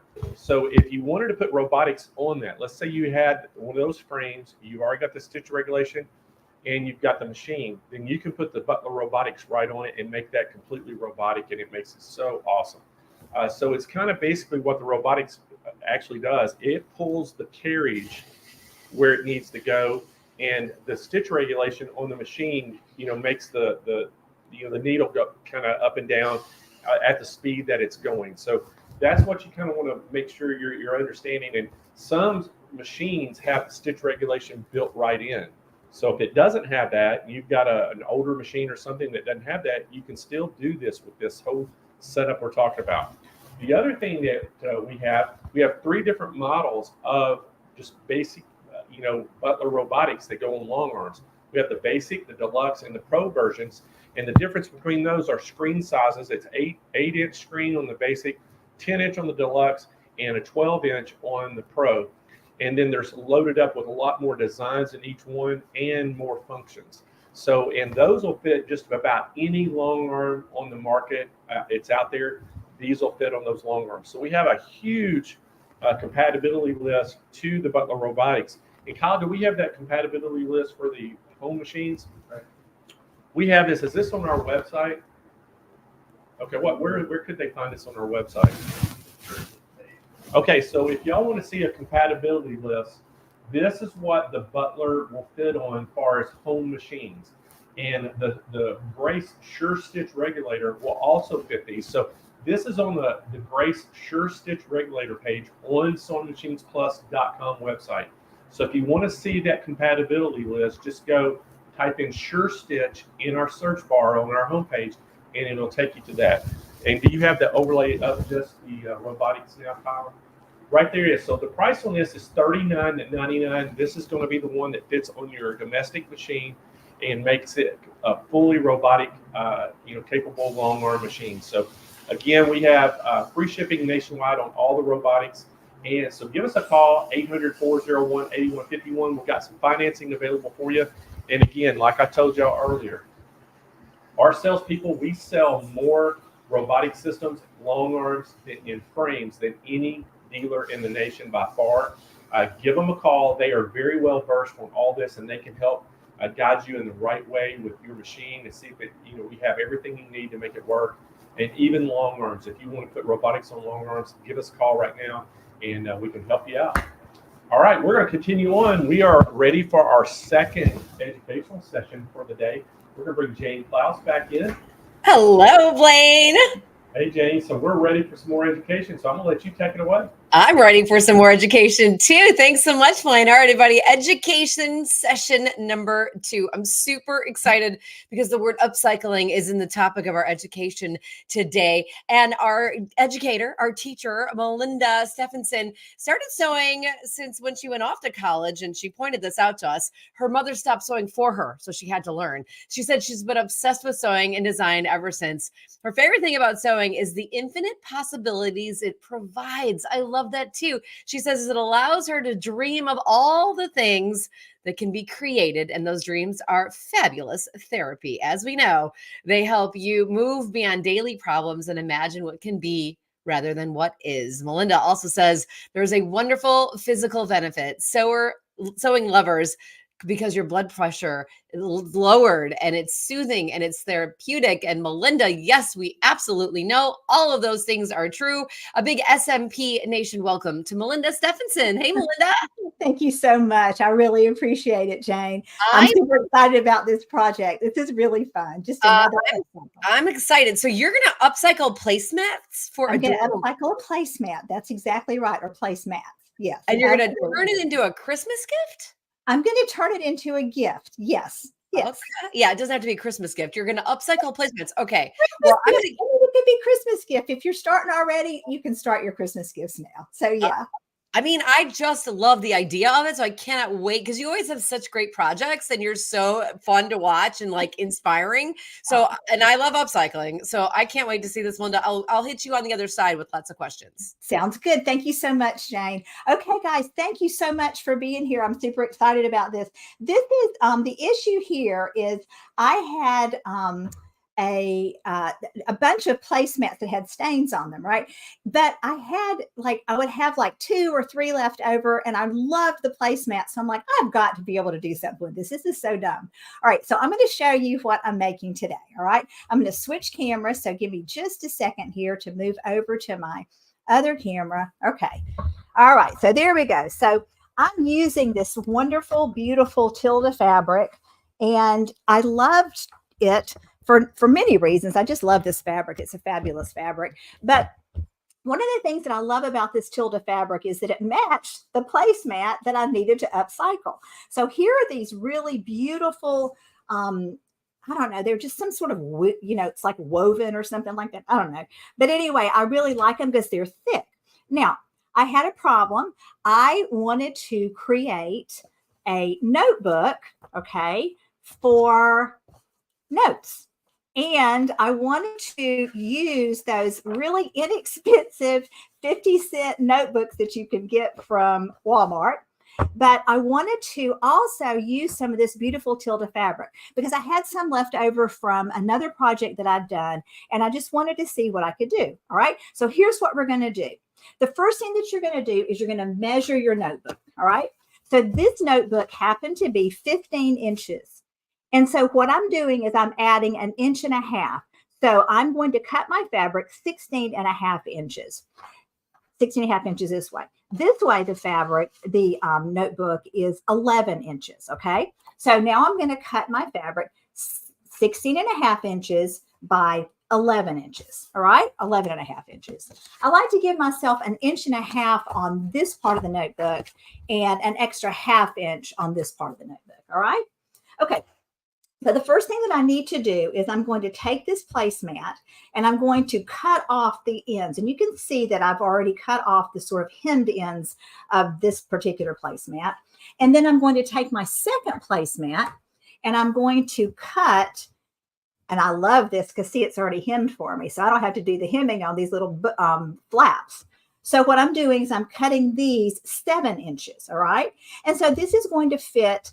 This is going to be my lining, but the cool thing about using a placemat with these notebooks is that then you don't have to use any sort of batting. So the placemat sort of acts as both batting and also it acts as your lining. All right. Okay. So the first thing I'm going to do is I'm going to take 4 45-inch strips. Okay. And I'm going to serge them together. Now, what I really love about my serger is that I can get a perfect 1/4 inch seam with my serger. All right. Now, I've already stitched these 3 together, but I'm going to go over to my serger and stitch this one. All right. I'm going to stitch that one here. And then what I'm going to do after that is I'm going to cut them into 6-inch. They're not squares, but 6-inch pieces. Okay. Because you can see what's going to happen is I'm going to need 2 6-inch pieces, right, for both sides of my notebook. All right. So let's go over to the serger and let's get this strip stitched together.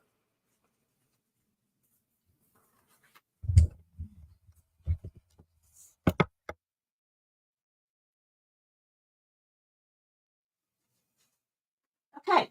So today I'm using the Acclaim serger. This is one of my very favorite sergers. I like the Acclaim because it's big and it enables me to stitch large things like, for example, a quilt because it will go underneath my throat plate. See, I've got a pretty good bit of space here. So let me back that up a little bit so you can see it just a little bit better. All right, there we go. Okie dokie. Let me get my camera set up properly so I can actually see it. And there we go. Okay, now, so here we go. And I'm going to, you can see right here that I have my stitch width set at M and I have my stitch length at 2.5. All right. So what I'm going to do is I'm going to pay close attention and I'm going to stitch right inside my knife. All right. So there's my knife. And I'm going to be really careful to stitch inside the knife because if I stitch inside the knife, I'm going to get a perfect 1/4 inch seam. All right. So here we go. Let's see how that looks. And this works on any of our sergers. I love the Acclaim serger. It has automatic tension and automatic threading, the jet air threading, and the Revolution Air threading of the needle. So that's really makes it super easy to swap around. So you can see I'm keeping this right on the inside of my knife, barely cutting anything off. I'm just cutting off those little, there we go, those little extra pieces of fabric. Really. The pinking shear creates those triangles, and so I'm just cutting those triangles off. Okay, so this is a great way to use leftover strips from your jelly rolls. And the Tilda fabric comes in jelly rolls. It also comes in just regular yardage.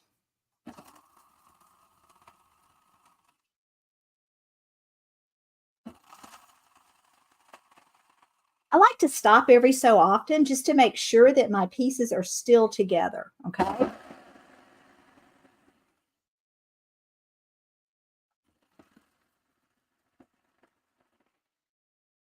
All righty, almost there.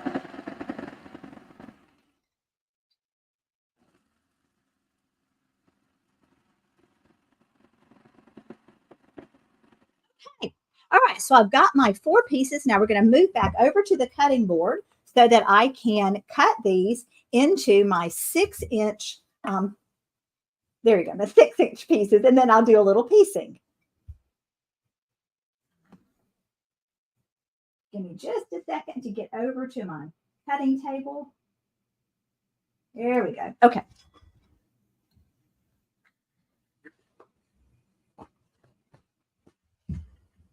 I think I need a wireless studio.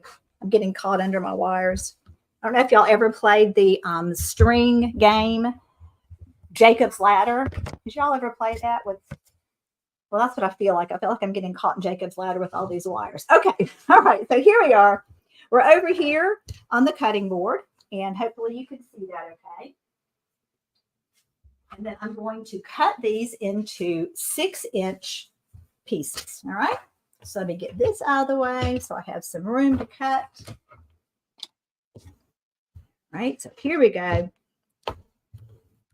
Now, normally I'm going to run out of time. So I'm normally at this point I would press, but I don't want to run out of time to get this completed. So I'm not going to press, but you guys know the next thing that you would want to do would be to press. All right. So I'm just going to cut off those ends so that I've got an even 6 inches. Okay.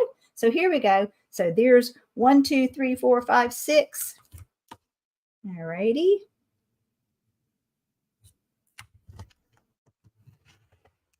The wonderful thing about serging these is because serging just makes it easier. It makes it faster and easier. And also the serge stitches are durable. In other words, you've got 4 threads that are going to hold your whatever it is that you're using together. I use this notebook at work, at school, and it is in and out of my backpack all day long. And I'm zipping and unzipping that little zipper, the secret zipper that I put in there so that I can get my students' roll cards out. And so it gets a lot of wear and tear, but the serge stitches hold up. It's true for a quilt too. I don't know if any of you have ever done any piecing on a quilt on your serger, but it works really, really, really well. Okay. Just need 2 more because I really only need 4 of these for this project. So I'm going to have some left over. And the fun thing to do with those leftover pieces is to make a zipper, make a little zipper pocket. We won't do that today, but it's something that your serger makes awfully easy.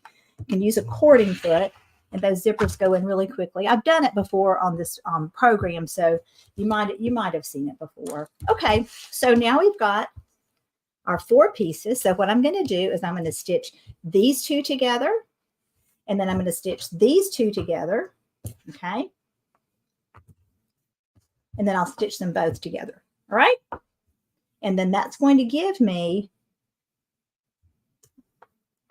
my notebook. Okay. My notebook cover. All right. So here we go over to the serger.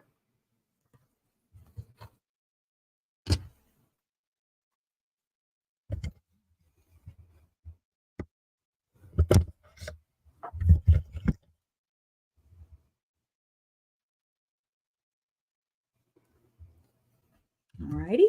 And we're going to do the same thing. We're going to use that same setting for our piecing. So we're getting perfect 1/4 inch. Let me get that straight so you can see it. Okay. So here we go. I'm just going to nest those seams, and I'm going to get my 1/4 piecing done here.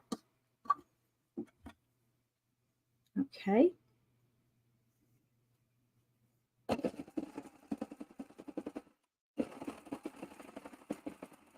And you can see that I'm nesting the seams. That is, I'm making one go one way and one go the other way, so that I can get some pretty good. Okay, so there's one of my pieces. All right, and then let's stitch the other two together.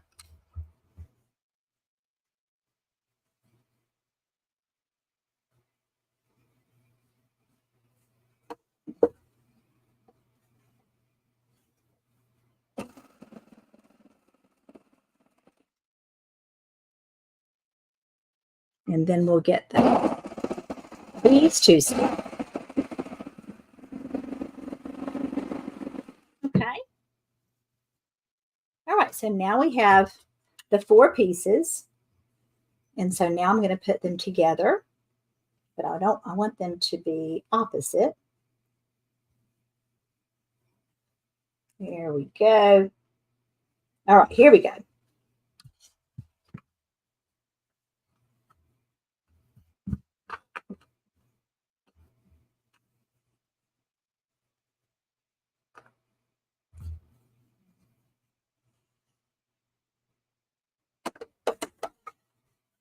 All right, let me see if I can get those ends together. Okay. Now, when you have a good bit of time, it's really fun. How I did this, it's really fun to use piping, create piping.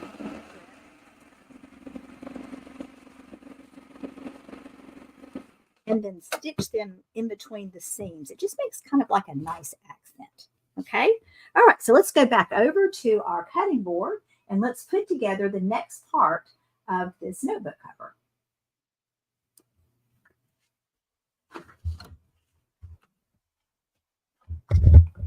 This is a super easy and, as you can see, super fast project.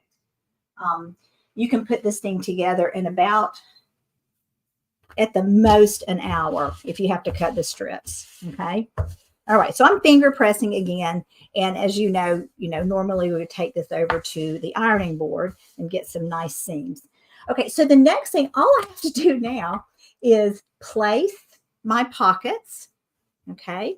So here's my pocket, and I'm putting my pockets down right sides together. So remember, these pockets are going to be 11.5 inches this way. And then I cut them. Normally, if you have to hem them yourself, you're going to have to cut them 7 inches. But because this is hemmed for me, I only had to cut them 6 inches, okay? Because that hem is already created for me. All right, so let me get my other pocket. And again, I've got right sides together. So the right side of my hem, right, here's the right side of my hem, is against the right side of my fabric. Okay. All right, now I've got a little bit extra up here. That's okay. My serger is going to take care of it. So the next thing I'm going to do after I get this put on is I'm going to put my placemat that I've cut the ends off of right sides together. Okay. And then I'm going to get some quilt clips and I'm going to clip the edges. And then what I'm going to do is I'm going to leave an opening right here so that I can turn my notebook cover out. Okay. All right. So this is a quick. Here's my clips.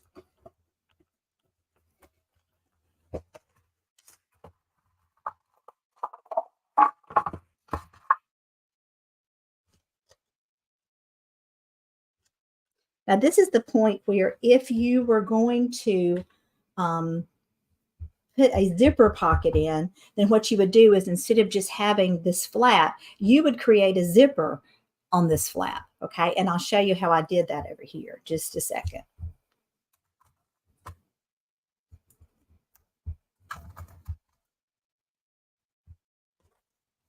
Now, my placemat's a little bit bigger than I need it to be. So I think I might need to do a little trim before I do my stitches so that I can keep everything together. So let me get my ruler and let me trim a little bit.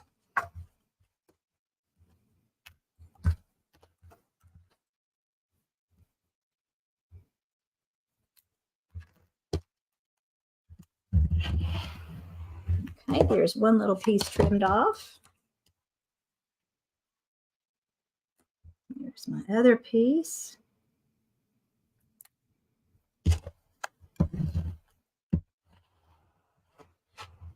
I think I might need to change my blade. It's not wanting to cut. I think I might have cut way too many placemats with this blade.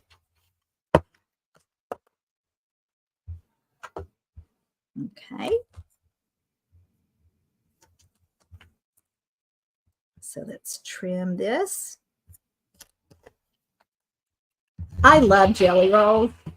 I just think there's so much fun to figure out what I can do with these strips. And they just go together so quickly, and they're so low, they're coordinated so beautifully. It just makes it easy.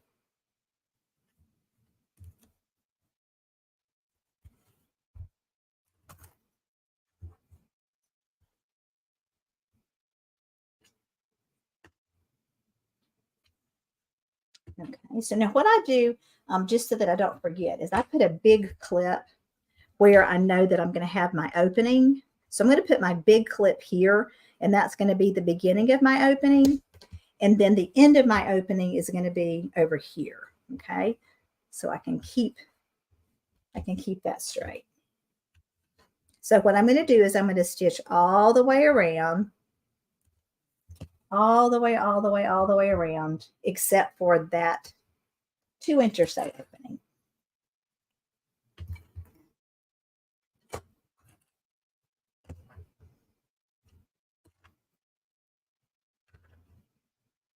Okay.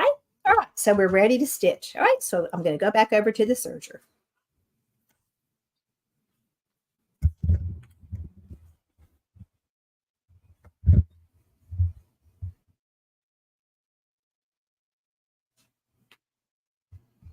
Okay. So here we are at the serger, and I'm going to start at the beginning of my 2-inch opening, okay, or 3-inch opening. Is a little bit more than that. So you're trying to make the opening as just kind of like as small as you can get away with, all right? All right, so here we go. This is the last step here.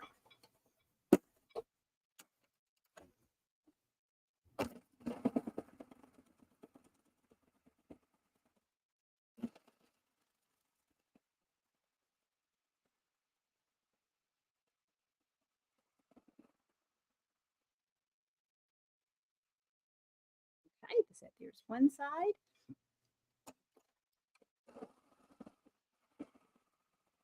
And that is some thick fabric, you guys. Super thick with machining going through it.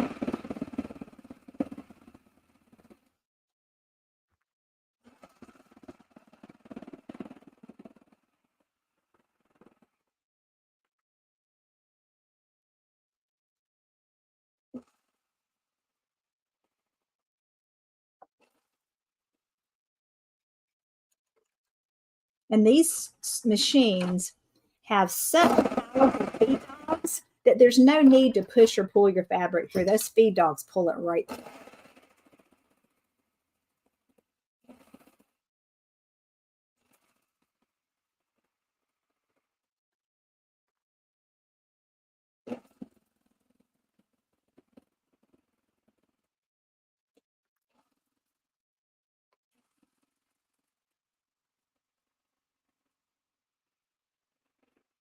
One more side.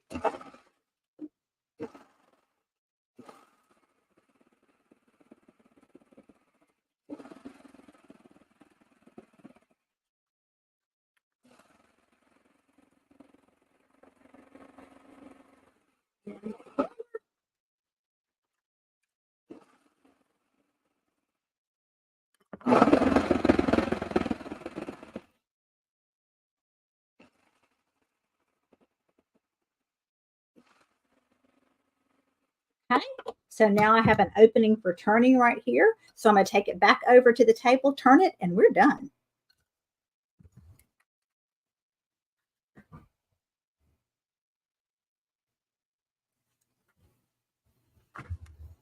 All righty. Here we go. I'm going to give these corners a little bit of a clip first.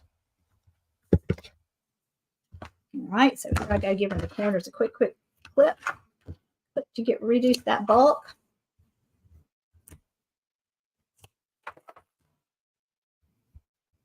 Okay. And then I'm going to turn it right side out. This may take a second.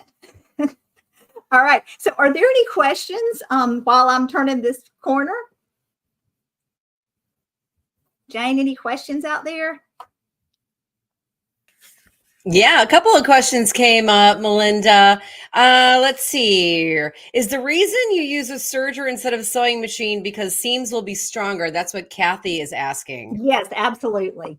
Okay. Absolutely. And also, I just love the serger because it finishes my edges at the same time that it, that it stitches it together, and it's super fast. It's so fast. I love that you put what was it, 4 layers through at one time? Yes. I And love these that. are like thick layers. This is like tapestry, like fat tapestry. Okay? Yeah. Sandra, this is a good time to do this. Sandra asked if you could repeat the measurements. I know that the pockets were 11.5 by 6 inches and 6 inches if they are already hemmed on the ends. Correct. And then the larger pieces are 16.5 inches by 11.5 inches. So you have your quilted piece, which is 16.5 by 11, and then you have your 11.5, and then you have your backing, or in this case, it was my placemat that is going to be 16.5 by 11.5.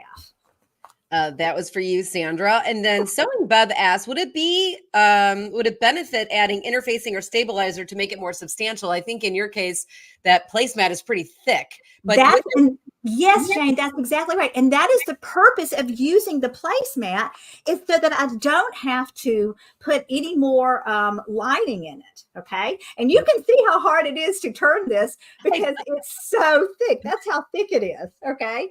And of course, anytime you're trying to do this in front of somebody, it takes 45 minutes longer. Okay. So it always does. So we may not have to finish that. I'm just going to show you what it looks like when you finish. Okay. So here it is when you get it through.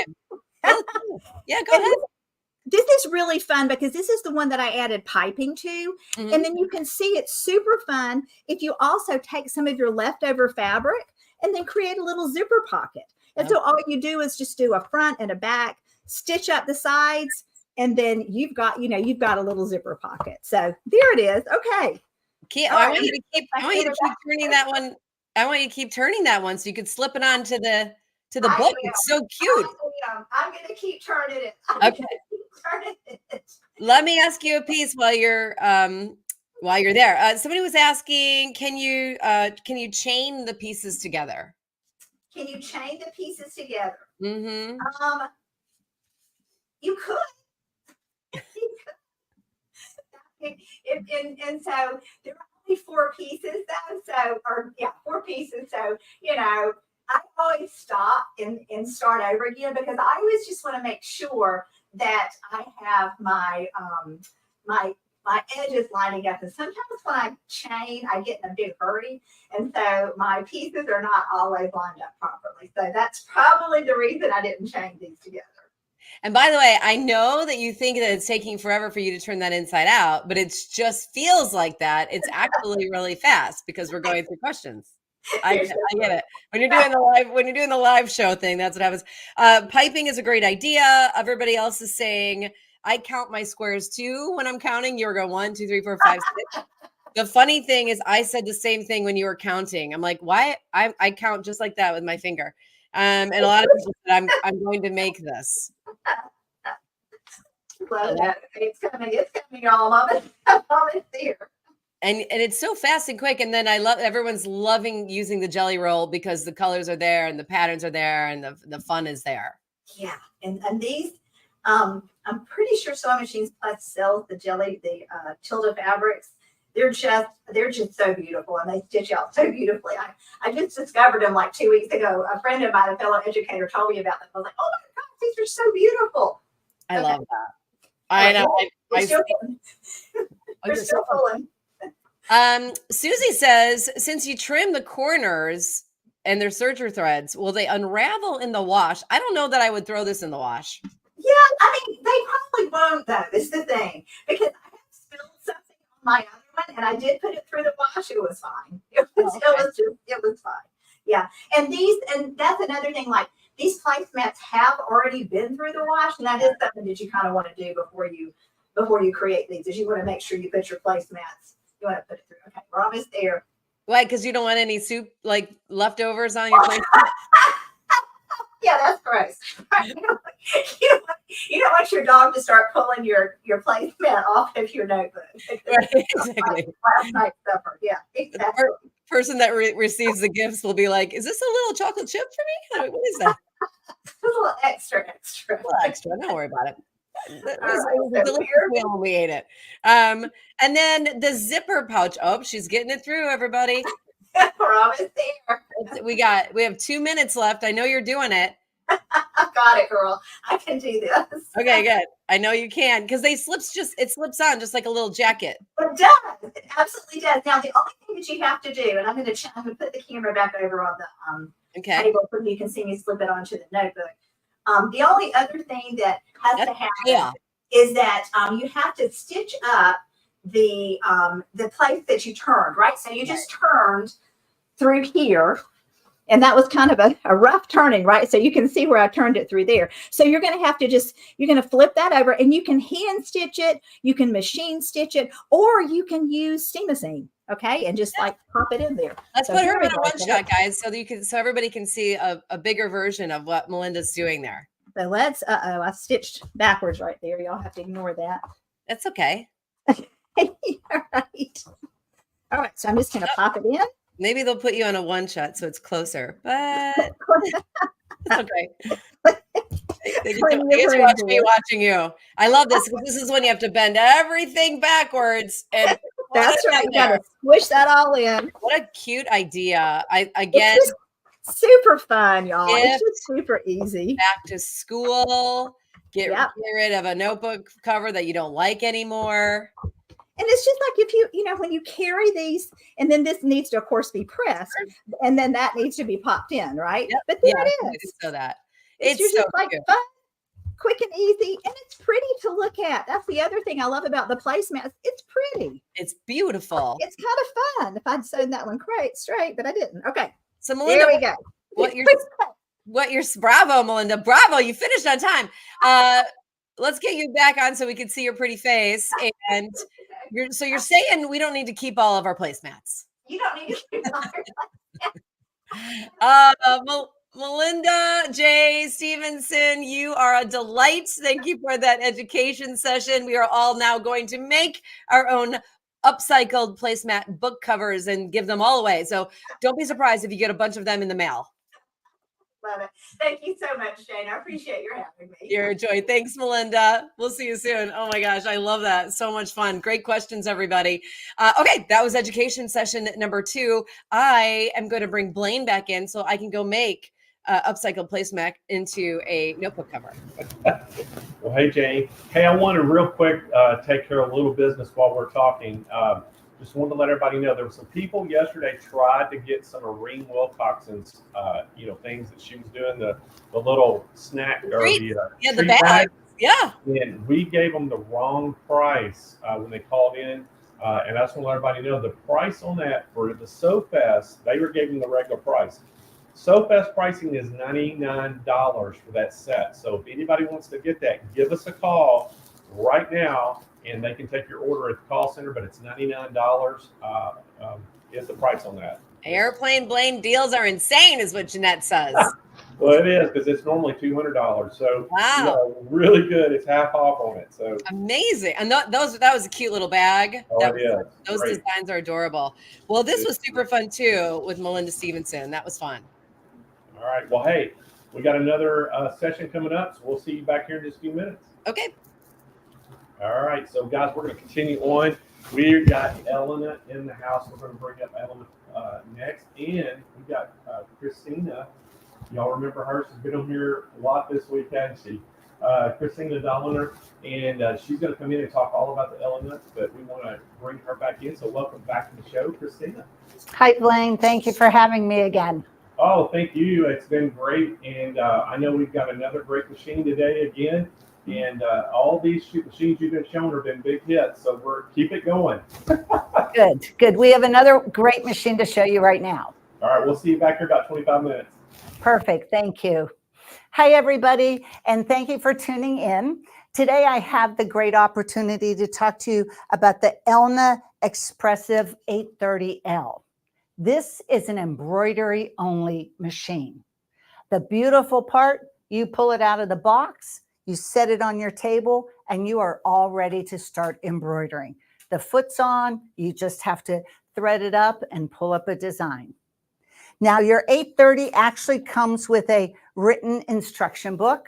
Gotta love that, right? So you can reference where you want the features that you want to do, the techniques you want to do. But your 830 also comes with a quick reference chart. So this is just that handy piece of paper to have, right underneath your extension table that comes with your machine, so that if you need to know what an icon does for you, you have it very readily available right here. Your 830 comes with 4 embroidery hoops, and each of those hoops actually come with templates. And these templates, as I'm sure you know if you've done any embroidery, are a great way to help you position your design exactly where you want it on your project, whether it's a clothing or a quilt block or a tote bag. These are some of the accessories that come with your 830. So there are some magnetic hoop and magnetic clips, which of course will help secure and hold your fabric or your project in even more securely. And sometimes, as I think many of us know, especially if we've embroidered, sometimes the edges of our flat fabric are floppy a little bit, and we're afraid that they're going to fall into our embroidery area. These magnetics clamps will help avoid that. But one of the other accessories that you're going to see in this tray is this bobbin case. And so let's talk about the bobbin case for a second, because obviously there is already a bobbin case in the 830. This is the second one. So what is the difference and why are there 2? So inside, you'll notice some numbers. The one bobbin case will say 10G or 10 grams of tension. And this one bobbin case says 20G or 20 grams of tension. What does that mean, and when would we use what? And this is what's going to give you that professional appearance when you do your embroideries. So let's think about embroidering on a shirt or a garment right now. And so traditionally, when you do embroideries, you're either using black bobbin thread or white bobbin thread. And the last thing you would want to happen when you're embroidering is some of that bobbin thread peeking up around the outside edges of the embroidery design. And so this is a situation where you would use the 20-gram bobbin case. It has more tension, so it pulls that, in this case, the red top thread to the back side. And you can see how a little bit of that red thread is peeking to the back, but you can clearly see the white bobbin thread. Again, the 20-gram bobbin case pulled that red thread to the back side, so none of your bobbin thread is peeking to the top. So what are we going to do with the 10-gram bobbin case? The 10-gram bobbin case is designed, if you think about when we regularly sew, how the threads, where the top and the bobbin thread meet in the middle of your fabric, and the knot, the K-N-O-T, the knot meets in the middle of that fabric. Think about a quilt. So here we have some fabric, batting, and backing material. And when you quilt your quilts with your embroidery machine, you want the top to look as beautiful on the back side. You want your friends to say, which is the needle side and which is the bobbin side. So let's take a look. Look at that. It is impossible, truly, but you can tell because of how I have the fabric hooped up, this is the bobbin side and this is the top side. Really no difference in the appearance on the top and the bottom. And that's traditionally what we want when we're quilting our projects. So using your Elna 830 to quilt your quilts, your table runners, anything is a breeze, and your project will look beautiful on the top and the bottom side. Your Elna 830, once again, comes with 4 embroidery hoops. One as small as the 5 by 5, 5.5 by 5.5, but it also comes with, oh, excuse me, a 14-inch long hoop. Isn't that not a great size for a lot of those larger projects? And think about quilting your quilts with your 830. This gives you a larger pass as you're working through your entire quilt to hoop and rehoop and get your project quilted a whole lot easier. You'll notice that the 830 comes with this extension table. And this, of course, is designed so that it will support your hoop while you're doing the embroidery. So any kind of weight that you might have of material in your hoop, whether it is that quilt or even embroidering on a towel, that weight is not going to unnecessarily distort your project because it is being supported by the table that's included. So let's take a look at the screen quickly. So you do have a great collection of built-in embroidery designs. You can also purchase designs and put them on a USB stick and bring them into your machine on the side of your 830. There is also a direct connect cable where you can connect your computer directly to your 830 also. So any number of ways to bring designs in to your embroidery machine. When we look at the screen, we see 3 little icons. One looks like a flower, one looks like an alphabet, and one looks like a grid. When you go to the flower, this is going to allow you to look at all of your collections of embroidery designs. They're grouped together. There are 4 pages, and how you flip through those pages are with these big arrows at the bottom. So let's say that if you wanted this flourish alphabet as a pretty monogram on a design, these are some great designs. Let's say we were going to do a little towel for Blaine. We could select the letter B. Tells you to watch out, the embroidery arm's going to move.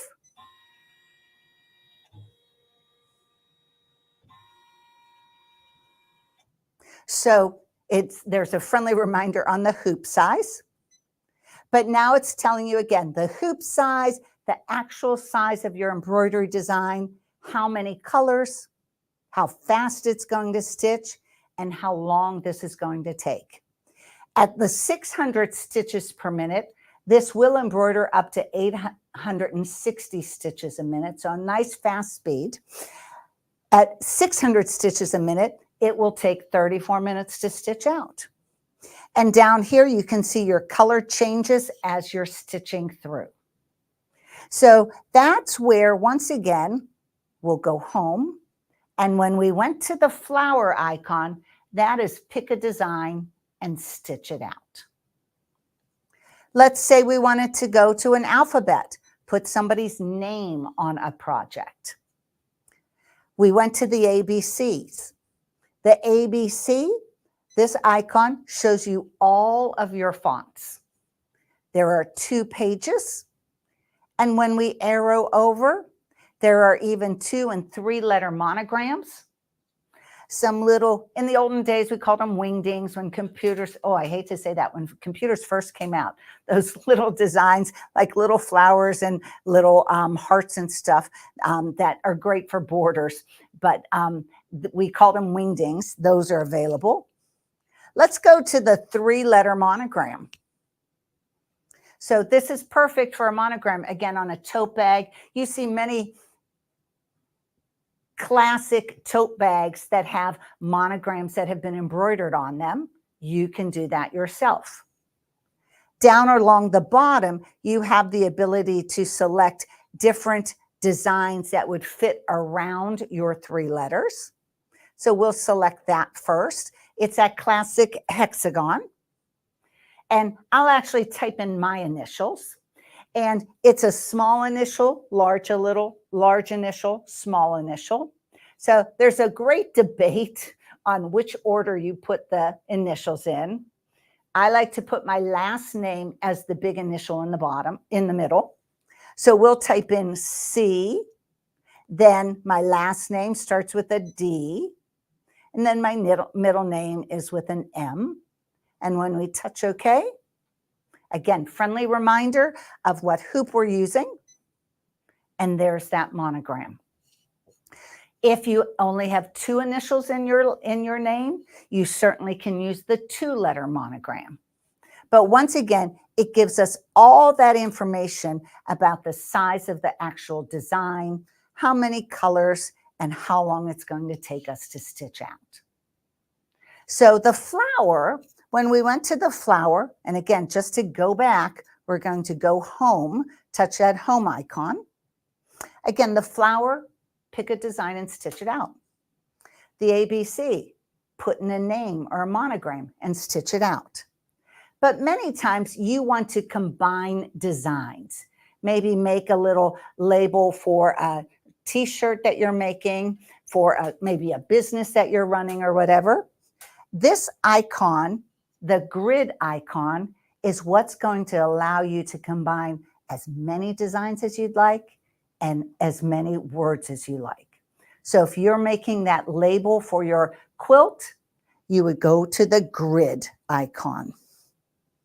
There's that last monogram. There's a trash can. We're just going to get rid of that right there. So when you're working on your 830, when you want to combine designs, you're just going to remember to have that grid showing on your screen, and that will now allow you to combine designs. We actually call this the edit screen, where we can add words and designs. Let's go add a word. We're going to go home. We're going to go to the alphabet. And we are going to go to the first page, and we'll just select the word, the font style called Gothic. You can, when you've typed your name in or your word in, you can decide, do you want the word positioned horizontally or vertically on your screen or on your hoop? Small, medium, and large fonts. Small is about a ½ inch. Medium is about 3/4 of an inch. And large is about 1 1/4 inches. So depending on what your project is. And of course, there is capital, uppercase, and lowercase. The next icon you see is a file folder that has an arrow going into it. And that file folder is where you can save your designs or your words that you've created. Now, rather than creating your same label time and time again, simply save it, create it once, save it, and just recall it, pull it back up each time you want to make a label. So let's do this. We're going to use we'll stick with the medium font size, and we're going to type in Blaine, okay? So with upper and lowercase, B-L-A-I-N-E.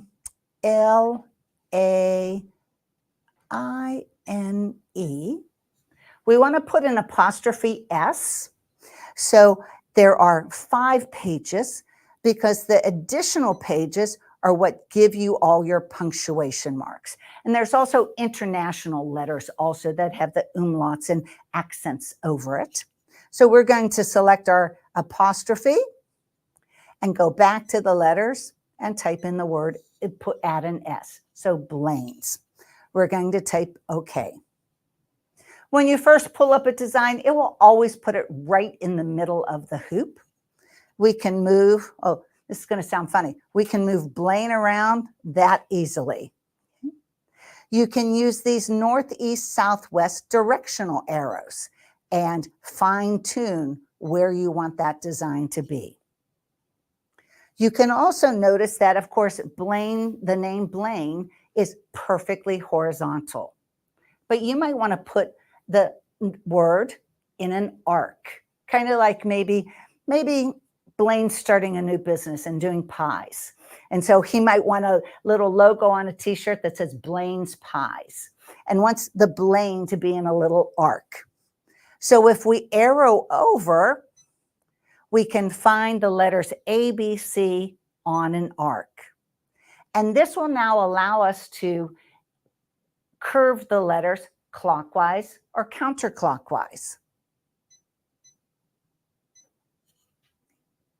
Sometimes when you curve them, those letters get a little expanded because of the style, or if they drop below that horizontal line, or they can scrunch up a little bit. And that's what these icons over here will do. See how that's spreading those letters out in Blaine's name or moving them together. So we're good with that. The X means, nope, I did not mean a thing I just did. We're going to touch the word OK. Now let's go and let's create that logo for Blaine's Pie Company and go type in the word pies. We're still on our same font, our Gothic font. And now we'll do uppercase, P, lowercase, I-E-S. If I had accidentally misspelled that, there is a backspace where you could go and find the letter that I typed in wrong and then correct it. But since that's correct, we'll touch OK. There's Blaine's Pies right there. And we'll move that a little bit. And once again, we certainly can curve those letters, the word pie, if we'd like. Now let's go get a pie. So we'll go to the home icon, and now we'll go to the flowers. Here, this flower icon will allow us to look at all of the collections of designs. And probably under this collection called Pantry Designs, we'll find a cake or a pie. Okay. And we'll select that one right there. And there's Blaine's logo for his new company, or I should say his second company, right? Blaine's Pies. There are icons down across the bottom here that will allow you to change colors. So if you wanted to see what the word would look like in a different color, you certainly can. There is also the color sort icon. If the same identical color is used in the design that you've created multiple times, it can reduce your number of color changes. So for example, let's think of red, white, and blue. Maybe you have a flag, red, white, and blue, and you have 3 flags on there. 3 flags, 3 color changes, 9 color changes, which you probably would not want to do. But this icon, and it actually looks like 4 spools down to 2 spools, is what will allow you to color sort and reduce it to the least number of color changes. So we'll touch that icon. There's all of our designs. We'll say OK. It's working, and now it's reduced it to the least number of color changes. So there are now only 5 color changes. Again, it gives us the actual size of the design, not the size of the hoop, but the design. It tells us what hoop to use. And again, here are our color changes through there. Okay. So this is asking for the square 20B embroidery hoop. And right here, it does say square 20B. So we have the right hoop, okay? Some fabric and some stabilizer. Stabilizer is important when you're doing embroideries. It's giving that support to your fabric because all of that stitching that is going on. there's a great collection of stabilizers out there, and your store will be happy to help you with telling you what stabilizer is needed for the design and the fabric that you're working on. Let's stitch this out, okay? So the presser foot is currently up. You can see the start stop button. Now, if you try to stitch with the presser foot up, it will give you that message, lower presser foot. I love that feature because sometimes I do forget to lower the presser foot, and stitching with the presser foot up is not a good job. So there we go. We just did what was called a one stitch stop. And what that means is that your Elna 830 will do a single stitch to allow you to pull up the bobbin thread. That's an excellent technique when you are doing the quilting, where it looks the same on the top and the back side, because you don't want that extra little thread on the back side from your bobbin area showing on the back side of your quilt. So we do have that one stitch stop turned on. I will go turn that off just to avoid that with each of the letters, but we'll go to our set menu. This is where you can personalize your 830 to how you prefer to sew and embroider. If you want to talk in inches, here is our one stitch stop. We'll turn that off. You also have the speed setting right there. And again, we'll touch the word OK and let it stitch.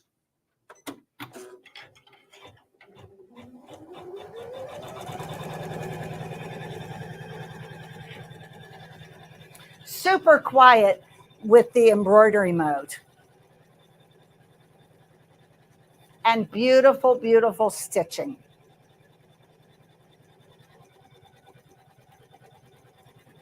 We'll stitch out the letter B, let it jump to the L.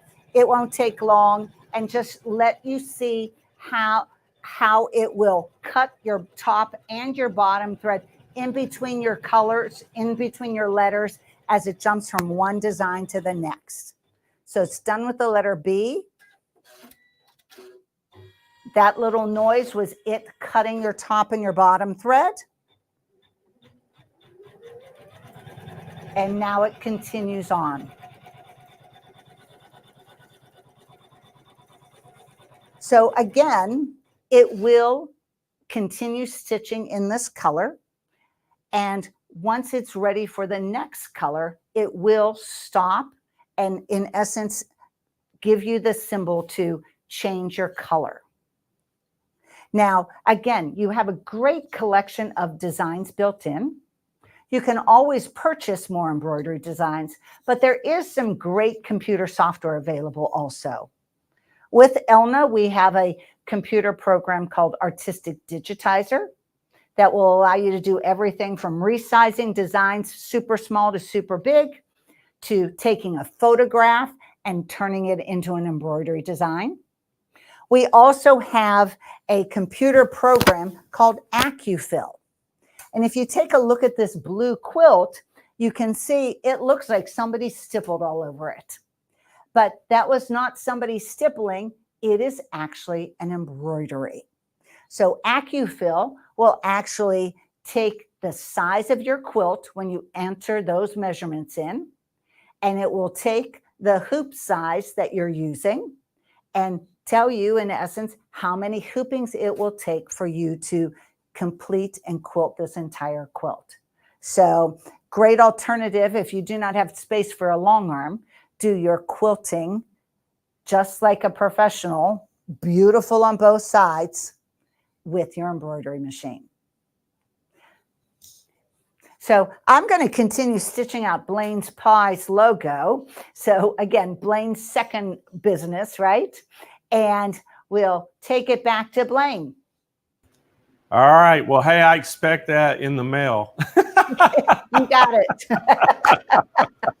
All right. Well, thanks, Christina. And we're going to tell them how they can get this right now, okay? Perfect. They'll love it. All righty. All right, so guys, we what a great embroidery machine. And again, this is the Elna Expression 830L embroidery only machine, $28.99. Look at that price on that. What a great price. But we do have a call-in special. So get on that phone and give us a call at 800-401-8151 to find out what that that SewFest special is. And if you're on the website and you're just shopping around, you can also speak to one of our live chat agents about it as well. They're on the website right now answering the chats, and they can take your order. Now, I know I just got word that our call center is extremely busy. As y'all know, every time we do these festivals, the call center just gets swamped with phone calls, and we have a couple people out sick today, so that even kind of hurts us a little bit even more. So, but what you can do, Kyle is going to put it in the chat right now. There's a Google Sheets link. Now, all the SMP Nation, what we're going to call the old timers, y'all been around for a while, y'all know how this works, but all you new people, got to tell you how the Google Sheets work. So you just click on the link that he's going to put in that chat. It opens up into Google Sheets. You can fill out all that information, basically it's your information, your phone number, what you're looking at, what you're inquiring about, and it updates real time on their screens in the call center. They see it. So as soon as they get off the phone with whoever's called in, they can just pick up the phone and give you a call outbound. So that way you don't get missed, and we make sure we get you taken care of as fast as we can, because we don't want to miss any of your calls. But when these festivals, the phones really ring off the hook. So we're trying to make sure we get everybody. So Kyle will periodically throughout the day today, he'll be putting that Google Links sheet in the chat, and you'll be able to click it and open it up and fill that out, and hopefully they'll get you back real quick. All right, so we're going to move on, and guess who we got coming back in? We got Wendy Owens. She's been here twice a day, every day so far, doing double duty, doing a lot of stuff. And next up, we're going to talk all about sergers again. She's been doing a lot of sergers this week as well. So y'all welcome Wendy back to the show. Hi. Hey, Wendy. How are you? I'm great. So I hope that you still got plenty of energy, because you've been pulling double duty every day, and it's 10 sessions this week for you. You're the number one session person. So I know you've been working hard. We sure do appreciate what you're doing, and I know the SMP Nation have been loving your demonstrations. So thank you so much. Oh, you're welcome. It's a pleasure to be here. It's been fun. It's new. So yay. Well, great. Well, we're going to let you get going, because I know you've been doing a great job of explaining all these overlock machines and sergers and everything. So we're going to let you get going, and I'll be back about 25 minutes and tell them how to buy this one. Sounds good. Hi, everyone. Thank you for having me back. So before we get started with the serger that we're talking about today, I do want to take this moment to tell anyone who has been taking advantage of all of Blaine's Husqvarna Viking specials, don't forget about the rebate. Go to the website, check out that rebate. Blaine is an authorized Husqvarna Viking dealer, so this rebate is good for what you are for any of the Viking machines that you were purchasing this week. So make sure you go there and check that out. Okay, so the second thing I want to say is it's a little housekeeping thing, just something that I was looking at and I noticed myself. So if you look here, I want you to take a look at my white threads. Okay, they are all at different points on the cone, meaning this one has more thread than this one does. So when that happens, because it all depends. Are we using a 4 thread? Are we using a 3 thread? I do a 3 thread a lot, because like I mentioned that I do some piecing with my serger for my large quilt blocks, and I do piecing, and most of the time I'm doing a 3 thread. So my cones are eventually going to become uneven. What I want to tell you is if you take the lesser of the cones, put those in your needles, because it is the loopers that use up more of the thread. So as you notice that your threads are, becoming, this one's getting kind of tiny. And I was working him hard today. I was working on a project. This one I had in my needle, but I switched over so that you could see a different thread. This would be kind of hard to see today. But I just want you to be aware of that. You may already know that. You may not. I just wanted to give you a little fun tidbit about threads. So, and I have been working this little machine hard today. I was hoping to have this project done. It is not done. So I'm hoping, fingers crossed, it'll be done tomorrow because, you know, I do have a job during the day. This is the only thing I'm doing today. Hopefully, if I have it done tomorrow, I can share it with you. I'm not going to tell you anything about it, but I will tell you that most of it was done on the Serger. Okay, so let's move on. And you can see it sitting on the table behind me, so it's bright colors. Okay, so here we go. This is the Husqvarna Viking Admire Air S400. So it is a 4-thread overlocker. It has some great features to it. So we do have, well, let's just start with this. We do have the air threading for the loopers. So easy threading. You can effectively thread the machine loopers with just a push of a lever. And I'll open that up. It does have the waste container. This is a game changer for me. I told you earlier with some of the Sergers that I've had in the past, they didn't have this. And I would have little piles here at the bottom, or I had other things. So this, as soon as I saw it, I was like, yep, sign me up for that. All right, let's open this up. So we do have our air threading system for our 2 loopers. We do have a built-in needle threader. So that is right up here. So it is good for the left and the right needle. So it's just a matter of a simple adjustment to do the right and the left. And again, I already threaded my needles today just for time's sake. So I didn't want to take your time for you to watch me thread needles, but we will do the air threading. We also have the built-in 2-thread converter, and that is this right here. If you can see this, that is the 2-thread converter.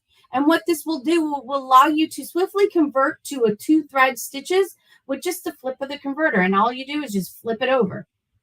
Okay. And in your manual for this machine, you do want to keep your manual handy because it does have the suggested setup for all of the tensions for each stitch. And there are 15 stitches built into this machine. So it goes all the way from your 4 threads.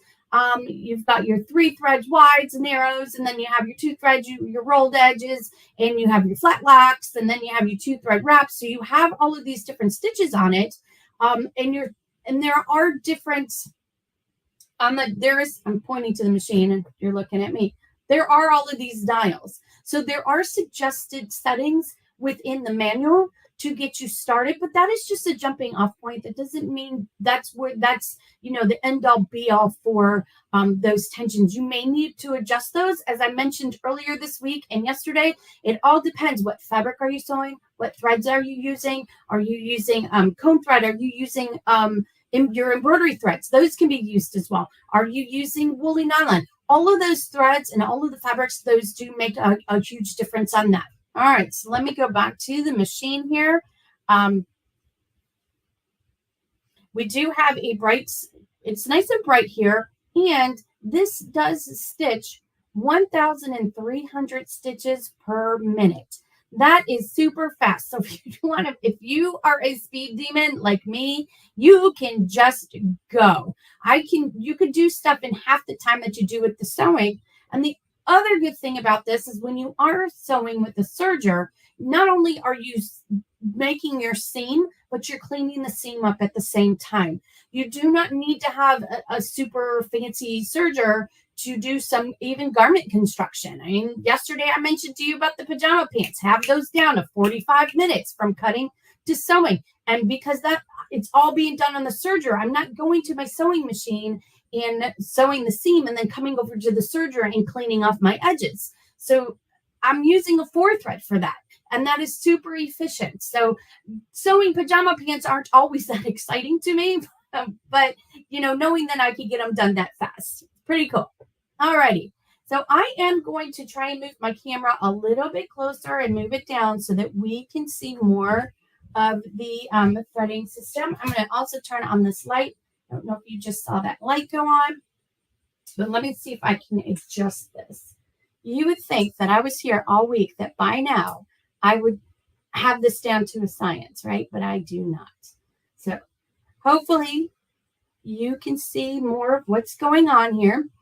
So up here are our tension dials, and we do have what's called a flat tension, meaning it's going to lay in the tension guides when you first put it in. So you do need to make sure that your presser foot is up so that as you're pulling that thread through the tension discs, they are going fully into the disc.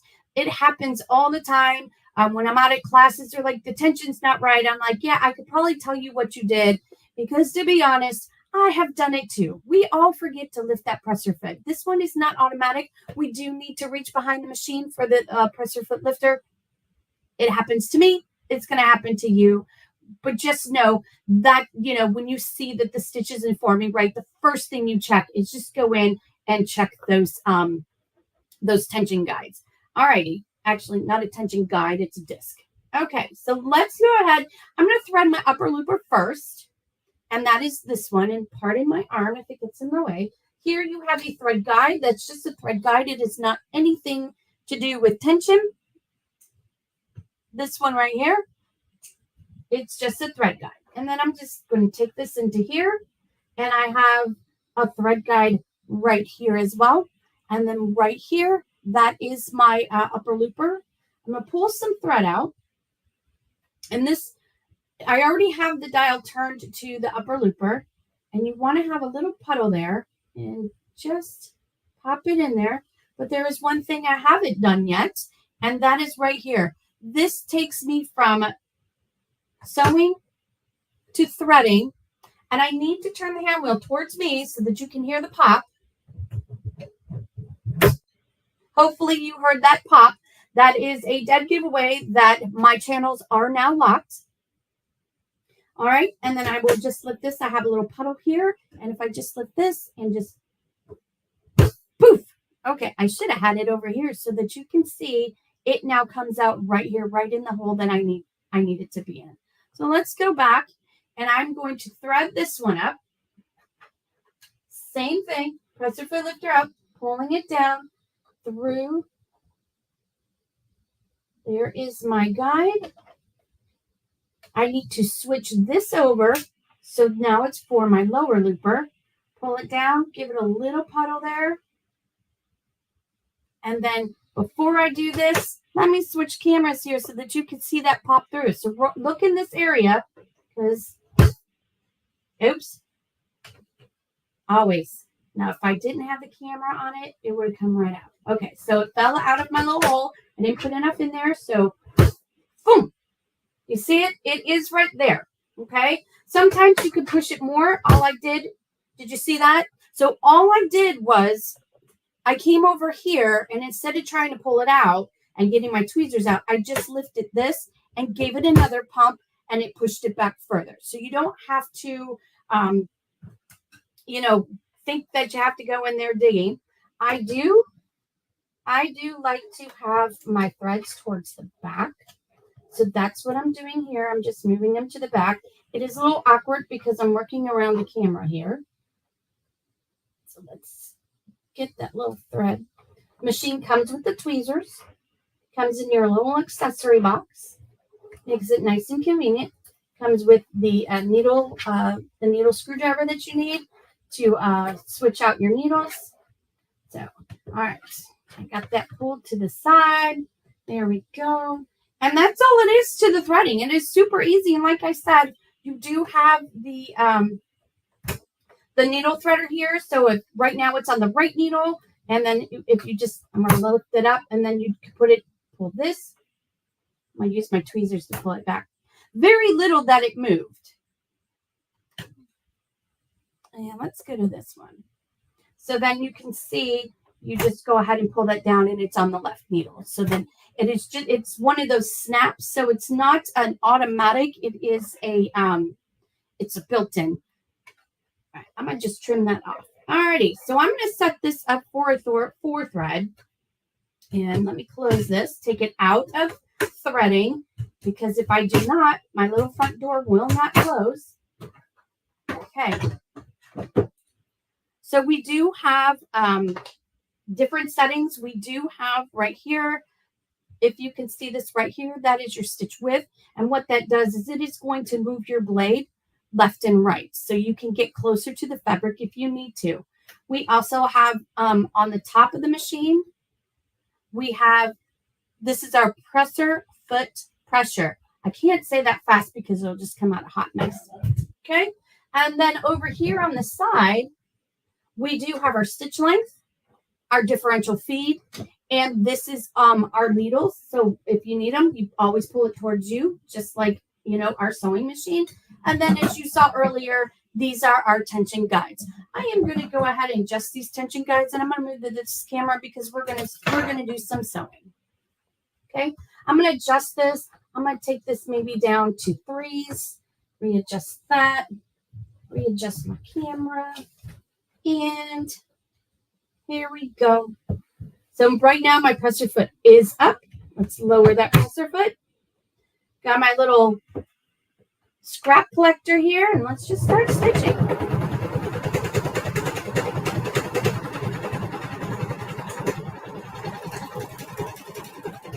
And I just realized I got pink on pink, but you can still see that nice stitch. That is a 4 thread.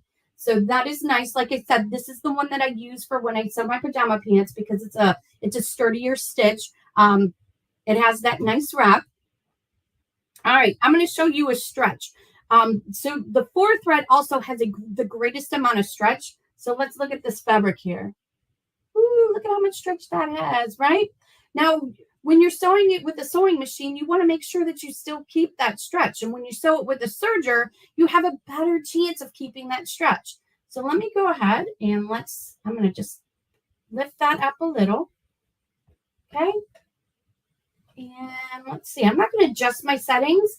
This is a very thick ribbing. So let's see how it stitches out. I may need to adjust the settings. I don't know.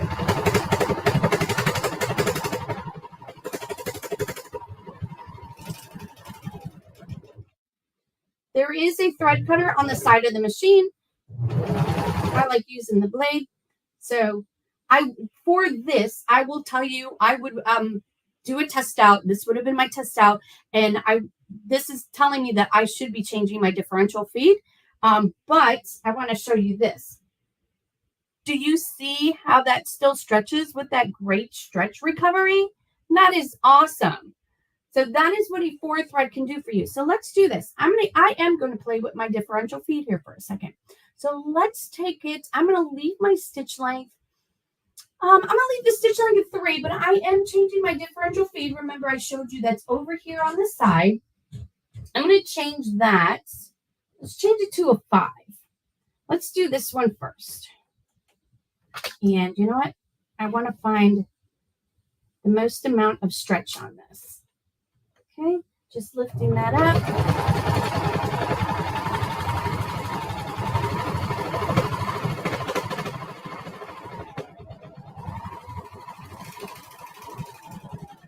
All right, I am using my threader, my cutter in the back. So I didn't get close enough, and I can tell I didn't get close enough because you see those loops. I would not be happy with those loops, but I did not get close enough to the fabric I was moving. But you can also see the wave that's in it, and the wave isn't what we want because this is a sweatshirt fleece, and with a sweatshirt fleece, we're not trying to get, we're not trying to be decorative with it. To me, a sweatshirt is very utilitarian. Those seams should lay flat. So with that being said, I am going to change my differential feed. We're going to take that up to maybe a 2. Yeah, let's take it to a 2. And let's stitch the other side and let's see what we get over there. I'm going to get a little bit closer this time.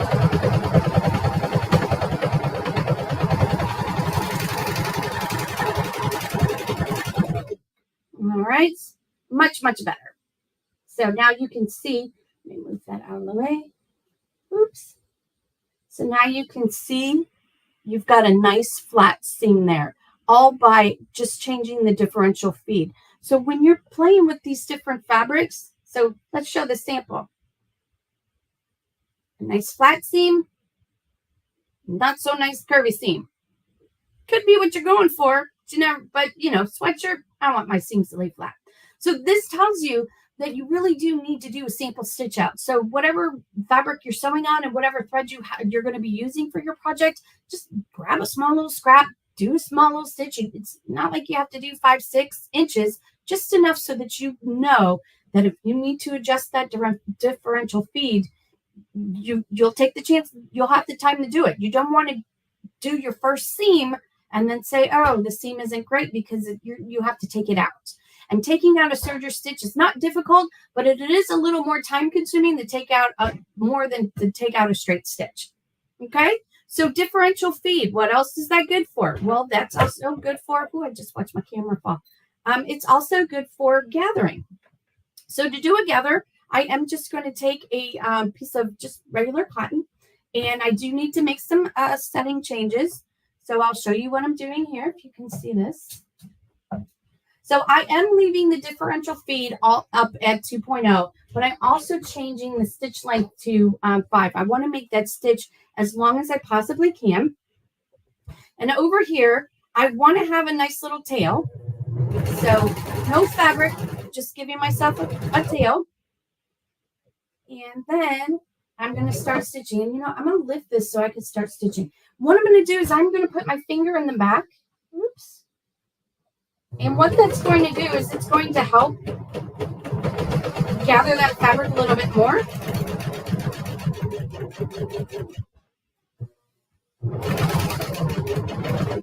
Okay. So there is that nice gather.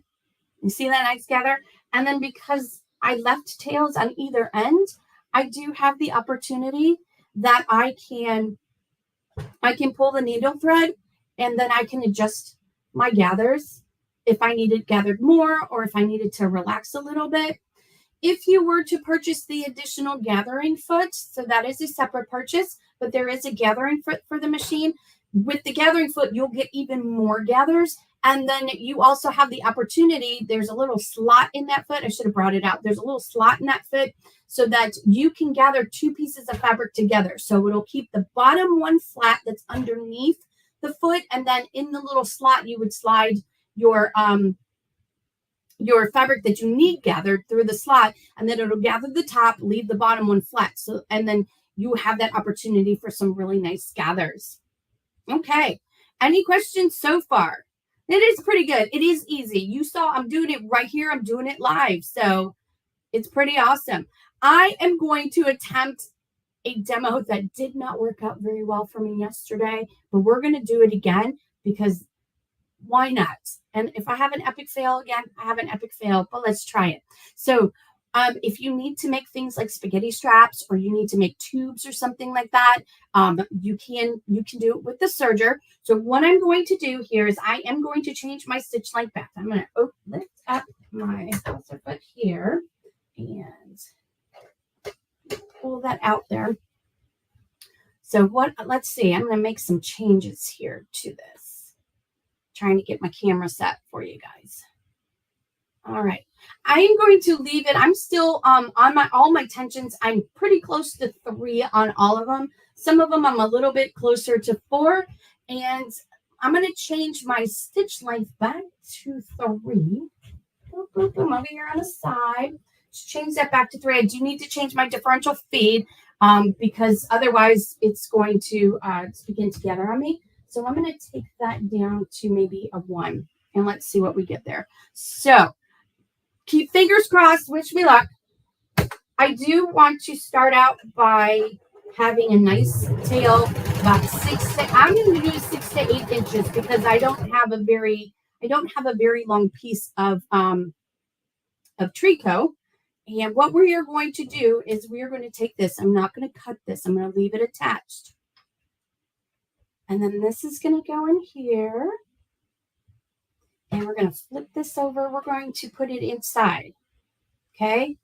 So yesterday I stitched in to my tail over here as I was sewing. So let's see if I can stay away from it this time. All righty. Here we go. Everybody hold your breath. We're going to make this happen this time. Okay. So then I'm just going to trim this off.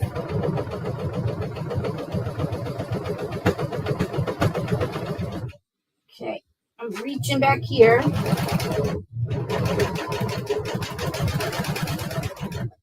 All right, so here we go. I'm gonna go back to my face this time so that maybe I don't feel so much pressure. So the idea is to pull this through,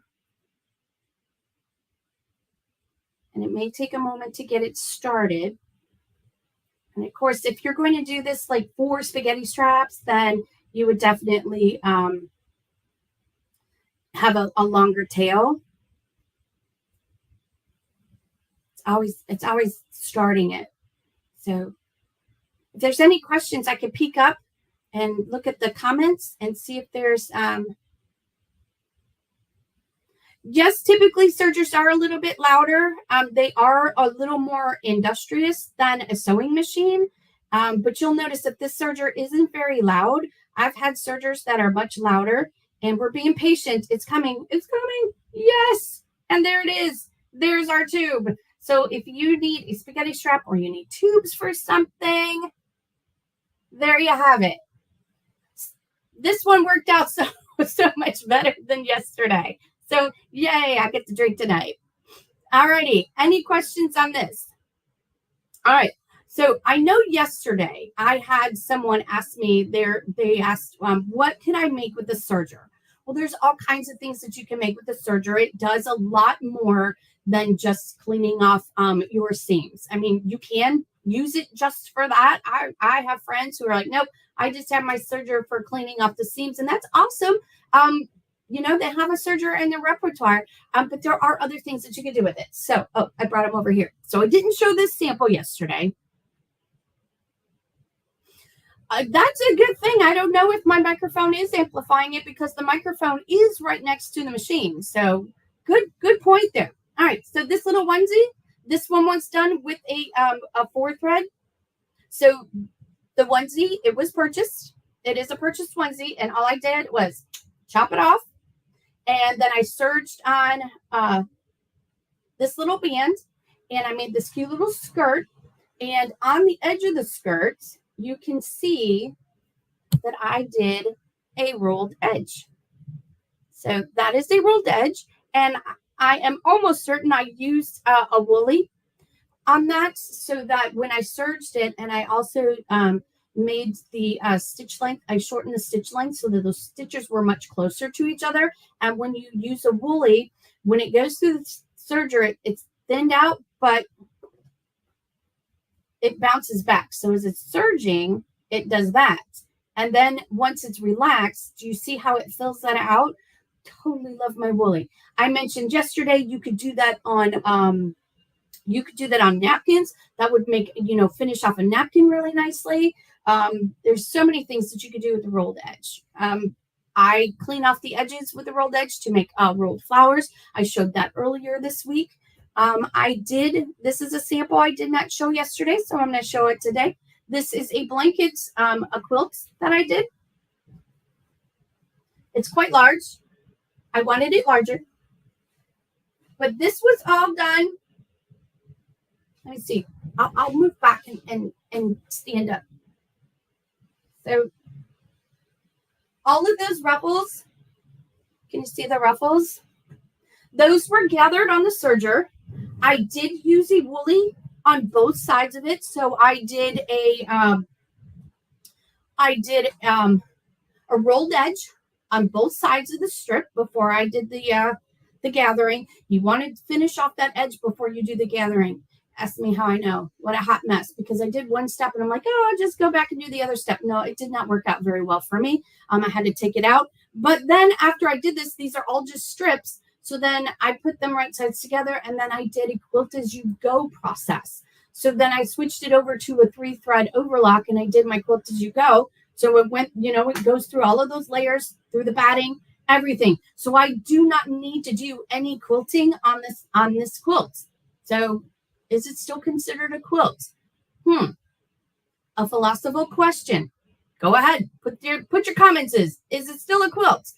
So I don't need to go over to the sewing machine and do any quilting on it, because each one of those are its own strip. And because those strips are not super wide, you have the option to do that. Now, if you started making really wide strips, then you may need to go and do some additional quilting. But strip quilts are so easy, so fun, so fast. So yes, they're saying it's still quilted. Awesome. I'm still a quilter. All right, I showed this sample yesterday, 4-thread overlock, just to finish off this little receiving blanket. I used my embroidery machine to customize it. Just 2 layers of flannel, put wrong sides together, used a plate, curved off my edges right through the serger, no problem. If you don't do curves very often on the serger, I am going to suggest that you get a little mock-up, cut it at that curve and do a test on it so that you know where you need, when you're at your foot, where you need to, I'm gonna move my camera back a little bit so you can see more of me. So when you get to that curve, you do want to go a little bit slower.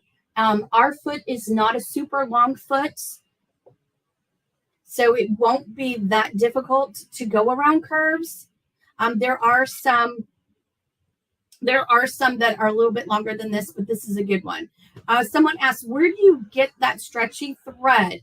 I got it from my mom. My mom has been sewing for a very long time, since I was, knee-high to a grasshopper. So she's not doing it as much. But I am sure that if at your local quilt store, they probably have the woolly nylon. Blaine might have the woolly nylon. You might just say, hey, Blaine, do you have it in stock? Can you ship it to me? So when you call in to purchase this machine, ask them if they have some woolly nylon that they can send to you. But definitely also check with your local quilt shop. They probably should have it. Oh, what was your question, Rita? Ask it again. Hurry up, get that typed in there. I'll show another one. I'll look for your question. They're going by super fast. So then I showed this yesterday too, but it is fun. This one was done with a flat lock. It is not elastic thread. It is a woolly nylon. It's something different. So this one was done with flat lock. So flat locking has 2 looks to it, depending on if you're putting your fabrics right sides together or wrong sides together. So if you want what we like to consider the ladders, you will put your fabrics right side together. And this is what the ladder looks like, if you can see that stitch in there. Oops. So it looks like little ladders. And then you have the opportunity to run some ribbon through it like I did on this one. So you could go through all of them, go through every other, however you want to do it. But then we also have what's called the loop side.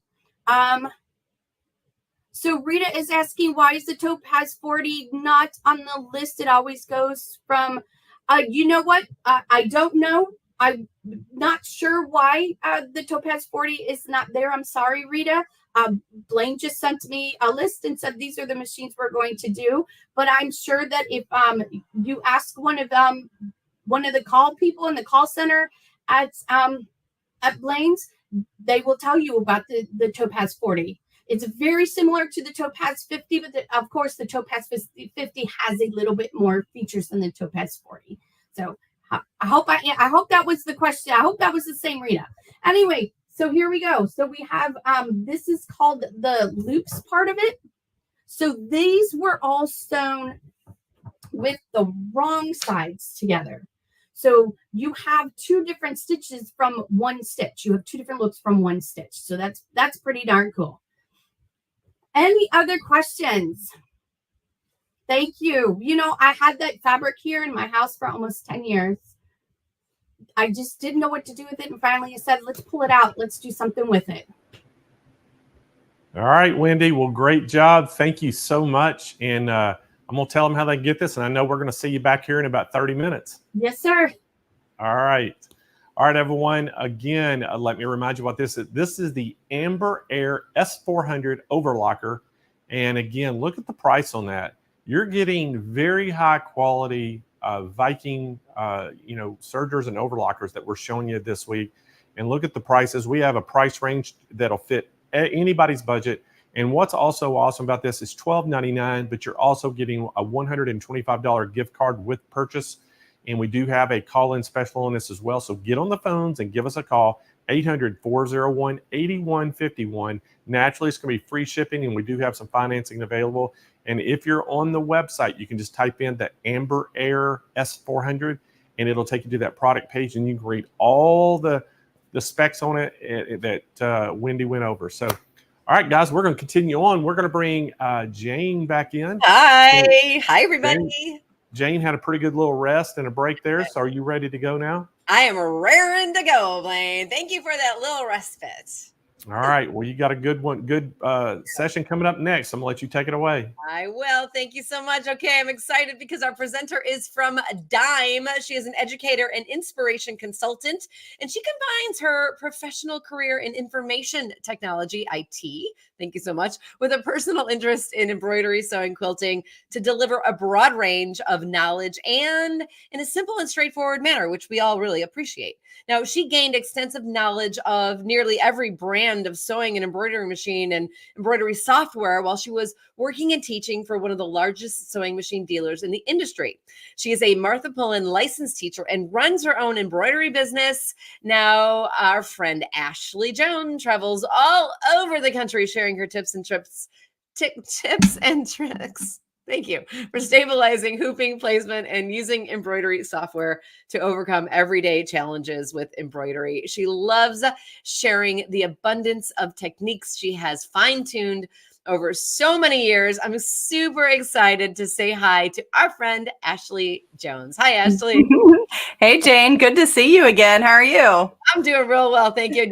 I got a little peanut butter in my mouth. Tips and tricks are hard for me to say today. Yeah, I guess Blaine didn't give you enough of a break. So you didn't get completely resting from my break. My mouth is resting.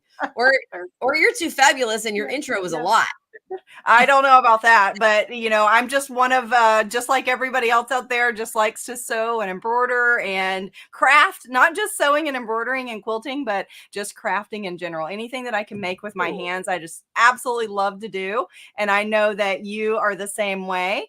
And so, and if we can share it with everybody else, it just, brings us all together, right? Yes. I am in. Wherever you're doing, I'm in it. That's exactly how I feel. So I'm excited today. You're going to talk about center chest placement with a kit. I am. And Jane, you guys know Dime is usually all about embroidery, but I'm going to show center chest placement, and you can use it for a lot of different crafts. And so I want to ask you, Jane, not just embroidery, but if you were going to decorate a shirt, what other methods would you use to embellish a shirt or a sweatshirt? Not just embroidery. What other kinds of things can you think of? So like not applique, not adding applique. Okay. So aside from embroidery and taking it apart, maybe some applique. I might add, you know what I might do? I might take some yarn and make little pom-poms and then like do a little decoration of like a pom-pom like across the front. I love that. Or you could add like a cute thing of all ribbons or buttons. Thank you very much. Trying to think of the word button. So, or maybe I would paint it with some fabric paint. I don't know. I mean, all kinds of things. Yes. I love the fabric painting idea as well. So I do have several different things that I'm going to show, but those are really cool examples. So I just wanted you to get everybody's creative juices flowing before I get technical. I love it. That's perfect. Thank you so much for letting me do that.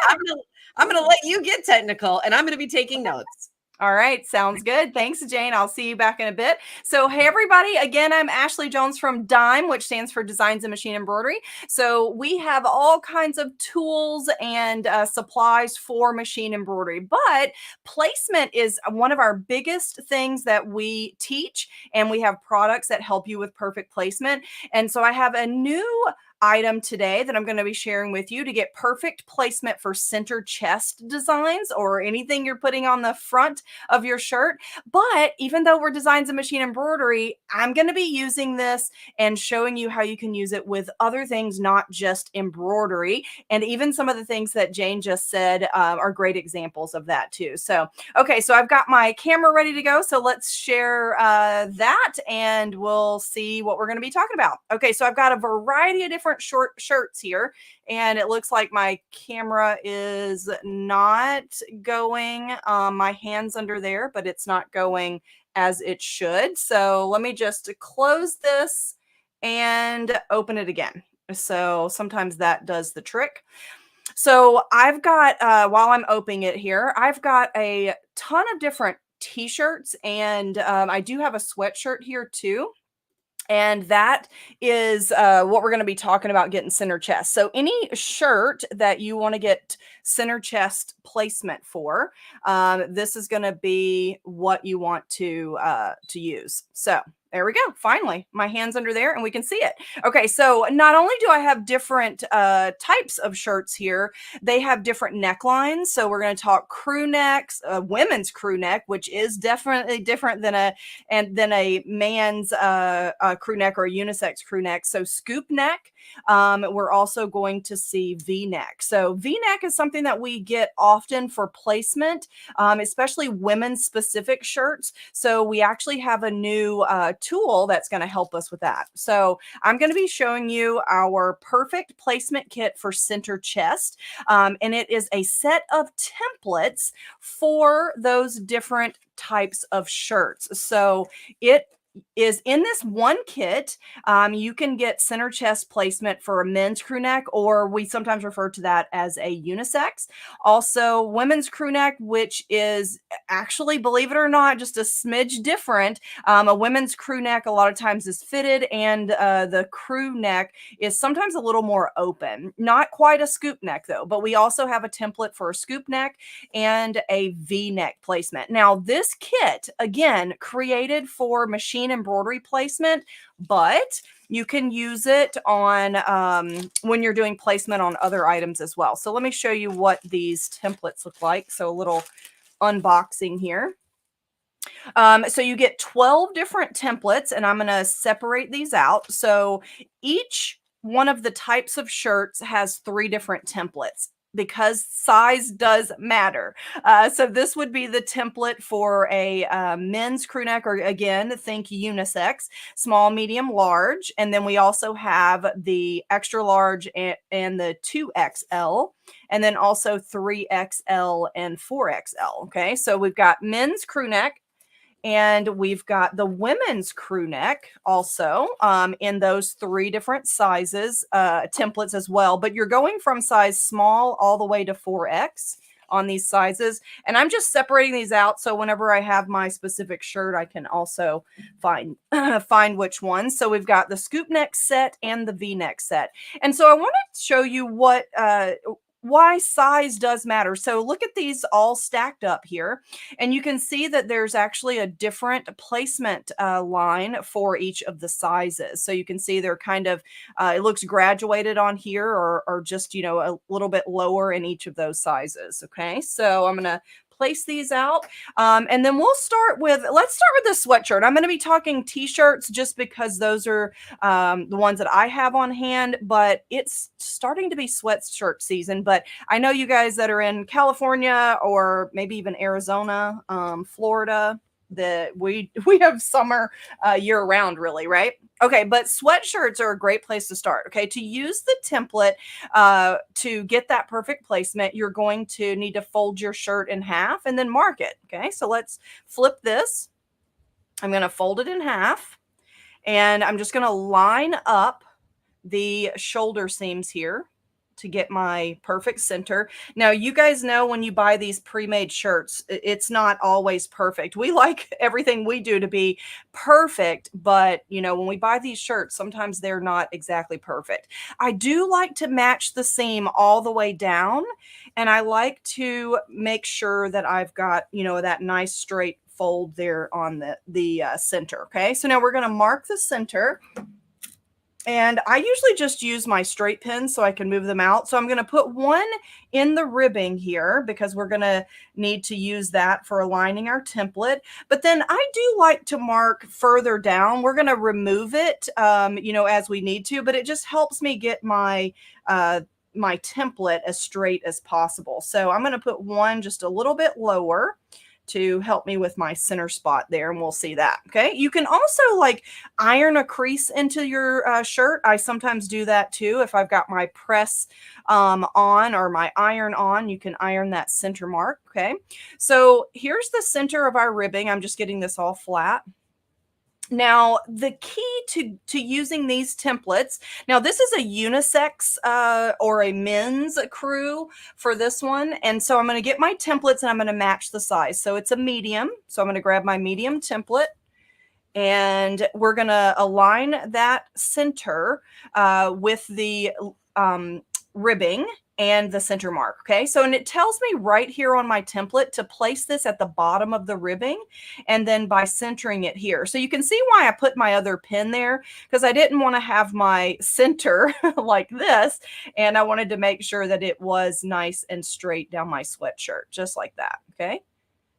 Okay, and now with that in place, I can position my template. Now it says to put the top of the design across that line. Now I am planning on doing embroidery on this. And so if I was going to do embroidery, a lot of times we know where the center of the design is, but we don't necessarily know where the top is without having the design. So print a template. I printed this template on Dime's print and stick target paper. This is a Target template paper that feeds into a laser or inkjet printer. It's 8.5 by 11 sheets, and I just cut it down to the size that I need once I print my template. I just cut away the excess, okay? But printing a template, this is the actual size of my design, and I can get it positioned right where I want it.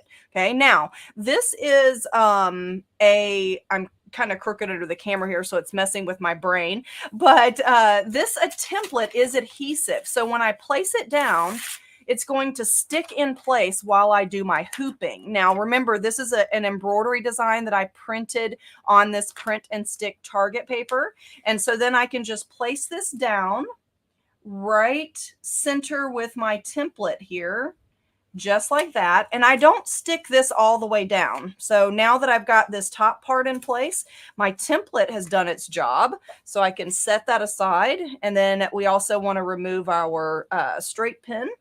And then I'll just press my template down to make sure that I'm straight on my sweatshirt. So, and then this is the center of my design. So for embroidery, we would hoop this sweatshirt with our hoop for our embroidery machine with the appropriate stabilizer. And then we head to the embroidery machine and we're going to center the design over that intersection, because that is the center of our design. But when we're doing that placement on the center chest, we want to be a certain distance from the neckline. So I wanted to print my template so that I knew exactly where the top of that design was. Okay, so then my marks have done their jobs and we're ready to go, right? Okay, so I'm going to peel this off. When you get to your embroidery machine, you don't want to stitch through that anyway. So you want to take that off, and let's just look at the same thing. But take a look at this. So this is a crew neck shirt again, but this is a 2XL for the size. So same kind of concept, and I just need my larger size. So here's my one for 2XL. This is going to put the design placement a smidge lower. Oh, I need to mark my center here. So let's do that again. So I'm going to fold in half. And like I said, I like to go all the way down. Now this shirt has, I can feel that it's got a little bit of polyester in it. And so it's not a cotton, but I might be able to make my crease with like my seam roller here. Or, you know, like I said, your iron. I don't have my iron here. You could do that. And then just in case it's not, I'm going to go ahead and mark it with my pen here. Now, this again for machine embroidery, but you can use this for other things. So just like I asked Jane, what would you guys decorate your shirts with? It doesn't have to be embroidery. We have other ways to decorate our shirt as well. So tell us that over in the chat there. So I'm going to get my 2X, and then I'm going to position that and make sure that I'm straight. And I can actually see that crease that I made. So that's helpful with lining up my long design. So if I use the same template again, you can see I put that right at the top, And then I can actually see my crease running down my shirt here. And now my template's done its job. And so have these, okay? Now, not all size is created equal, so that's why we need those different sizes. But there is our center chest placement for this particular size shirt. So we've got our template on there. We're ready to put our stabilizer, hoop it, and head to the embroidery machine. Okay, so now let's talk about... Okay, we're SewFest, right? So maybe we are not going to be doing embroidery. Maybe we have, look at this. This is a piece of, this was a panel that I own, and I actually cut out the sewing machine and I put my fusible web on the back, and we can use this for placement on shirts for machine applique, hand applique, like Jane said, painting. If you're going to be doing some sort of painting, maybe you've got a template that you are going to paint on your shirt. So this is actually a women's crew neck, and it doesn't specifically say it, but I can tell by the size of the shirt, and it actually kind of curves in like toward the waist. Okay, so I've got my design here. And now for this, we're using women's crew neck. And so I'm going to grab those templates here. Okay, so women's crew neck. And the difference is the crew is just a little bit different on a women's, and then a women's specific shirt is generally smaller. So that makes a difference in your placement. So check your size, find your appropriate template. And then I did that again. I didn't give that center mark like I was supposed to. So let's fold this in half again and get our center mark here. And this shirt really is definitely not perfectly symmetrical. So I've got my mark here. And I do like I said, I do iron a lot my creases. So I've got that down all the way down the center there. But you can always do your straight pin. So we're going to do that and open that up. Okay. So now for this particular one, we've got our template here, and then it tells me to put this at the base of the ribbing, and then there's the top of my design. Now, because I fussy cut my cute little sewing machine here, and then I peel this off, so this is my fusible web, right? And so I could actually set this up on my ironing board and then position this. So this is actually the top of the design because my little spool of thread is taller. But honestly, I think your eye is going to be attracted to the main body of the sewing machine. So I really would put that here instead of using that as the top of the design. And that's just me. And so you certainly could do differently if you want. So what I would do is I would fold this in half and find that center point, and then I know exactly where to place that, just like that, okay? And now this, if I did this right on my sewing machine or on my ironing board, I could just iron that right into place, or you could always pin it if you need to, but just bond that. And then you could use your sewing machine to do a decorative stitch around the edge of that to get that kind of placement. So isn't that cute? What do you guys think about that one? I think that's my favorite one. So I love our fabric prints, and I certainly love that we can do something like that. So no embroidery necessary, just a pair of scissors to cut that out, and then your sewing machine to stitch around that, okay? So, okay, let's use it for something else other than those two. Okay, so here I have a scoop neck, and we're going to be using HTV. So I'm going to fold this in half for my scoop neck. So do you guys use HTV out there? So I love it. I can cut it with my scissors. I can cut it with my digital cutter. I can, make just fun shapes out of it to make my my design. And this particular one I created in one of our Dime software and then cut it out. So I've got a tip for you when you're layering HTV. Okay, so this is a scoop neck, and it is a size small. So it's a fairly small shirt. Okay, so I did a template that is kind of small. Okay, I didn't want it to be overpowering. The larger your shirt, then you can certainly resize your design larger. But this particular design is HTV, and it is layered. Okay, so let me show you that. When I say layered, I mean, here's my first layer that I'm going to fuse down. And then I've got my second layer and my third layer here, okay, just like this. And I have layered them together because this is the first one that I need to iron. And if I need to know the top of my design, then I need to know where this other part falls. So I have these placement guides here that I can line up my 3 layers.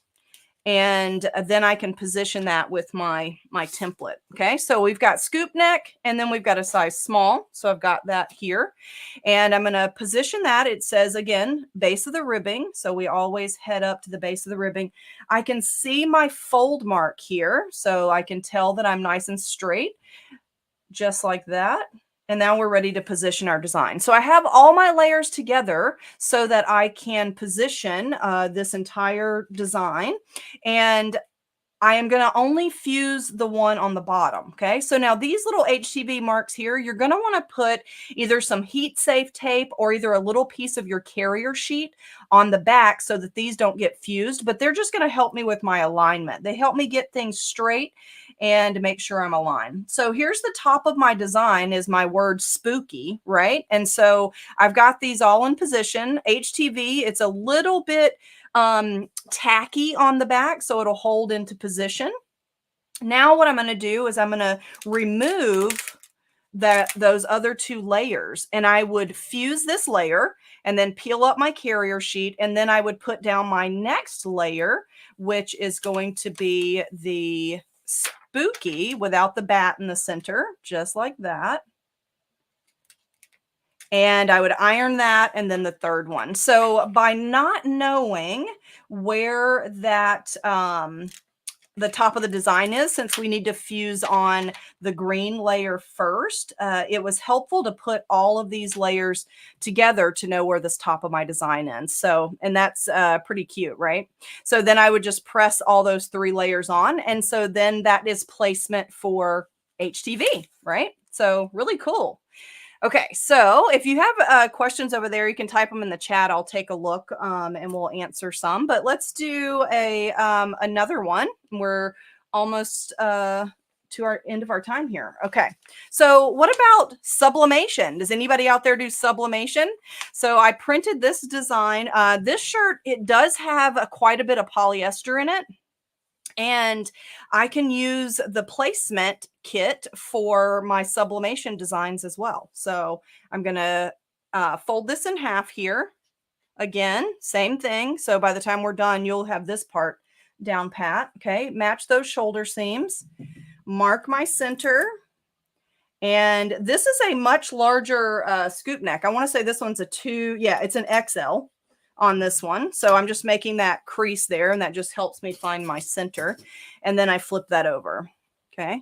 So now for sublimation, you print on sublimation paper. It's mirror imaged. And when I flip this over, I can't see the design very well.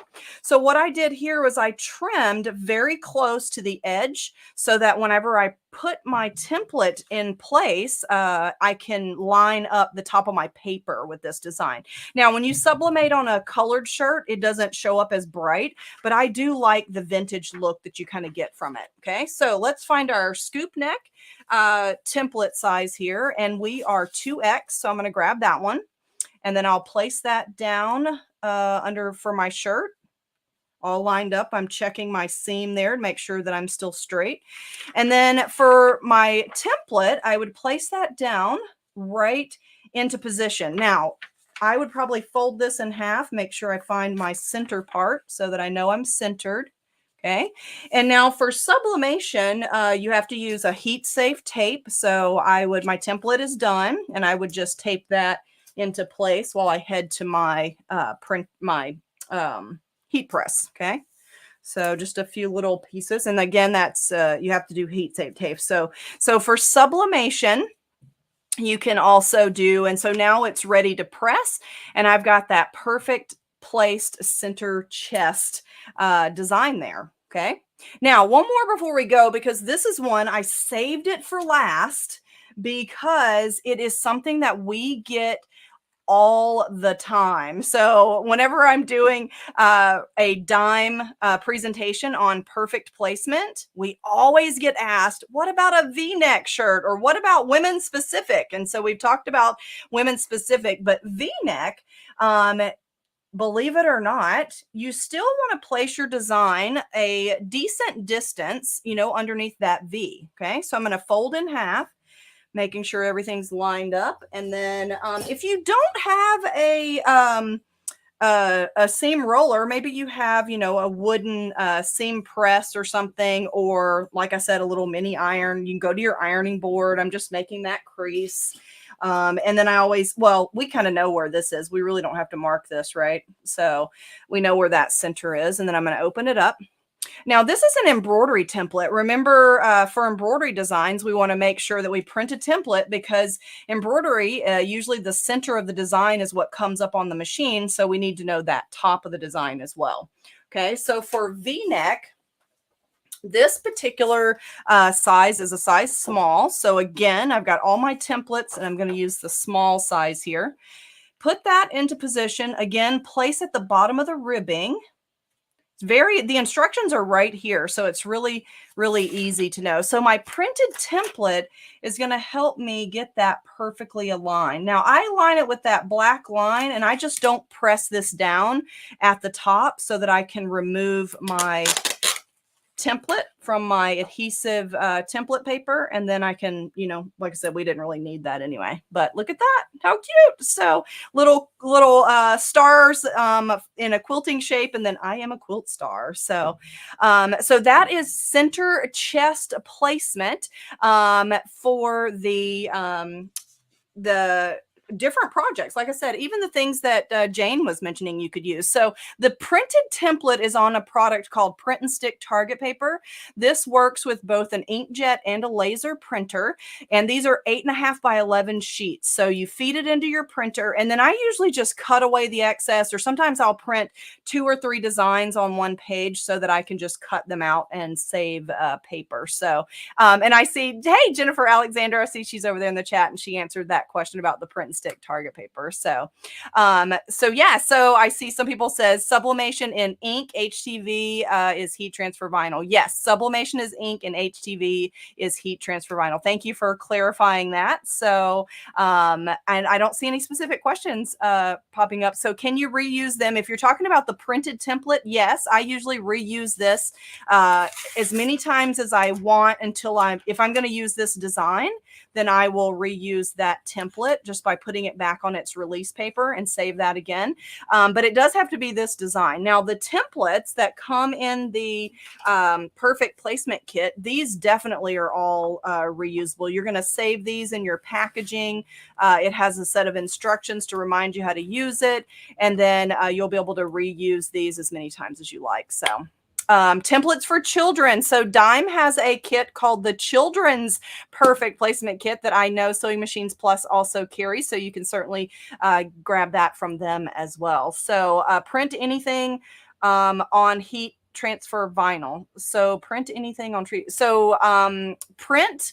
If you're printing for sublimation, that's a particular type of printer and a particular type of paper that you then iron on and it transfers the ink. HTV, there are some printable ones. You certainly can print and cut from those as well. The ones that I used were just glitter HTV, I think is what I had on my examples, and then the Aurora that I just cut out. So okay, so I think that's perfect timing. So the last thing I just wanted to say is make sure you're getting your Perfect Placement Kit and your other Dime tools while they are on special for SewFest. So, and thank you guys for letting me be here and be part of SewFest. So Jane, I think we're all set.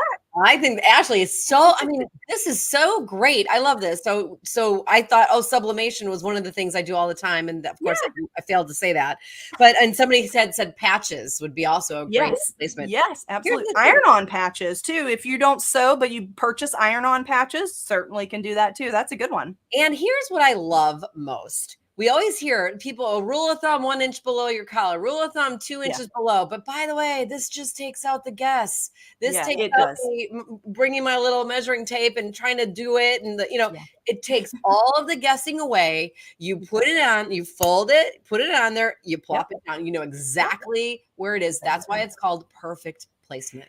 And repeatable results too, Jane. That's the thing I'd like, like if you measure with your measuring tape today and your quilting ruler tomorrow, it might be slightly different. But if you always use these templates, you'll get consistent, repeatable results for your center chest. And you don't have to go looking up measurements because it's just all there. As long as you can find your templates, which, in the sewing room. And you don't have to make your own template, which I have done in the past to make multiple shirts. Because by the way, as the shirts get bigger, the measurement changes. Absolutely. You've got that covered for us. It's just, this is like a must have in your crafting stash, period. And like, I see lots and lots of things. This is a yes. This is a must. This is an exclamation point. I love it so much. And it's under, I know you guys have a special for SewFest, but it's under $25. And I think you guys even have it for cheaper than that. And so it's a great special. So call in, order it, get your pricing special for SewFest. That and the print and stick target paper too, are their great combo together. And the print and stick target paper, you don't actually have to always print it in color. You can print it in black and white. And you're saving your color on your printer. And you could reuse that over and over again because you just want to get the placement. All good, Ashley. Thank you so much. Let me tell everybody how to get it and all the other Dime products. We love having you here, Ashley Jones from Dime. Wow. Yes, I love the perfect placement kit. So let's talk about it. You're going to call in. It's a call-in special. It is 800-401-8151. Look at your SewFest pricing right there. Well, Ashley had said, it's under $25, $19.99. But guess what? Because Blaine, Airplane Blaine, is your friend. It is a call-in special today. So this is what we're talking about, the perfect placement kit for center chest. Ashley showed it to you. You're getting all of the different templates in the package for your V-neck, your scoop neck, your men's neck, your women's crew neck, all of the variety. You have that. It takes the guesswork out. It makes it so much easier. So you're going to call to place your order for this. You should get it while it's hot because I have a feeling this is going to be gone pretty quick because it's just something you need to have in your stash. Remember, Dime also has the children's perfect placement sizes templates as well. And you can also get the Dime print and stick target paper while you're at it. And of course, you can always go to smplive.tv to check out all of the fabulous products from our friends at Dime because they have got you covered. Blaine, that is really great. Well, it sure is, Jane. It's really good. And so everybody needs to get on the phone and get that ordered ASAP. Cool. I got to go. So you take All over. right. I'm going to call. All right, we'll see you back here in 30 minutes. Okay. All right, everybody. All right. So we're going to continue on. We're going to bring Wendy Owens back in. And this time we're going to talk about the Pfaff Expressions 710 SE. So y'all welcome back Wendy Owens to the show. Hi. Seems like it's been so long. I know, right? Well, Wendy, we're glad to have you here. So we're going to let you get going. I know you got a lot to talk about on this machine, and then we'll tell them about how to get it in about 25 minutes. All righty. Hi, everyone. Thanks for sticking around. So this time around, we are talking, as Blaine said, the Pfaff Expression 710. I had to look down because we have ambitions and we have expressions. I had to look. Don't tell my boss I had to look. All righty. So great little machine here. And you'll notice that when I put the camera on it, I have the special edition. It is this beautiful, let's go ahead and put it on there. It is this beautiful white color with this nice design on it. And this is a textural design, pretty cool. But I wanted to show you the machine itself. So up here, you will see that this is where you will find your stitch categories. So there are, oh Lord, how many stitches are on here? 274 stitches on this machine. So that includes your utility, your buttonholes, your eyelets, your decorative stitches, all kinds of fun stuff that you will find on this machine. We do have a nice color touch screen here. So let me go back here so you can see this. What I'm talking about here is our color touch screen. So it does have a little screensaver on it. We also have, this is our continuous reverse button. I know I showed you this before on a Pfaff machine, and we do have it on our sister brand as well. But if you turn that on, it does a continuous reverse, and then you could turn it off to go back on. So if you turn that on, do you see right here, it shows you that it is engaged to do a continuous in reverse. I'm going to turn that off for now. We do have our presser foot lift, and we do have an extra lift here because who couldn't use a little extra lift, right? And then this is our presser foot down. Okay. We also have our start stop button. So I told you, I love the fact that our machines have the start and stop button so that I can use it in tandem with my presser, with my foot control. So I can use either or. We also have our automatic threads, our needle up, needle down, our, I'm going to mix these up. I know it. This is our tie off. This is our pattern restart. And I am so going to admit that I don't remember what this one is, but we have that option there too. On the screen here, this is a pretty good size screen. It's about 3.5 inches, and it has 320 resolution on it. So over here, but let me talk about this first. So this is telling me my stitch length. This is my stitch width. Right now it's at 0 because I'm at a straight stitch. And you know, as long as you have a straight stitch, it doesn't have a width to it. But we do have the needle position. And so we can adjust that. And I want to say that there is 37 stitch positions on this machine. So if you need exact placement for your straight stitch, perfect for top stitching, edge stitching, under stitching, stitching in the ditch, your quilting, get close to that piping, 37 different stitch positions. That to me is just amazing. And then I said, this is our stitch length, and here, this is our tension. So right now we do have automatic self-adjusting tension, thread tension. So it's set for the best tension for the sewing technique that is at hand. So if you find that your tensions are a little off, depending on what thread you're using, I had mentioned in the past that I do like to use a 12 weight thread in the top and like a 60 or 12 weight thread in the bobbin with some of the decorative stitches. It gives it more of a hand look. For that, I may very well need to adjust my tensions to accommodate that 12 weight thread. And I will tell you, the tensions are right here. If they didn't want you touching them, they wouldn't have put them right here. This is suggesting the foot that for the stitch at hand.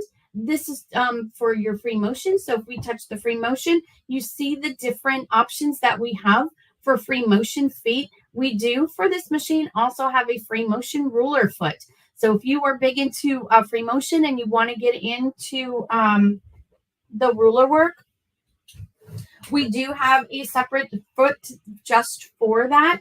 And then we also have the Sensormatic free motion, the spring action. The Sensormatic is the one that comes with the machine, and so does the dynamic spring foot. No, it does not come with the machine, but you can get that one as well. So you have those options to lower your feed dogs. Let me go ahead and do this right here. I'm going to adjust my camera here. Right here is where you would lower and raise your feed dogs.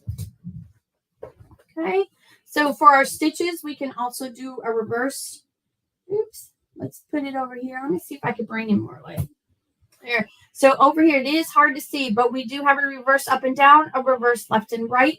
We can save stitches to this machine. So if you do adjust your tensions for a particular thread, you can save that. And then you can go ahead and this is a little garbage can icon. You can go ahead and get rid of that. Let me come over here because this is, oops, gotta stay okay to that. Over here, this is where you're going to find all of your stitches. So I can toggle up and down through all of this. I can also touch directly on that and go to the particular category that I may need to go to. Okay. Also in our settings,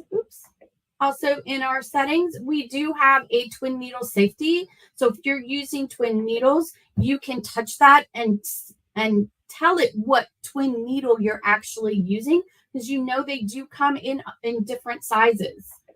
And then we have a safety with stitch with safety. And while they were showing dime, the machine kept beeping at me, and I was like, oh no. So I had to go in and turn that off because I had it turned on. So I had it already at a straight stitch, and I had to turn that off because it wouldn't let me choose a zigzag or anything. But that is a safety feature. So if you are going to be sewing in your 1/4 inch, maybe all day that day, go ahead and put your safety on. And then if you, without thinking, and you go over and you try and do a zigzag, it will beep at you. It will tell you, no, your safety is on. Go turn that off. I've done that so many times, but that is a nice feature so that if you are someone who is a little OCD or whatever in their sewing room and you forget, you can easily go ahead and turn that off and on. Okay, we do have a presser foot pressure as well. Automatic presser foot lift. I do have that on. I'm going to leave that on because on a lot of our machines, when we have, what that is when you put your presser foot down and then you sew with the needle in the down position, your foot is going to hover. And I'll show you that when I go over to start doing some stitching so that you can do easily pivots and it'll adjust to the different weights of fabric that you have in there. Okay. And then you also have your thread nips for sewing. So yes, I'm going to go ahead and I'm going to leave that on because having your automatic scissors, that is such a great feature to have. It's hard not to sew with that. And then here, this is just giving you some information, memory usage and things like that. Okay. We also have the quick help. Love, love, love the quick help. That is this icon right here. It is a little question mark. If you can't see that, it is a little question mark. And if I touch on that, do you see the little question mark comes up? And if I touch something, it tells me what it is and it explains it. So if you don't remember what an icon is on the screen, you can go ahead and touch your quick help and it'll take you to that. All right. The other thing that we have, and I'm going to see if I can get this up. I have been having troubles with this camera all day, but this machine has IDT. At this price point, it is a great, great feature. And what I mean by IDT, it is your dual feed. So do you see how quick that was? I wasn't even looking at the machine, guys. I'm still looking at my camera. So there you go. That's how easy it is to engage the IDT. And what this does is it gives you a walking foot action, but it allows you to use other feet other than a walking foot. And you saw, I didn't have to adjust anything. I didn't have to take anything off of my machine. Boom, there it is. So let me go ahead and show you what IDT can do for you. All right. So first off, I'm just going to go ahead. I have a piece of chino here. I'm just going to fold that for you because I am going to show you that automatic presser foot. So my hands, look, my hands are up. My hands are up and you're not going to see them anywhere. So I touched my presser foot. So as soon as I put my foot on the my foot pedal, that presser foot goes down. If I go into needle down position, when I start sewing and when I stop, do you see how it has that nice little lift? So I can easily pivot for applique, for getting into corners, for great for stay stitching when you have to, that needle down can work as a third hand for you and easily pivot. Love that feature. Okay, use my scissors here. I am going to do one more thing. I'm just going to start stitching here real quick. I wanted to see something. My foot pedal is getting caught under, wires are getting caught in my foot pedal down here. Okay, so the true test of IDT, and I showed this earlier on a Pfaff machine. So I'm going to disengage that. Oh, it was disengaged. Okay, we'll leave it disengaged because I have a piece of treacle here. Put that down. I don't need that in my hand. I'm going to show you the difference between engaged and disengaged. So if I stitch down here, a stitch.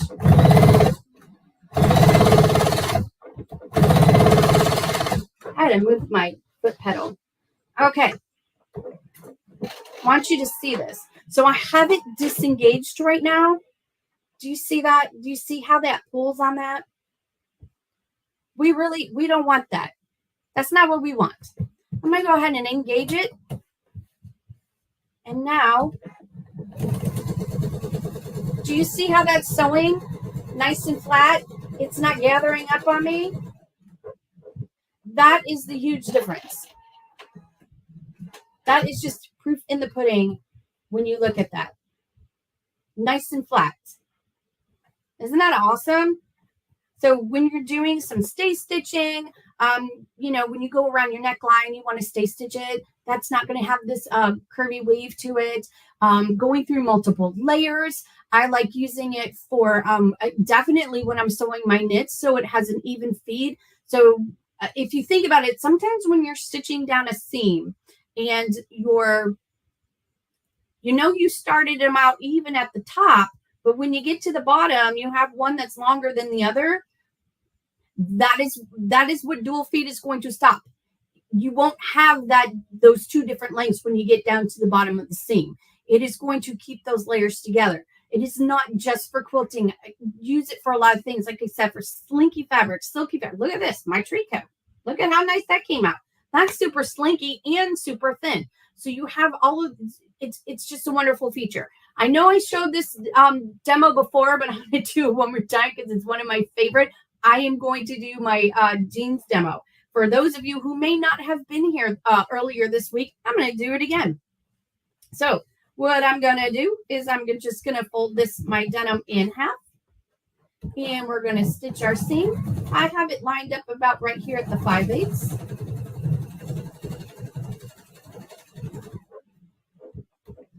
I'm going to cut that. Okay. So now I have this, and I'm going to make a mock flat felt. So do you see that? I have these different layers here, and I'm going to stitch down this side. Okay, we're going to stitch that into place.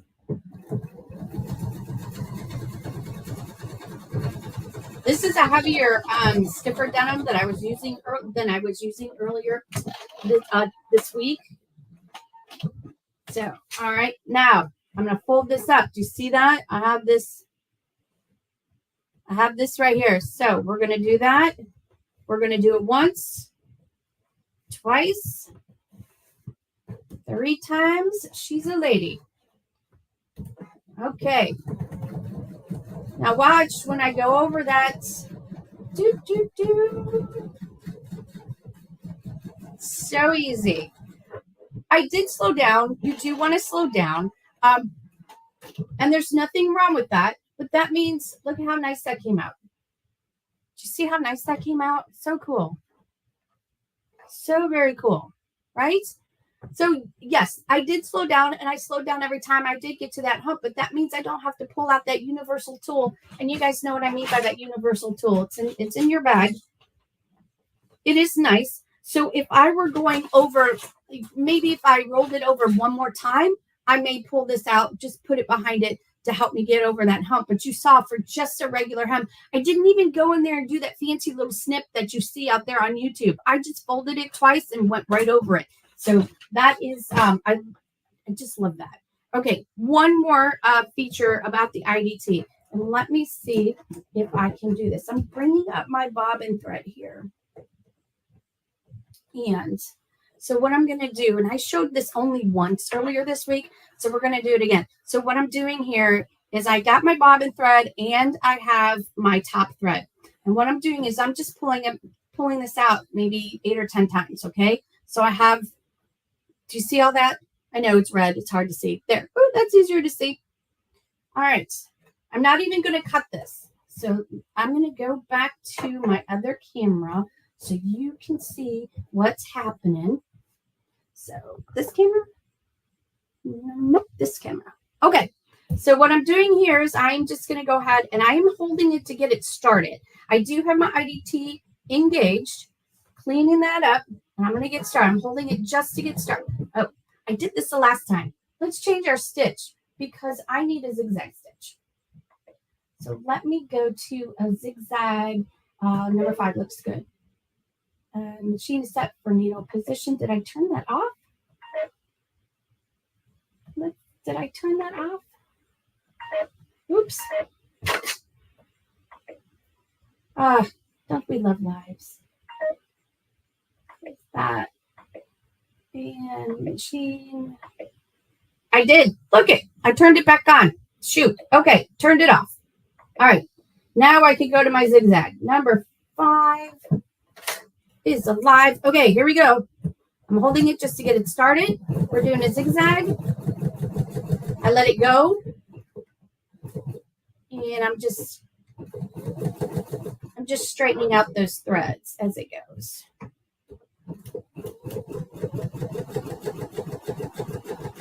Do you see that it's not getting pulled in?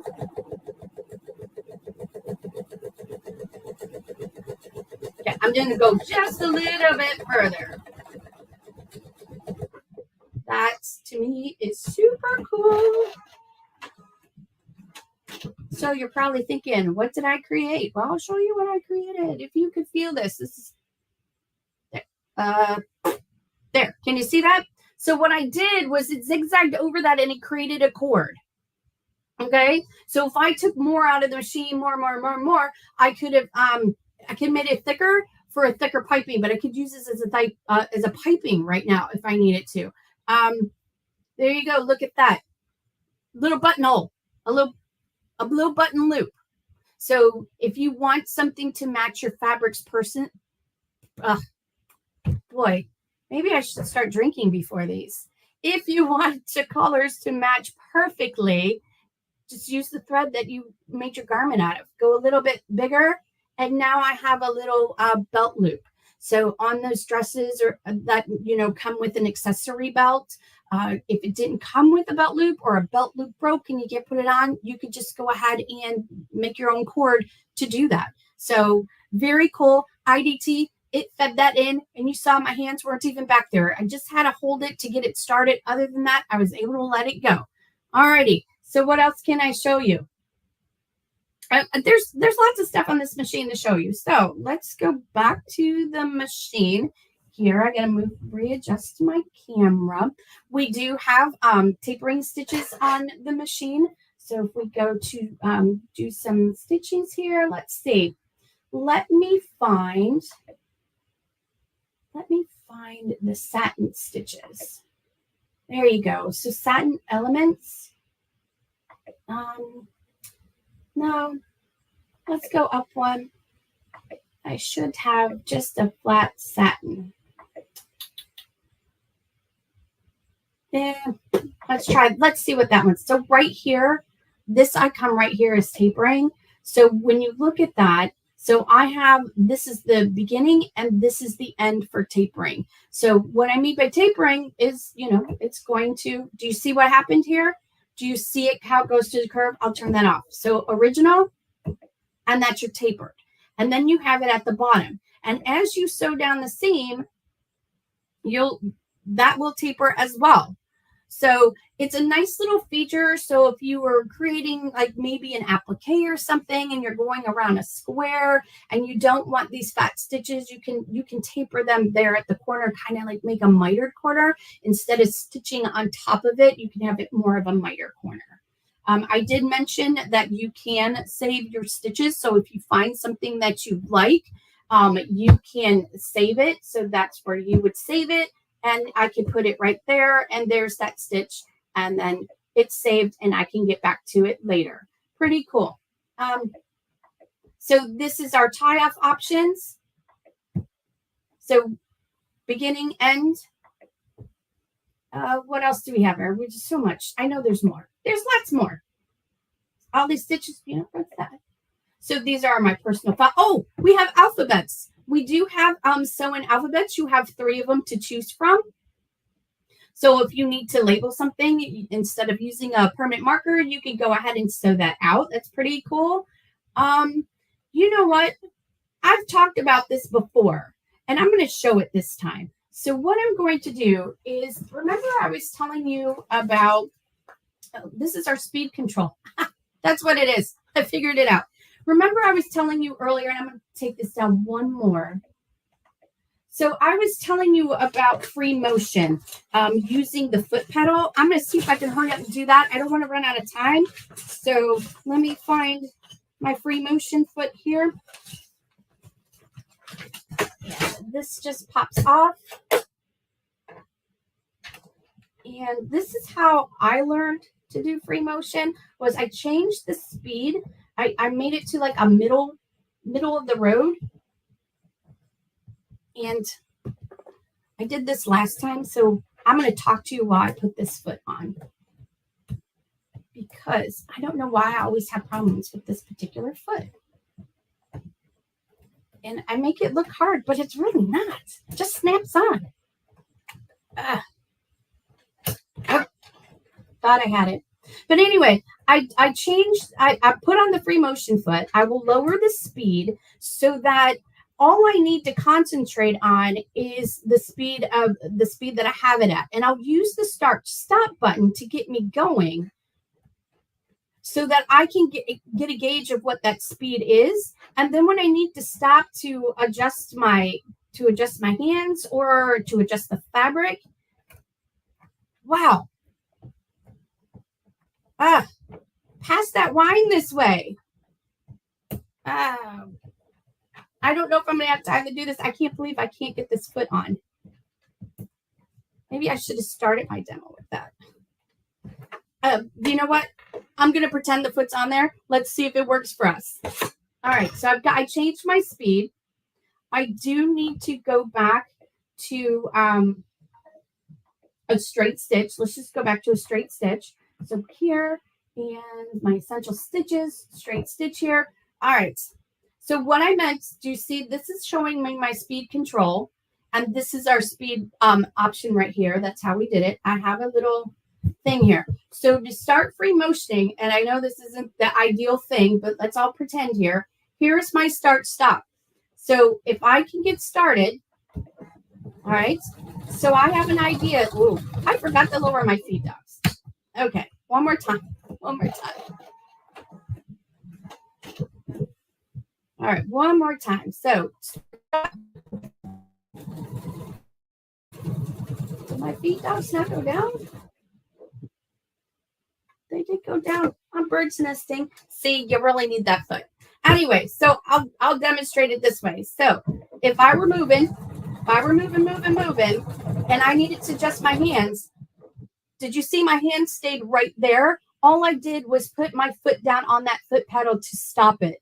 So then I am not going to have a series of knots being created as I reach my hand up here. I could just touch my foot pedal, and they work in tandem.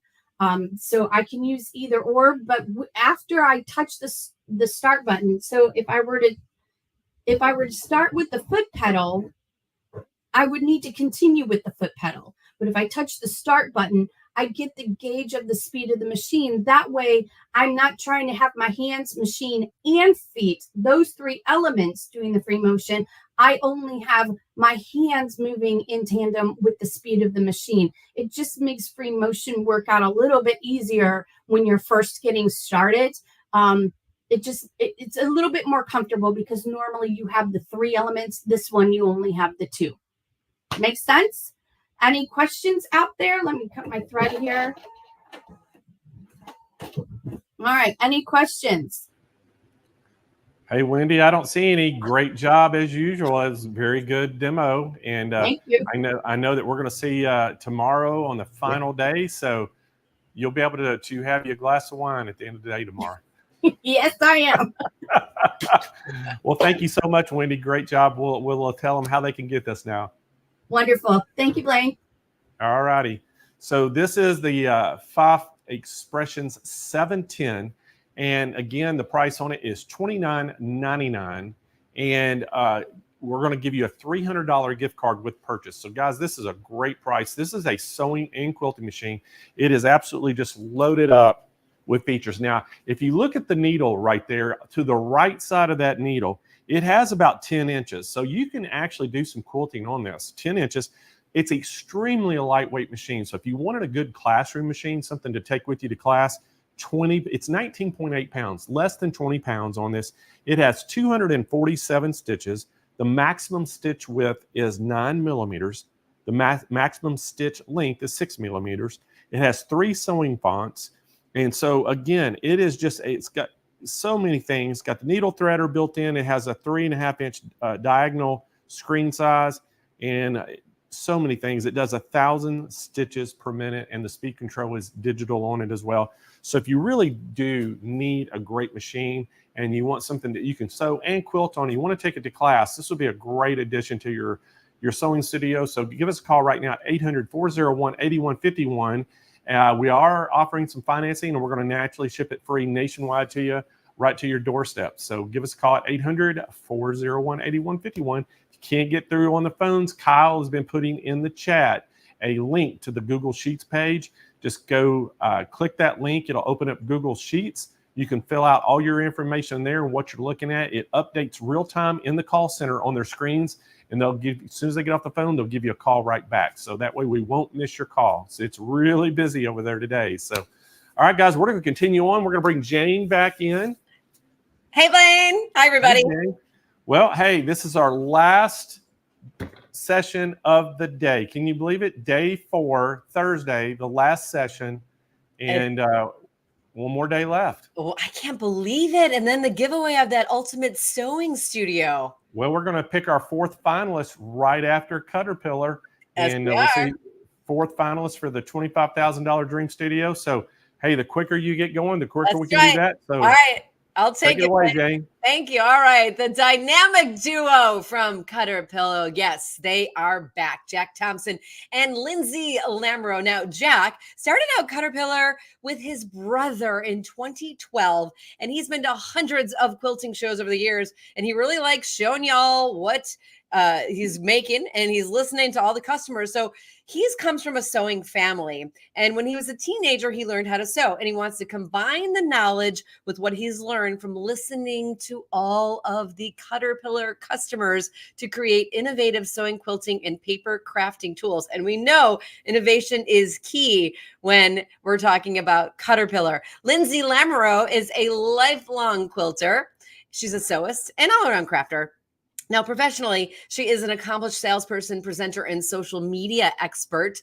Right now, she is currently in charge of Cutterpillar social media content and publishing. And in her spare time, she enjoys taking care of and creating a legacy of creativity and crafting with her 4 children that are the joys of her life. And right now, the joys of my life is to introduce Jack Thompson and Lindsay Lamoureux from Cutterpillar back to SewFest. Hey, guys. Hi, Jane. Hi, thank you, Blaine and Jane.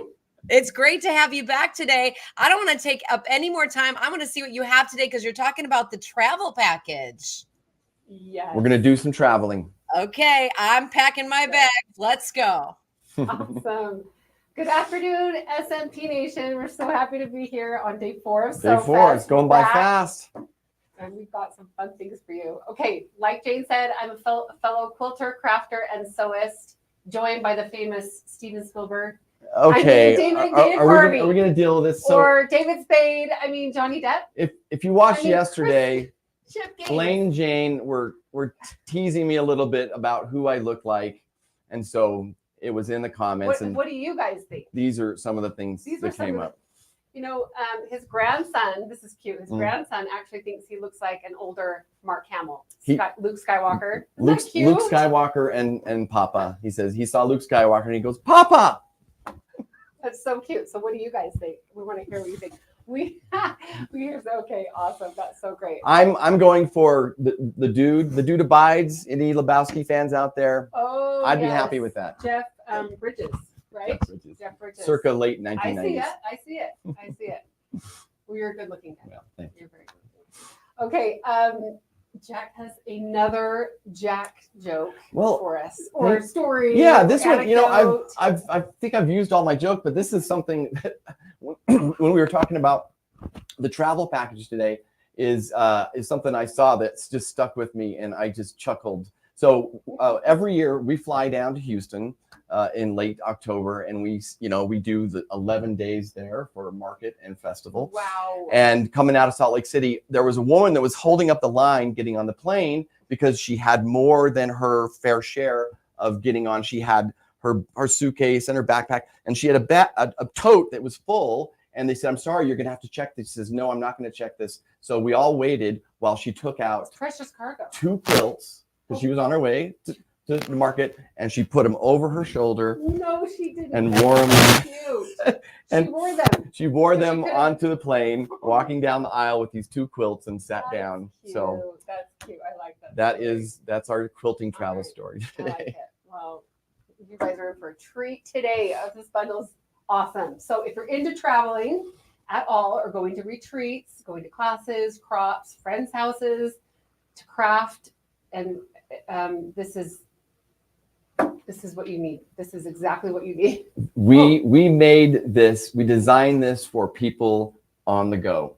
Not necessarily always out of your house, but out of your space. Yeah. Maybe it's going to the kitchen table, or maybe it's going to the coffee table, or maybe it's your girlfriend's, or maybe it is all the way down to festival. That's right. In October. You're going to love what we have for you today. We're really excited about this bundle. So here's a question to introduce what we'll be presenting. Put a 1 in the chat if you've ever had a hard time taking what you need to a retreat or a class or a friend's house or a crop. Okay? And not knowing how much space you're going to have. That's one thing, is you never know exactly how And we much only space have you're going to 2 have when you get hands. to these places, right? Okay, we're seeing those ones. And you come can't in. wear your sewing machine over your shoulders. No. Or some of these other things that we're going to show you. Okay, we can't emphasize enough that our passion is always creating innovative products for you, for sewists and crafters and quilters like you and me.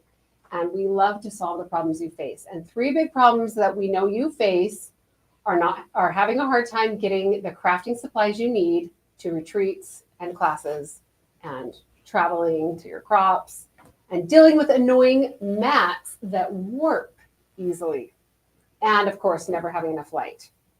So stay tuned. We're about to blow your minds again today with our innovation must-haves, and they're seamlessly tied together. And I think that's not possible. Well, stick around, because Cutterpillar has you covered. Again, you'll see how tons more light and the right innovations save you time and frustration while giving you convenience and comfort, making your crafting experience so much better and easier and more convenient. Okay, we have 3. Well, actually, we have 4 amazing innovations to share with you today. I wasn't in on that meeting. 4. 4? Okay, 4. I guess it's 4. 4 that deliver more light. I'll help you. I'll help you today. Help me along. I'll help you. Okay, that deliver more light, convenience, and ease than you can imagine. And it's not another useful but hard to transport tool, not another big bulky thing to carry, and not a big bulky thing to store. Mm-hmm. Yes, and Jack is the genius behind these innovations, and he loves making crafters' lives easier. In fact, one thing I love about Jack is he values you and me, the customer, and for years he's taken your suggestions to heart to create these genius innovations.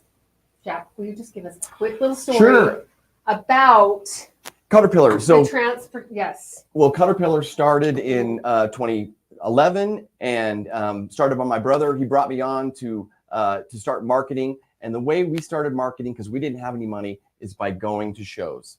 When I say shows, I mean scrapbook shows, especially quilt shows. Back in the day, we're still doing a lot, but we were doing 30 to 40 shows a year. Yeah. And so, but the advantage of that is it gave us the opportunity to show some of our products that were sort of in their infancy, that haven't been completed yet, and get that valuable feedback so we can make them even better. That's right. Again, he takes it to heart and he creates these amazing things. Awesome. Okay, what exciting things will you be showing us today? Today we are showing. I'm pretty excited about this bundle. This is yeah, it really is. Keep getting better. They're all so great. If you've watched us every day, I don't know. So we have introduced the travel bundle. Okay. So these are things that work obviously at your home, but especially work outside of the home. Perfect for retreats, like we said, classes, girlfriends' houses, the crops, the shows, Houston, all kinds of places to go. Awesome. You may be thinking, I already have stuff like this, but trust me, if it's not Cutterpillar, you don't have these things. So pay close attention. And don't wait. You can all the information is at the bottom of your screen as we go throughout this whole presentation. You guys can order right now. This offer is only exclusive through SMP, and so take advantage of it. There are limits. It's gone. Yes, and you're not going to find this offer anywhere else. So it's really great. Okay, awesome. Well, we Don't should forget to get Christmas. Christmas. I mean, Don't don't be get like started me Christmas shopping. and driving around, you know, that last day before Christmas trying to find those things. Get it today. You have to start right away. Put that to Those are bed. gone.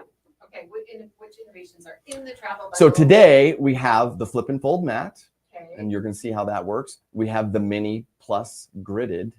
I'm being a little bit mysterious there. And the mama kangaroo. The mama Wait, kangaroo. did they just do that? Did they just do a Ron Burgundy on me there? The mama kangaroo? The mama kangaroo. Yes, I know what it is. It's awesome. Okay, put a 2 in the chat if you've almost ever died taking several mats to retreats or classes or somewhere, or you couldn't decide which mat to take. They're so big and bulky and hard. Or have had little mini funerals for mats, and Yes. after leaving them in the hot car So or sad. garages because they've warped into egg cartons. And they're useless after that. They are useless. I've ruined so many of my own mats. So this is just gonna blow your mind. Jack has this awesome mat to I'm share looking. with you. Oh, I see a lot of 2s. Oh yeah, we see those 2s. For sure. Okay, we're gonna help you solve that problem right away. So Jack, take it away. Well, I think we can't start with our first the flip and fold mat until we look at the catalyst that started this thing. Pardon me, Lindsay. I'm going to speak behind you here. This, and we did this the other day. This piece of equipment is my nemesis. This is a 36 by 48 inch mat. It weighs almost 13 pounds. 13 pounds. And granted, it's big, but that's where the convenience and everything else about this is just a pain in the butt. So we made a little video to talk about the perils of storing a giant mat, which we called ginormous. It's only about a minute, so I think you'll like it. Okay. Cue the video.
So, you know, we had a little Isn't bit that great? This we had is a little Jack. fun with that one, but that speaks to a real problem. And I'm telling you, if anyone has a 48 inch mat, even some of the 36 inch mats, is where do you put this thing to keep it from warping, to keep it out of the way, all of those things. And we have solved this problem. Let's get rid of this thing. Oh, okay. I know what we're gonna do. We're gonna throw that sucker right Done. off. If I never see that thing a day, I know. I'll be happy.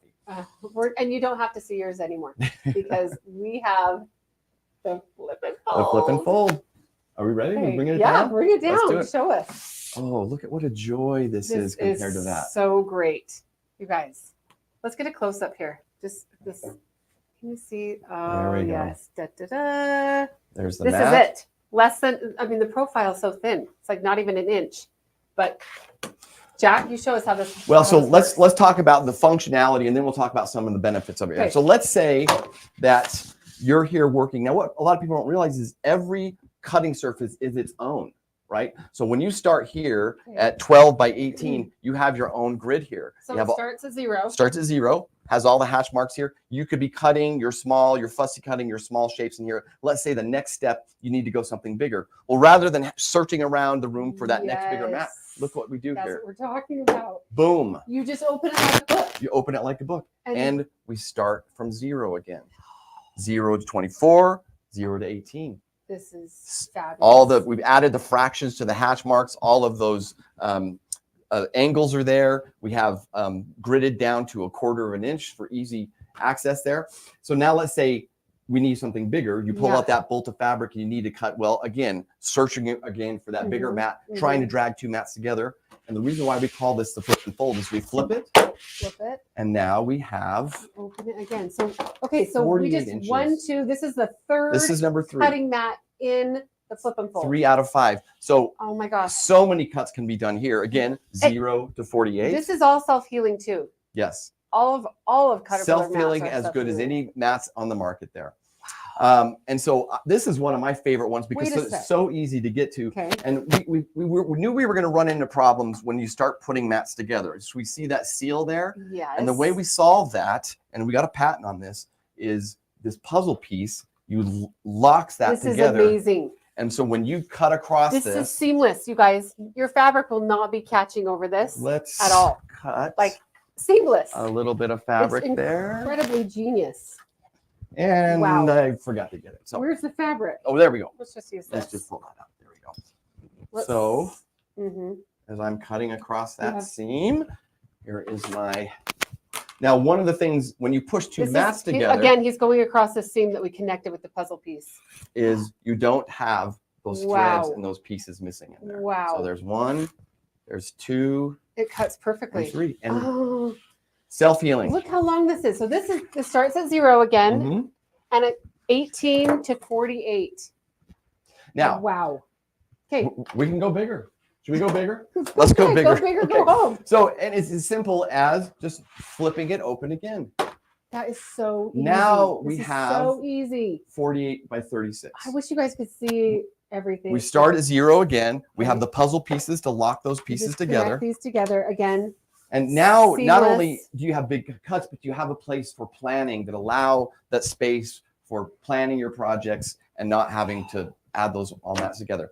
Now there's actually, this is number 4. Oh. There's a 5th There's a size. 5th. This one, you flip the mat over Okay, that's easy. and then you just fold it back down like a Wow. book. And now And then you just connect the. you have your connected again, exactly.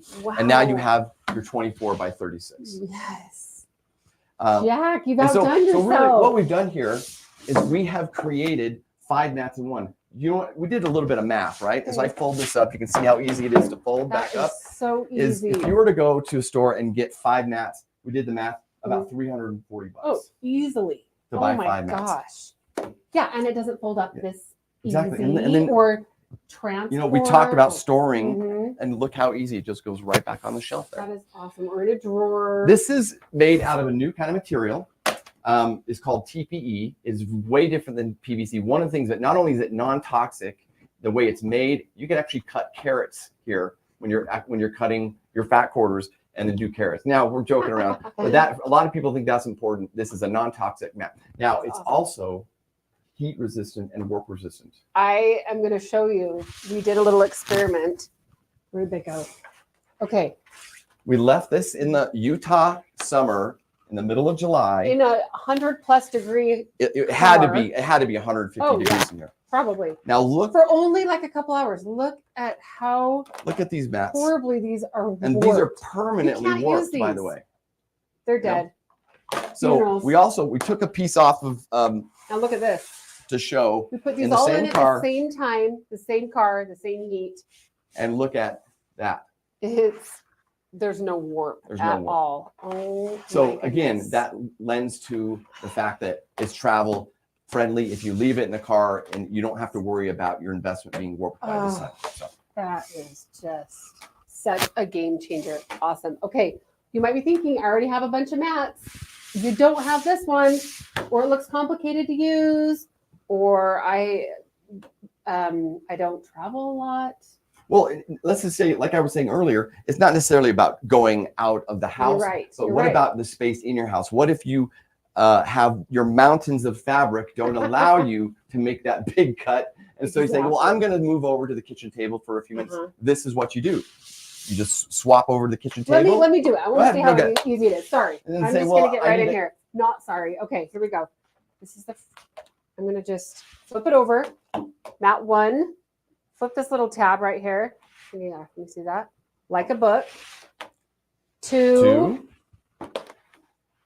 3. Oh, that's so easy. Snap that down. 4, like this. Oh my gosh. And there's 4. And then this. And then a whole flip. Whole flip. Ooh, that Excuse is me. awesome. And then just flip backwards. There we Oh go. my gosh. And there we are at 5. Mat 5. So imagine in your home the fact that you could go out and use this. Now, we don't necessarily think that this is the kind of mat you want to do a lot of production cutting on and all those things. This is the mat for when you need to go and when you need to have it in your untraditional space. That's why we made it. That's so easy to take and store anywhere. Again, all the information is at the bottom of your screen to order. Take advantage now before they're gone. You're not going to find this anywhere. So nice not to worry about warping or where to store it. Oh, that's awesome. Okay, Dorothy from California says this about the flip and fold. I appreciate how large this cutting mat folds out and the option for different sizes. This is definitely worth the investment and would definitely recommend getting one. We're so glad you're happy with it, and you guys will be so happy with it too. So easy to take with you and creating so much space and space saved. That's awesome. Okay, moving on. We have such great things. Put a 3 in the chat if you've ever felt like you wish you could just see what you're working on a little bit better or a lot better. Do we see those 3? Yeah, well, we'll leave the mat out here. All right, let's do it. That's awesome. Oh yeah, we see those 3s coming in. Okay, we're gonna help you solve that again right now. Jack, take it away with the next. Obviously we're gonna transition from mats, actually to mats. Mats to mats. Because we have another mat too. Move this over Keep in mind, remember, all of these are in the bundle today. Yes. Okay, everything that you see, all the information is at the bottom of your screen. This is just exclusive for SMP. So take advantage. Cutterpillar got its start in the quilting industry by making what we call light boards. We started making them in 2016, different sizes, medium-sized one, cordless. We have big ones. We thought in 2023 it was time to make a mini. And the reason why is because we thought, let's have all of the advantages of having the light boards, but also to be able to take it with you, because you can't take, a 16 by 12 inch mat with you on the airplane. It doesn't fit in your purse. Did you bring your purse? Yes, I brought my purse. First of all, before we show, let's show them. We're jumping ahead of ourselves. It's so exciting. I'm sorry. Okay, Whoa, so the story behind the Glow Mini is it has all the advantages of a big one in this smaller size. First of all, feel this, Lindsay. What would you guess that weighs? You guys, I mean, a pound. It's less than a pound. Less than a pound. Less than a pound. It's just. Let's get a close up. Look at this. Let's look at a little side. Look, can you? I mean, it's so. Yeah. Can I do 3 that? 7 inches thin. It's a trick. Now let's talk about the way it's made. This feels very durable. It is. Well, what we did is we molded the base, because a lot of other boards they have they glue the layers together, and so we knew this was going to be thrown into suitcases, used on laps, taken on planes, and kids. Exactly. It's molded. It's almost like an iPad, and it is very durable. Okay, now let's talk about the Lite. Okay. So we've got low, medium, and high. Now, unfortunately, 4 the levels. studio doesn't take advantage. It's pretty. That's bright. By the way, is the brightest board on the market. The brightest board on the market. So, but you can bring it up on down. You know how when you're laying in bed at night and you're on your phone and your husband elbows you because it's lighting up Too the bright. whole room. Yeah. Well, that's the idea. Is if you are in a dark room, you can bring it down. But if you have that dark fabric, you can bring it up. Oh yeah. So that's great. Has a 6-foot cord. So the LEDs, we call it LED revolution, I've been talking about a week, allow for some serious let's get a close up of how bright that is there too. Use. These diodes will last 50,000 hours. 50,000 so hours. That's like years. That's 10 to 15 years using Wow. it every day for hours. Wow. Okay, so one of the things it's a USB cord. It's a USB-C. So you can plug that into your car. You can plug it into your car. You can plug it into your sewing machine. You can plug it into any battery bank. That is and you're really fantastic. untethered. But it's 6 feet long too. Oh, nice and long. Yeah. Now we're running out of time, but I got to tell you about what makes us different from all our competitors. All the other people that make the light boxes, the light boards, is we knew this would be great for your transfers and your tracing, and it is. You can trace fabric to fabric, paper to paper, and it shines through multiple layers. But one thing that no one else can do is we wanted more out of this space is Oh, go ahead. Go ahead. Is we made the world's first translucent cutting mat. You add the cutting mat on here, and now This is you are game-changing. cutting and above, on top of everything else. Fussy cutting, paper piecing, applique, all of those Awesome. things. Let's get a close-up of that. That's- Oh, that's awesome. The grid's right on there. You can cut right over that. Oh, that's great. Okay, and tell me about how it just. So it has, so There's something on the without back, this, like some yeah, PVC. some people try to copy us, and this is what theirs turned out like. We figured out a way copycats. to add a texture, a UV coating to keep that mat from sliding. Yeah. It locks right on there. So here's a little paper piecing project. Yeah. Imagine how easy this is now. So it's foundation paper piecing as I, Look at this. Oh, yeah. if you need your 1/4 inch, you can cut right on the light, flipping it back and forth. So great. This is the game changer for paper piecing and applique. On So- the go, on the go. Okay, wow. Oh, you might be thinking, I already have a light board. You don't have a mini. You need this one. You know, that is great. As we mentioned, we kind of talk about this as a system. We won't get in too much today, but there are so many different things you can buy to make this even more useful that's available in the all-in bundle. Okay, that's awesome. Okay, again, so much light right where you need it, and ability to craft comfortably anywhere, anytime. So now you can enjoy more crafting wherever you want. Okay, Tracy from Utah says this about the mini. Fantastic, I love it. The size, brightness, and ability to multitask is so great. So much light right where you need it. Okay, oh my gosh. All of these are included in today's bundle. And then we have one more thing. Put a 4 in the chat if you've ever dropped all your supplies on the way to the retreat or the class, okay? You don't have enough, you have nothing to store your stuff in, okay? Do you see those 4s coming in? Yeah. Jack, tell us about, So what did you call it? The mama kangaroo? yeah, someone called it the mama someone kangaroo, did. but I get it now. Okay. So well, we're talking about size and portability, but Okay. how do you take the things to where you need to go? Uh-huh. Well, we designed what I think, we call it a tote. It's the glow tote. This is the glow tote. This is made out of reinforced nylon, lots of pockets, lots of There's zippers. padding all in it to protect everything. Absolutely. Wait. So go ahead. Are you saying all this can All this is going to fit in here. Yeah. So we travel our mat bundle right here? back Okay. and get to the point where it's ready to fold up. You can see how easy it is to fold up. Wow. Okay. Now imagine, Easily fold my. you know, flip and you can put this fold. in with some of your other travel stuff, but Okay. it Let's get a fits close up of this. perfectly Putting this in here. into our tote. Oh wow, that is perfect. Now on top of that, Protected. Does this go in here or here? wherever you want. So it's got a full size second pocket. Wow. Goes right in there. It also has, we call this the little Let's get a close-up on miscellaneous that. pocket. So these were your cords Perfect. and all of your other notions go in Good, here. yeah, right. Now, as far as protecting it, we reinforce the corners here because that's our part, our dangerous part there. And holding it, it has, you zip it up here, Mhm. hand straps, Oh, that- shoulder straps, Oh yeah, that the shoulder adjustable, strap. all metal hardware, right? All padded, so you can All throw padded, it into yep. your overhead compartment. And It's this not is gonna my get- favorite that I added at the last second. This right here is that suitcase handle strap. Oh, Goes right onto that suitcase handle that's genius. as you're going through the airport. On the there. little rolling thing, on your little rolling suitcase. Just right Hey, there, all of this is included in today's bundle. ready wow. to go. That is awesome. You might be thinking, I already have a huge bag to carry my stuff, or have a cradle or a caddy, not a cradle, a caddy to carry things in, or a forklift. Do some of you have forklifts to carry this stuff? don't know. I personally have a Sherpa that just follows me around. Not with this. That why I don't need him anymore. That is in the past. That is in the past. Okay, all of this all of this is included in today's bundle, and you're going to find all this information on the bottom of your screen to order it right now.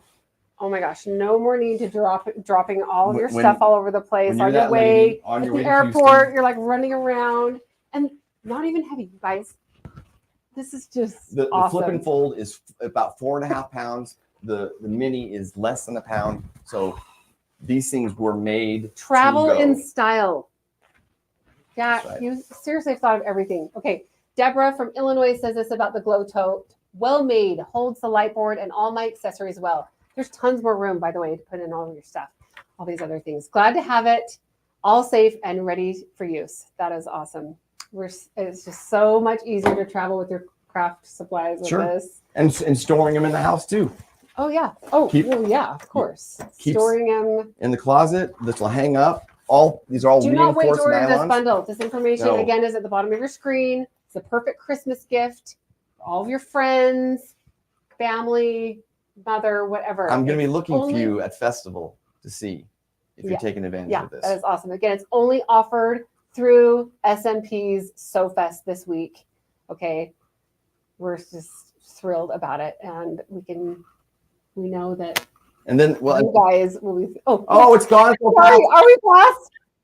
We are thrilled about it too, Jack and Lindsay. I'm so excited about that flip and fold. I'm over the moon, flipping excited about the flip and fold. But listen, I love the mini, and I love the what do you call it? Not the nice bag. You called it something funnier. Flip and fold. The flip and fold, the mini, and the tote. So well, the tote, you called it like the kangaroo bag. Yeah, the kangaroo. Someone's writing some smart alecky, trying to trip us up over here. Oh my gosh. We'll have a meeting about that. That's an amazing travel bundle. You will look for everybody out on the streets at the market with that bundle. But also, I love the all-in bundle too. You said it yesterday. I'm always all in. But listen, if you have to decide, like, this is a fantastic bundle. That mat, the biggest size is 48 by 36. It's huge. It's awesome. But and everything in between. And everything in between. Absolutely. Yeah. So it meets all your needs. Because when you're trying to put the other one away, it ends up in the bottom of the pool. At bottom of the pool. Quick question. That's my favorite. You had said that the fold lines, they didn't interfere with cutting because you showed us how that goes. But if someone's using a rotary cutter and they actually go along the fold line, probably doesn't matter, right? Well, it certainly wouldn't be good for your table if they, when that, the places we want to avoid is folding on the actual fold lines. And there are actually, there are markers here to say avoid cutting. And that's the only spot on the board is actually where it folds. And that's really easy to avoid because we have arrows saying don't cut here. I think that's great. And somebody want to know, can you buy two and extend it and make it bigger? Well, there absolutely. I mean, you could buy 6 if you wanted to. You could install this for flooring. You could have this flip and fold every flooring. surface of your house, you could make it fit because of the way it folds. Why not? That's I genius. mean, I'm in the market for some new flooring. This could be it, guys. This could be it. This is it. I like Steven Spielberg, David Spade, Dana Carvey in Wayne's World, Alec Baldwin. Oh, that's a new one. Dude, Big Lebowski. The dude is very good. Someone good. said Jack. Meatloaf. I don't really care for that one. I don't think Meatloaf, but my favorite one of all time, if you were blue, Papa Smurf. Oh, that's hey, good. I'll take it. I'm a grandpa, so I'll take it. All right, you guys. Amazing. I wanted to let you know what everybody was writing when you were talking about Thank it. you. Quickly, the mini, how big is the mini Lite? That was the last question. It's basically the Lite is 12 by 9, and the board is 13 by 10, but only 3/8 of an inch thick. I love that. Yeah, it's just a little bit larger than your standard size sheet of like computer paper. And so many different accessories that we didn't talk about today that are available in the all-in package that make it so much more useful. All-in package is. We need you, Cutterpillar. Thank you so much. Wonderful products. Thank you for the demo today. We'll see you tomorrow. Jack and Lindsay. Thank you, Cutterpillar. Jane. Let me tell everybody how to get their hands on the travel package. Wow. I love my Cutterpillar for paper and I love my Cutterpillar for sewing. So during SewFest, you are saving some money. Check this out. That is your SewFest special travel package from our friends at Cutterpillar. That price is amazing. You're getting the flip and fold mat, 48 by 36 inches. That's the full size. But again, you saw all the other sizes you can get from that. It is self-healing. It is seamless. It is made from special material called TPE. That is a great mat that you're going to use for a long time. You've got the Glow Mini Light board. What did they say? 50,000 hours with that light in there and how skinny that was. And then you got the storage bag to carry it all with you. as we know, we're all over, not in our craft room, but all over our houses, at our friends' houses. Maybe we're traveling and we want to bring this with us. So this is a fantastic travel package, $299.99. You're saving almost $65 here during SoFest. That's because Airplane Blaine is not going to let you down or disappoint during SoFest. We love our friends from Cutterpillar. They are making innovative products for us, and they're making sewing so much fun. I can't wait to see what they have for us tomorrow. Of course, go to smplive.tv to check out more of the products. You can always call 800-401-8151 if you have any other questions or just to place your order. Blaine, are you there? I am. I'm so excited because all of the bundles are up on SMP, right?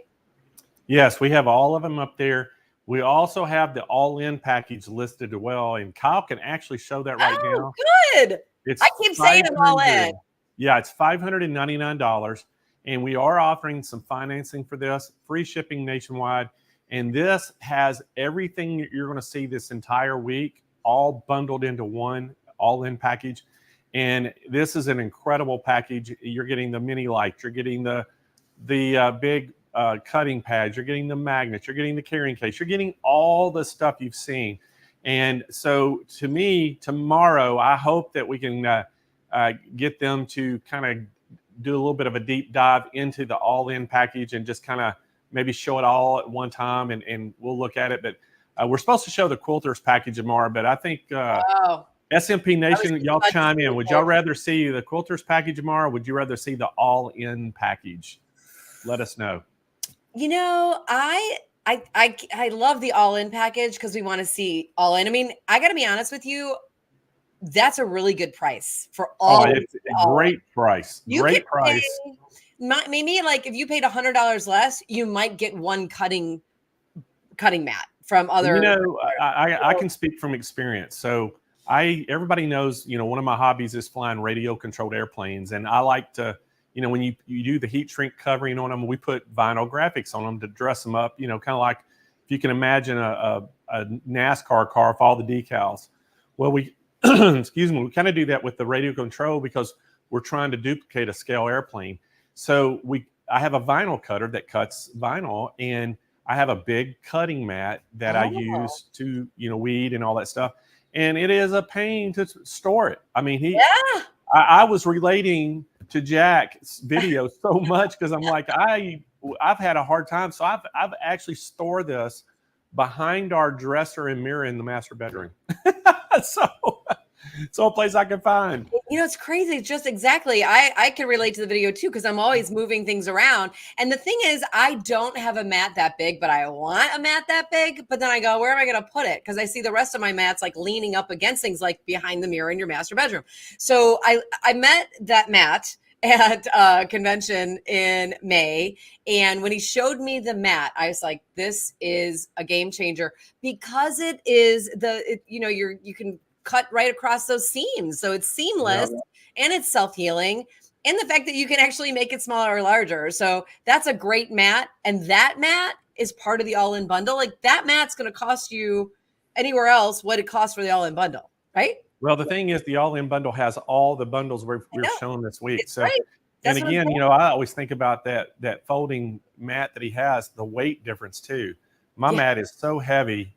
And so this, I'm excited about this. So, hey, Jane, you know what? It is time to give some stuff away. I love giveaways, Blaine. I know you do. So let's get this thing going. Let's get the party going. We are going to start out. We're going to give away some of our event bags. Jane, as you know, these come in 8 different colors. There's 8 in each pack. They're $49.99 for the pack or $9.99 each. They all have unique sayings on one side of the bag. So, Jane, you can do the honors. I will do the honors. It is my pleasure to give away the S&P bundle bags. Kyle, spin that wheel.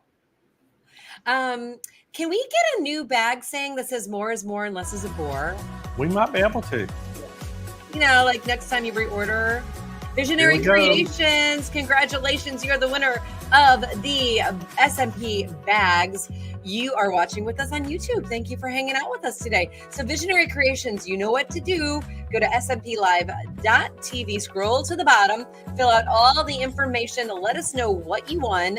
and our friends at S&P will get that right out to you. Congratulations, and thank you for being here on SewFest Day 4. All right, Jane, next up, we're going to give away our world famous sew mats. Now, I always say if you don't have a mat yet, you're doing your machine a disservice. Yeah, you're doing your machine a disservice. They are, Jane, because these are so functional. They're going to help the life of your machine. They're going to keep the sound down on it. They don't let it scratch the surface it's sitting on. They come in 13 different colors, 4 sizes in each color. So Kyle, spin that wheel. I'm so excited about this. I love the sew mats because there's so many colors. Becky King. Go ahead, Blaine. All right, Jane, let her know how to get it, claim her prize. All right, Becky King hanging with us on YouTube. Thanks so much for joining us today. What you need to do is go to smplive.tv, scroll to the bottom of the page and fill out all the information and let us know that you are the winner of a sew mat. Now, the most important thing, tell us what color you would like and also what size you need, because that's how you're going to get it, and they're going to send it out to you and you're going to love it. All right, Well, you have great 2 job. days to redeem your prize. All right, next up, we're going to give a $100 gift card to Sewing Machines Plus. So Kyle, spin that wheel. I already have the $100 spent, Blaine. Very exciting with music. Beth Glass hanging with us on YouTube. Hey, Beth, I see you. Congratulations. You're the winner of a $100 gift card to SMP. So what you need to do is go to smplive.tv, scroll to the bottom, fill out all the information, but make sure you put your email address in there, because our friends at SMP are going to send you an email with your $100 gift card in it so that you can spend it right away. Congratulations, Beth, and thank you for being here at SewFest. All righty, so we're just moving right on along. So We're chugging along here. next up, we are going to give away a sewing machine. Oh, yeah. Look at that. Look at that. That's a $799 sewing machine. Wow. I mean, everyone wants a sewing machine, Blaine. I know it. And you know, price closet is deep. and what we're also going to do to whoever wins this sewing machine, Yeah. we're going to throw in a Brother P-Touch label maker with it as well. Look at that. They get both? They get both. So this is, an 800, like a $900, $950 prize package we're giving away, because we're going to also throw an extra tape cartridge for the printer that you're getting as well. So look at that. This is a great prize package. So Kyle, spin that wheel. Oh my gosh. That's a great package, Blaine. Oh, it's a fantastic package. I mean, you just must stay up at night thinking how to make us happy. There we go. Teresa Sandifer, congratulations, and thank you for watching with us today on YouTube. You're the winner of the sewing machine and the P-Touch label maker. Well, congrats, that's a huge prize. So yay, you. What you need to do is go to smplive.tv to redeem your prize. Go all the way to the bottom, fill out the information. Make sure you tell us what you won, both things. And then we will get that out to you right away. Also, you have 30 days to claim your prize, and that's a great big prize. So I'd go there right now. It sure is. It's a great price, so don't delay. Go ahead and claim it right now. All right, so next up, Jane, is the moment everybody's been waiting for all Is it day. that time already, Blaine? It is. Oh We are my going to gosh. pick our 4th finalist for the Dream Studio giveaway worth $25,000. Look at all the prizes that are in that package. The winner is going to get a Juki HZL X3000 sewing machine. They're also going to get the Grace Unique 16X long arm quilting machine with frame. They're going to get a Handi Quilter Moxie sit down 18-inch with table. They're going to get the Brother Airflow 3000 air threader serger. They're going to get the Brother Print Moda fabric printer, and they're getting the Baby Lock Pathfinder embroidery machine. Wow. Outfit their home studio. And also, you're going to have the demolition crew to add on a new wing of the house, or perhaps a she shed or a craft studio in the backyard. All right, so is everybody out there ready? Oh my gosh, I'm ready. All right, Kyle, you ready? Ready. Spin that wheel. Go, Kyle. You put a little muscle on it this time. He did. So, oh, you have to tell everybody that, oh, Vicky Woodward. yay, Vicky. Vicky Woodward is our winner.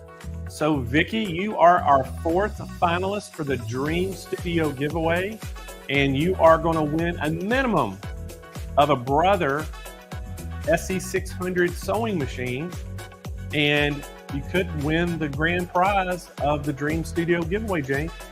I mean, amazing. So, there are 5 people that you choose. Like, obviously, tomorrow would be the 5th and finalist. Then you pick the grand prize. But if you don't win the grand prize, you walk away with a sewing machine. Yes, so you're guaranteed a sewing machine. So amazing. Just to get in the final drawing. Congratulations. That is so exciting. I literally can't believe you put that Dream Studio together. It's awesome. It's going to be a really good day tomorrow. Super excited. We're also tomorrow, we're going to announce the winners of the judges contest, the Best of Show, all first 3 places with the garment sewing contest. We're going to also, in the garment sewing contest, announce the winner for the People's Choice, which is the popularity contest. And then we're going to also do our little mini quilt contest of the ones that entered. We're going to do a little $250 gift card to whoever got the most votes on that as well. Ah, Blaine, that's a great idea. And there's so many to choose from for People's Choice. Like, it's so hard. There's so many good, creative ideas and just beautiful.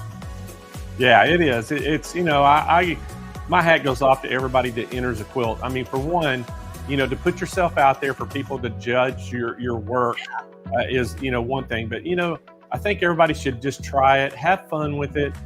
Don't take it too seriously and enjoy it. You know, that's the thing. Just have fun and do something.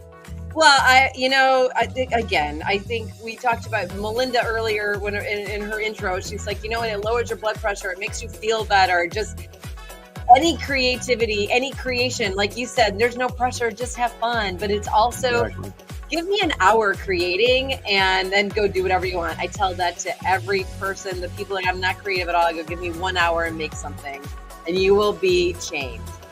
Yep, you are right. But you give us the right products so that we are changed. Blaine, I'm looking forward.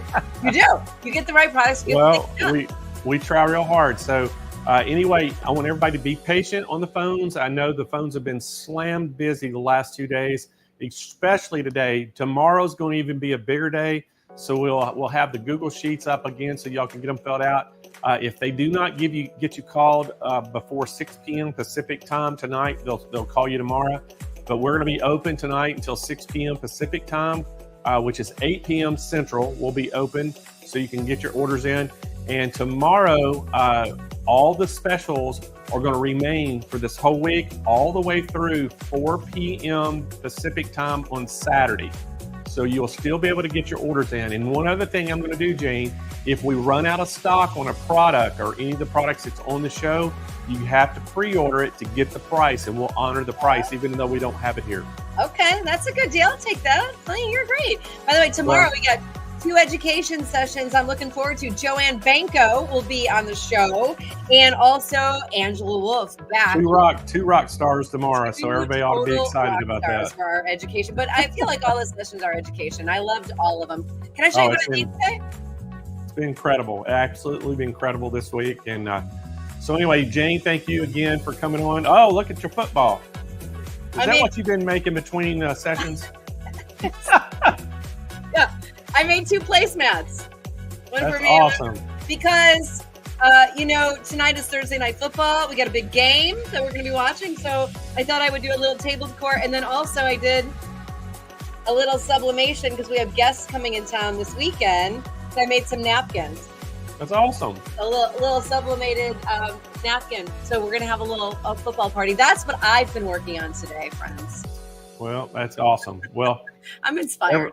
I know it's awesome. I mean, you always do that when we have these shows. So, you know, that's great, and a good job on all that. And thank you, Jane, for, you know, doing what you do with us. It's a pleasure working with you, and SMP Nation loves you. So you know what? We'll see you tomorrow. Everybody else out there, hope you enjoyed today. Have a great rest of your night, and we'll be here first thing in the morning at 8 a.m. Pacific time, 10 a.m. Central. We'll start the stream, and Jane and I'll come on about 15 minutes after the hour, and we'll start the final day. Bye, everybody. Have a good night.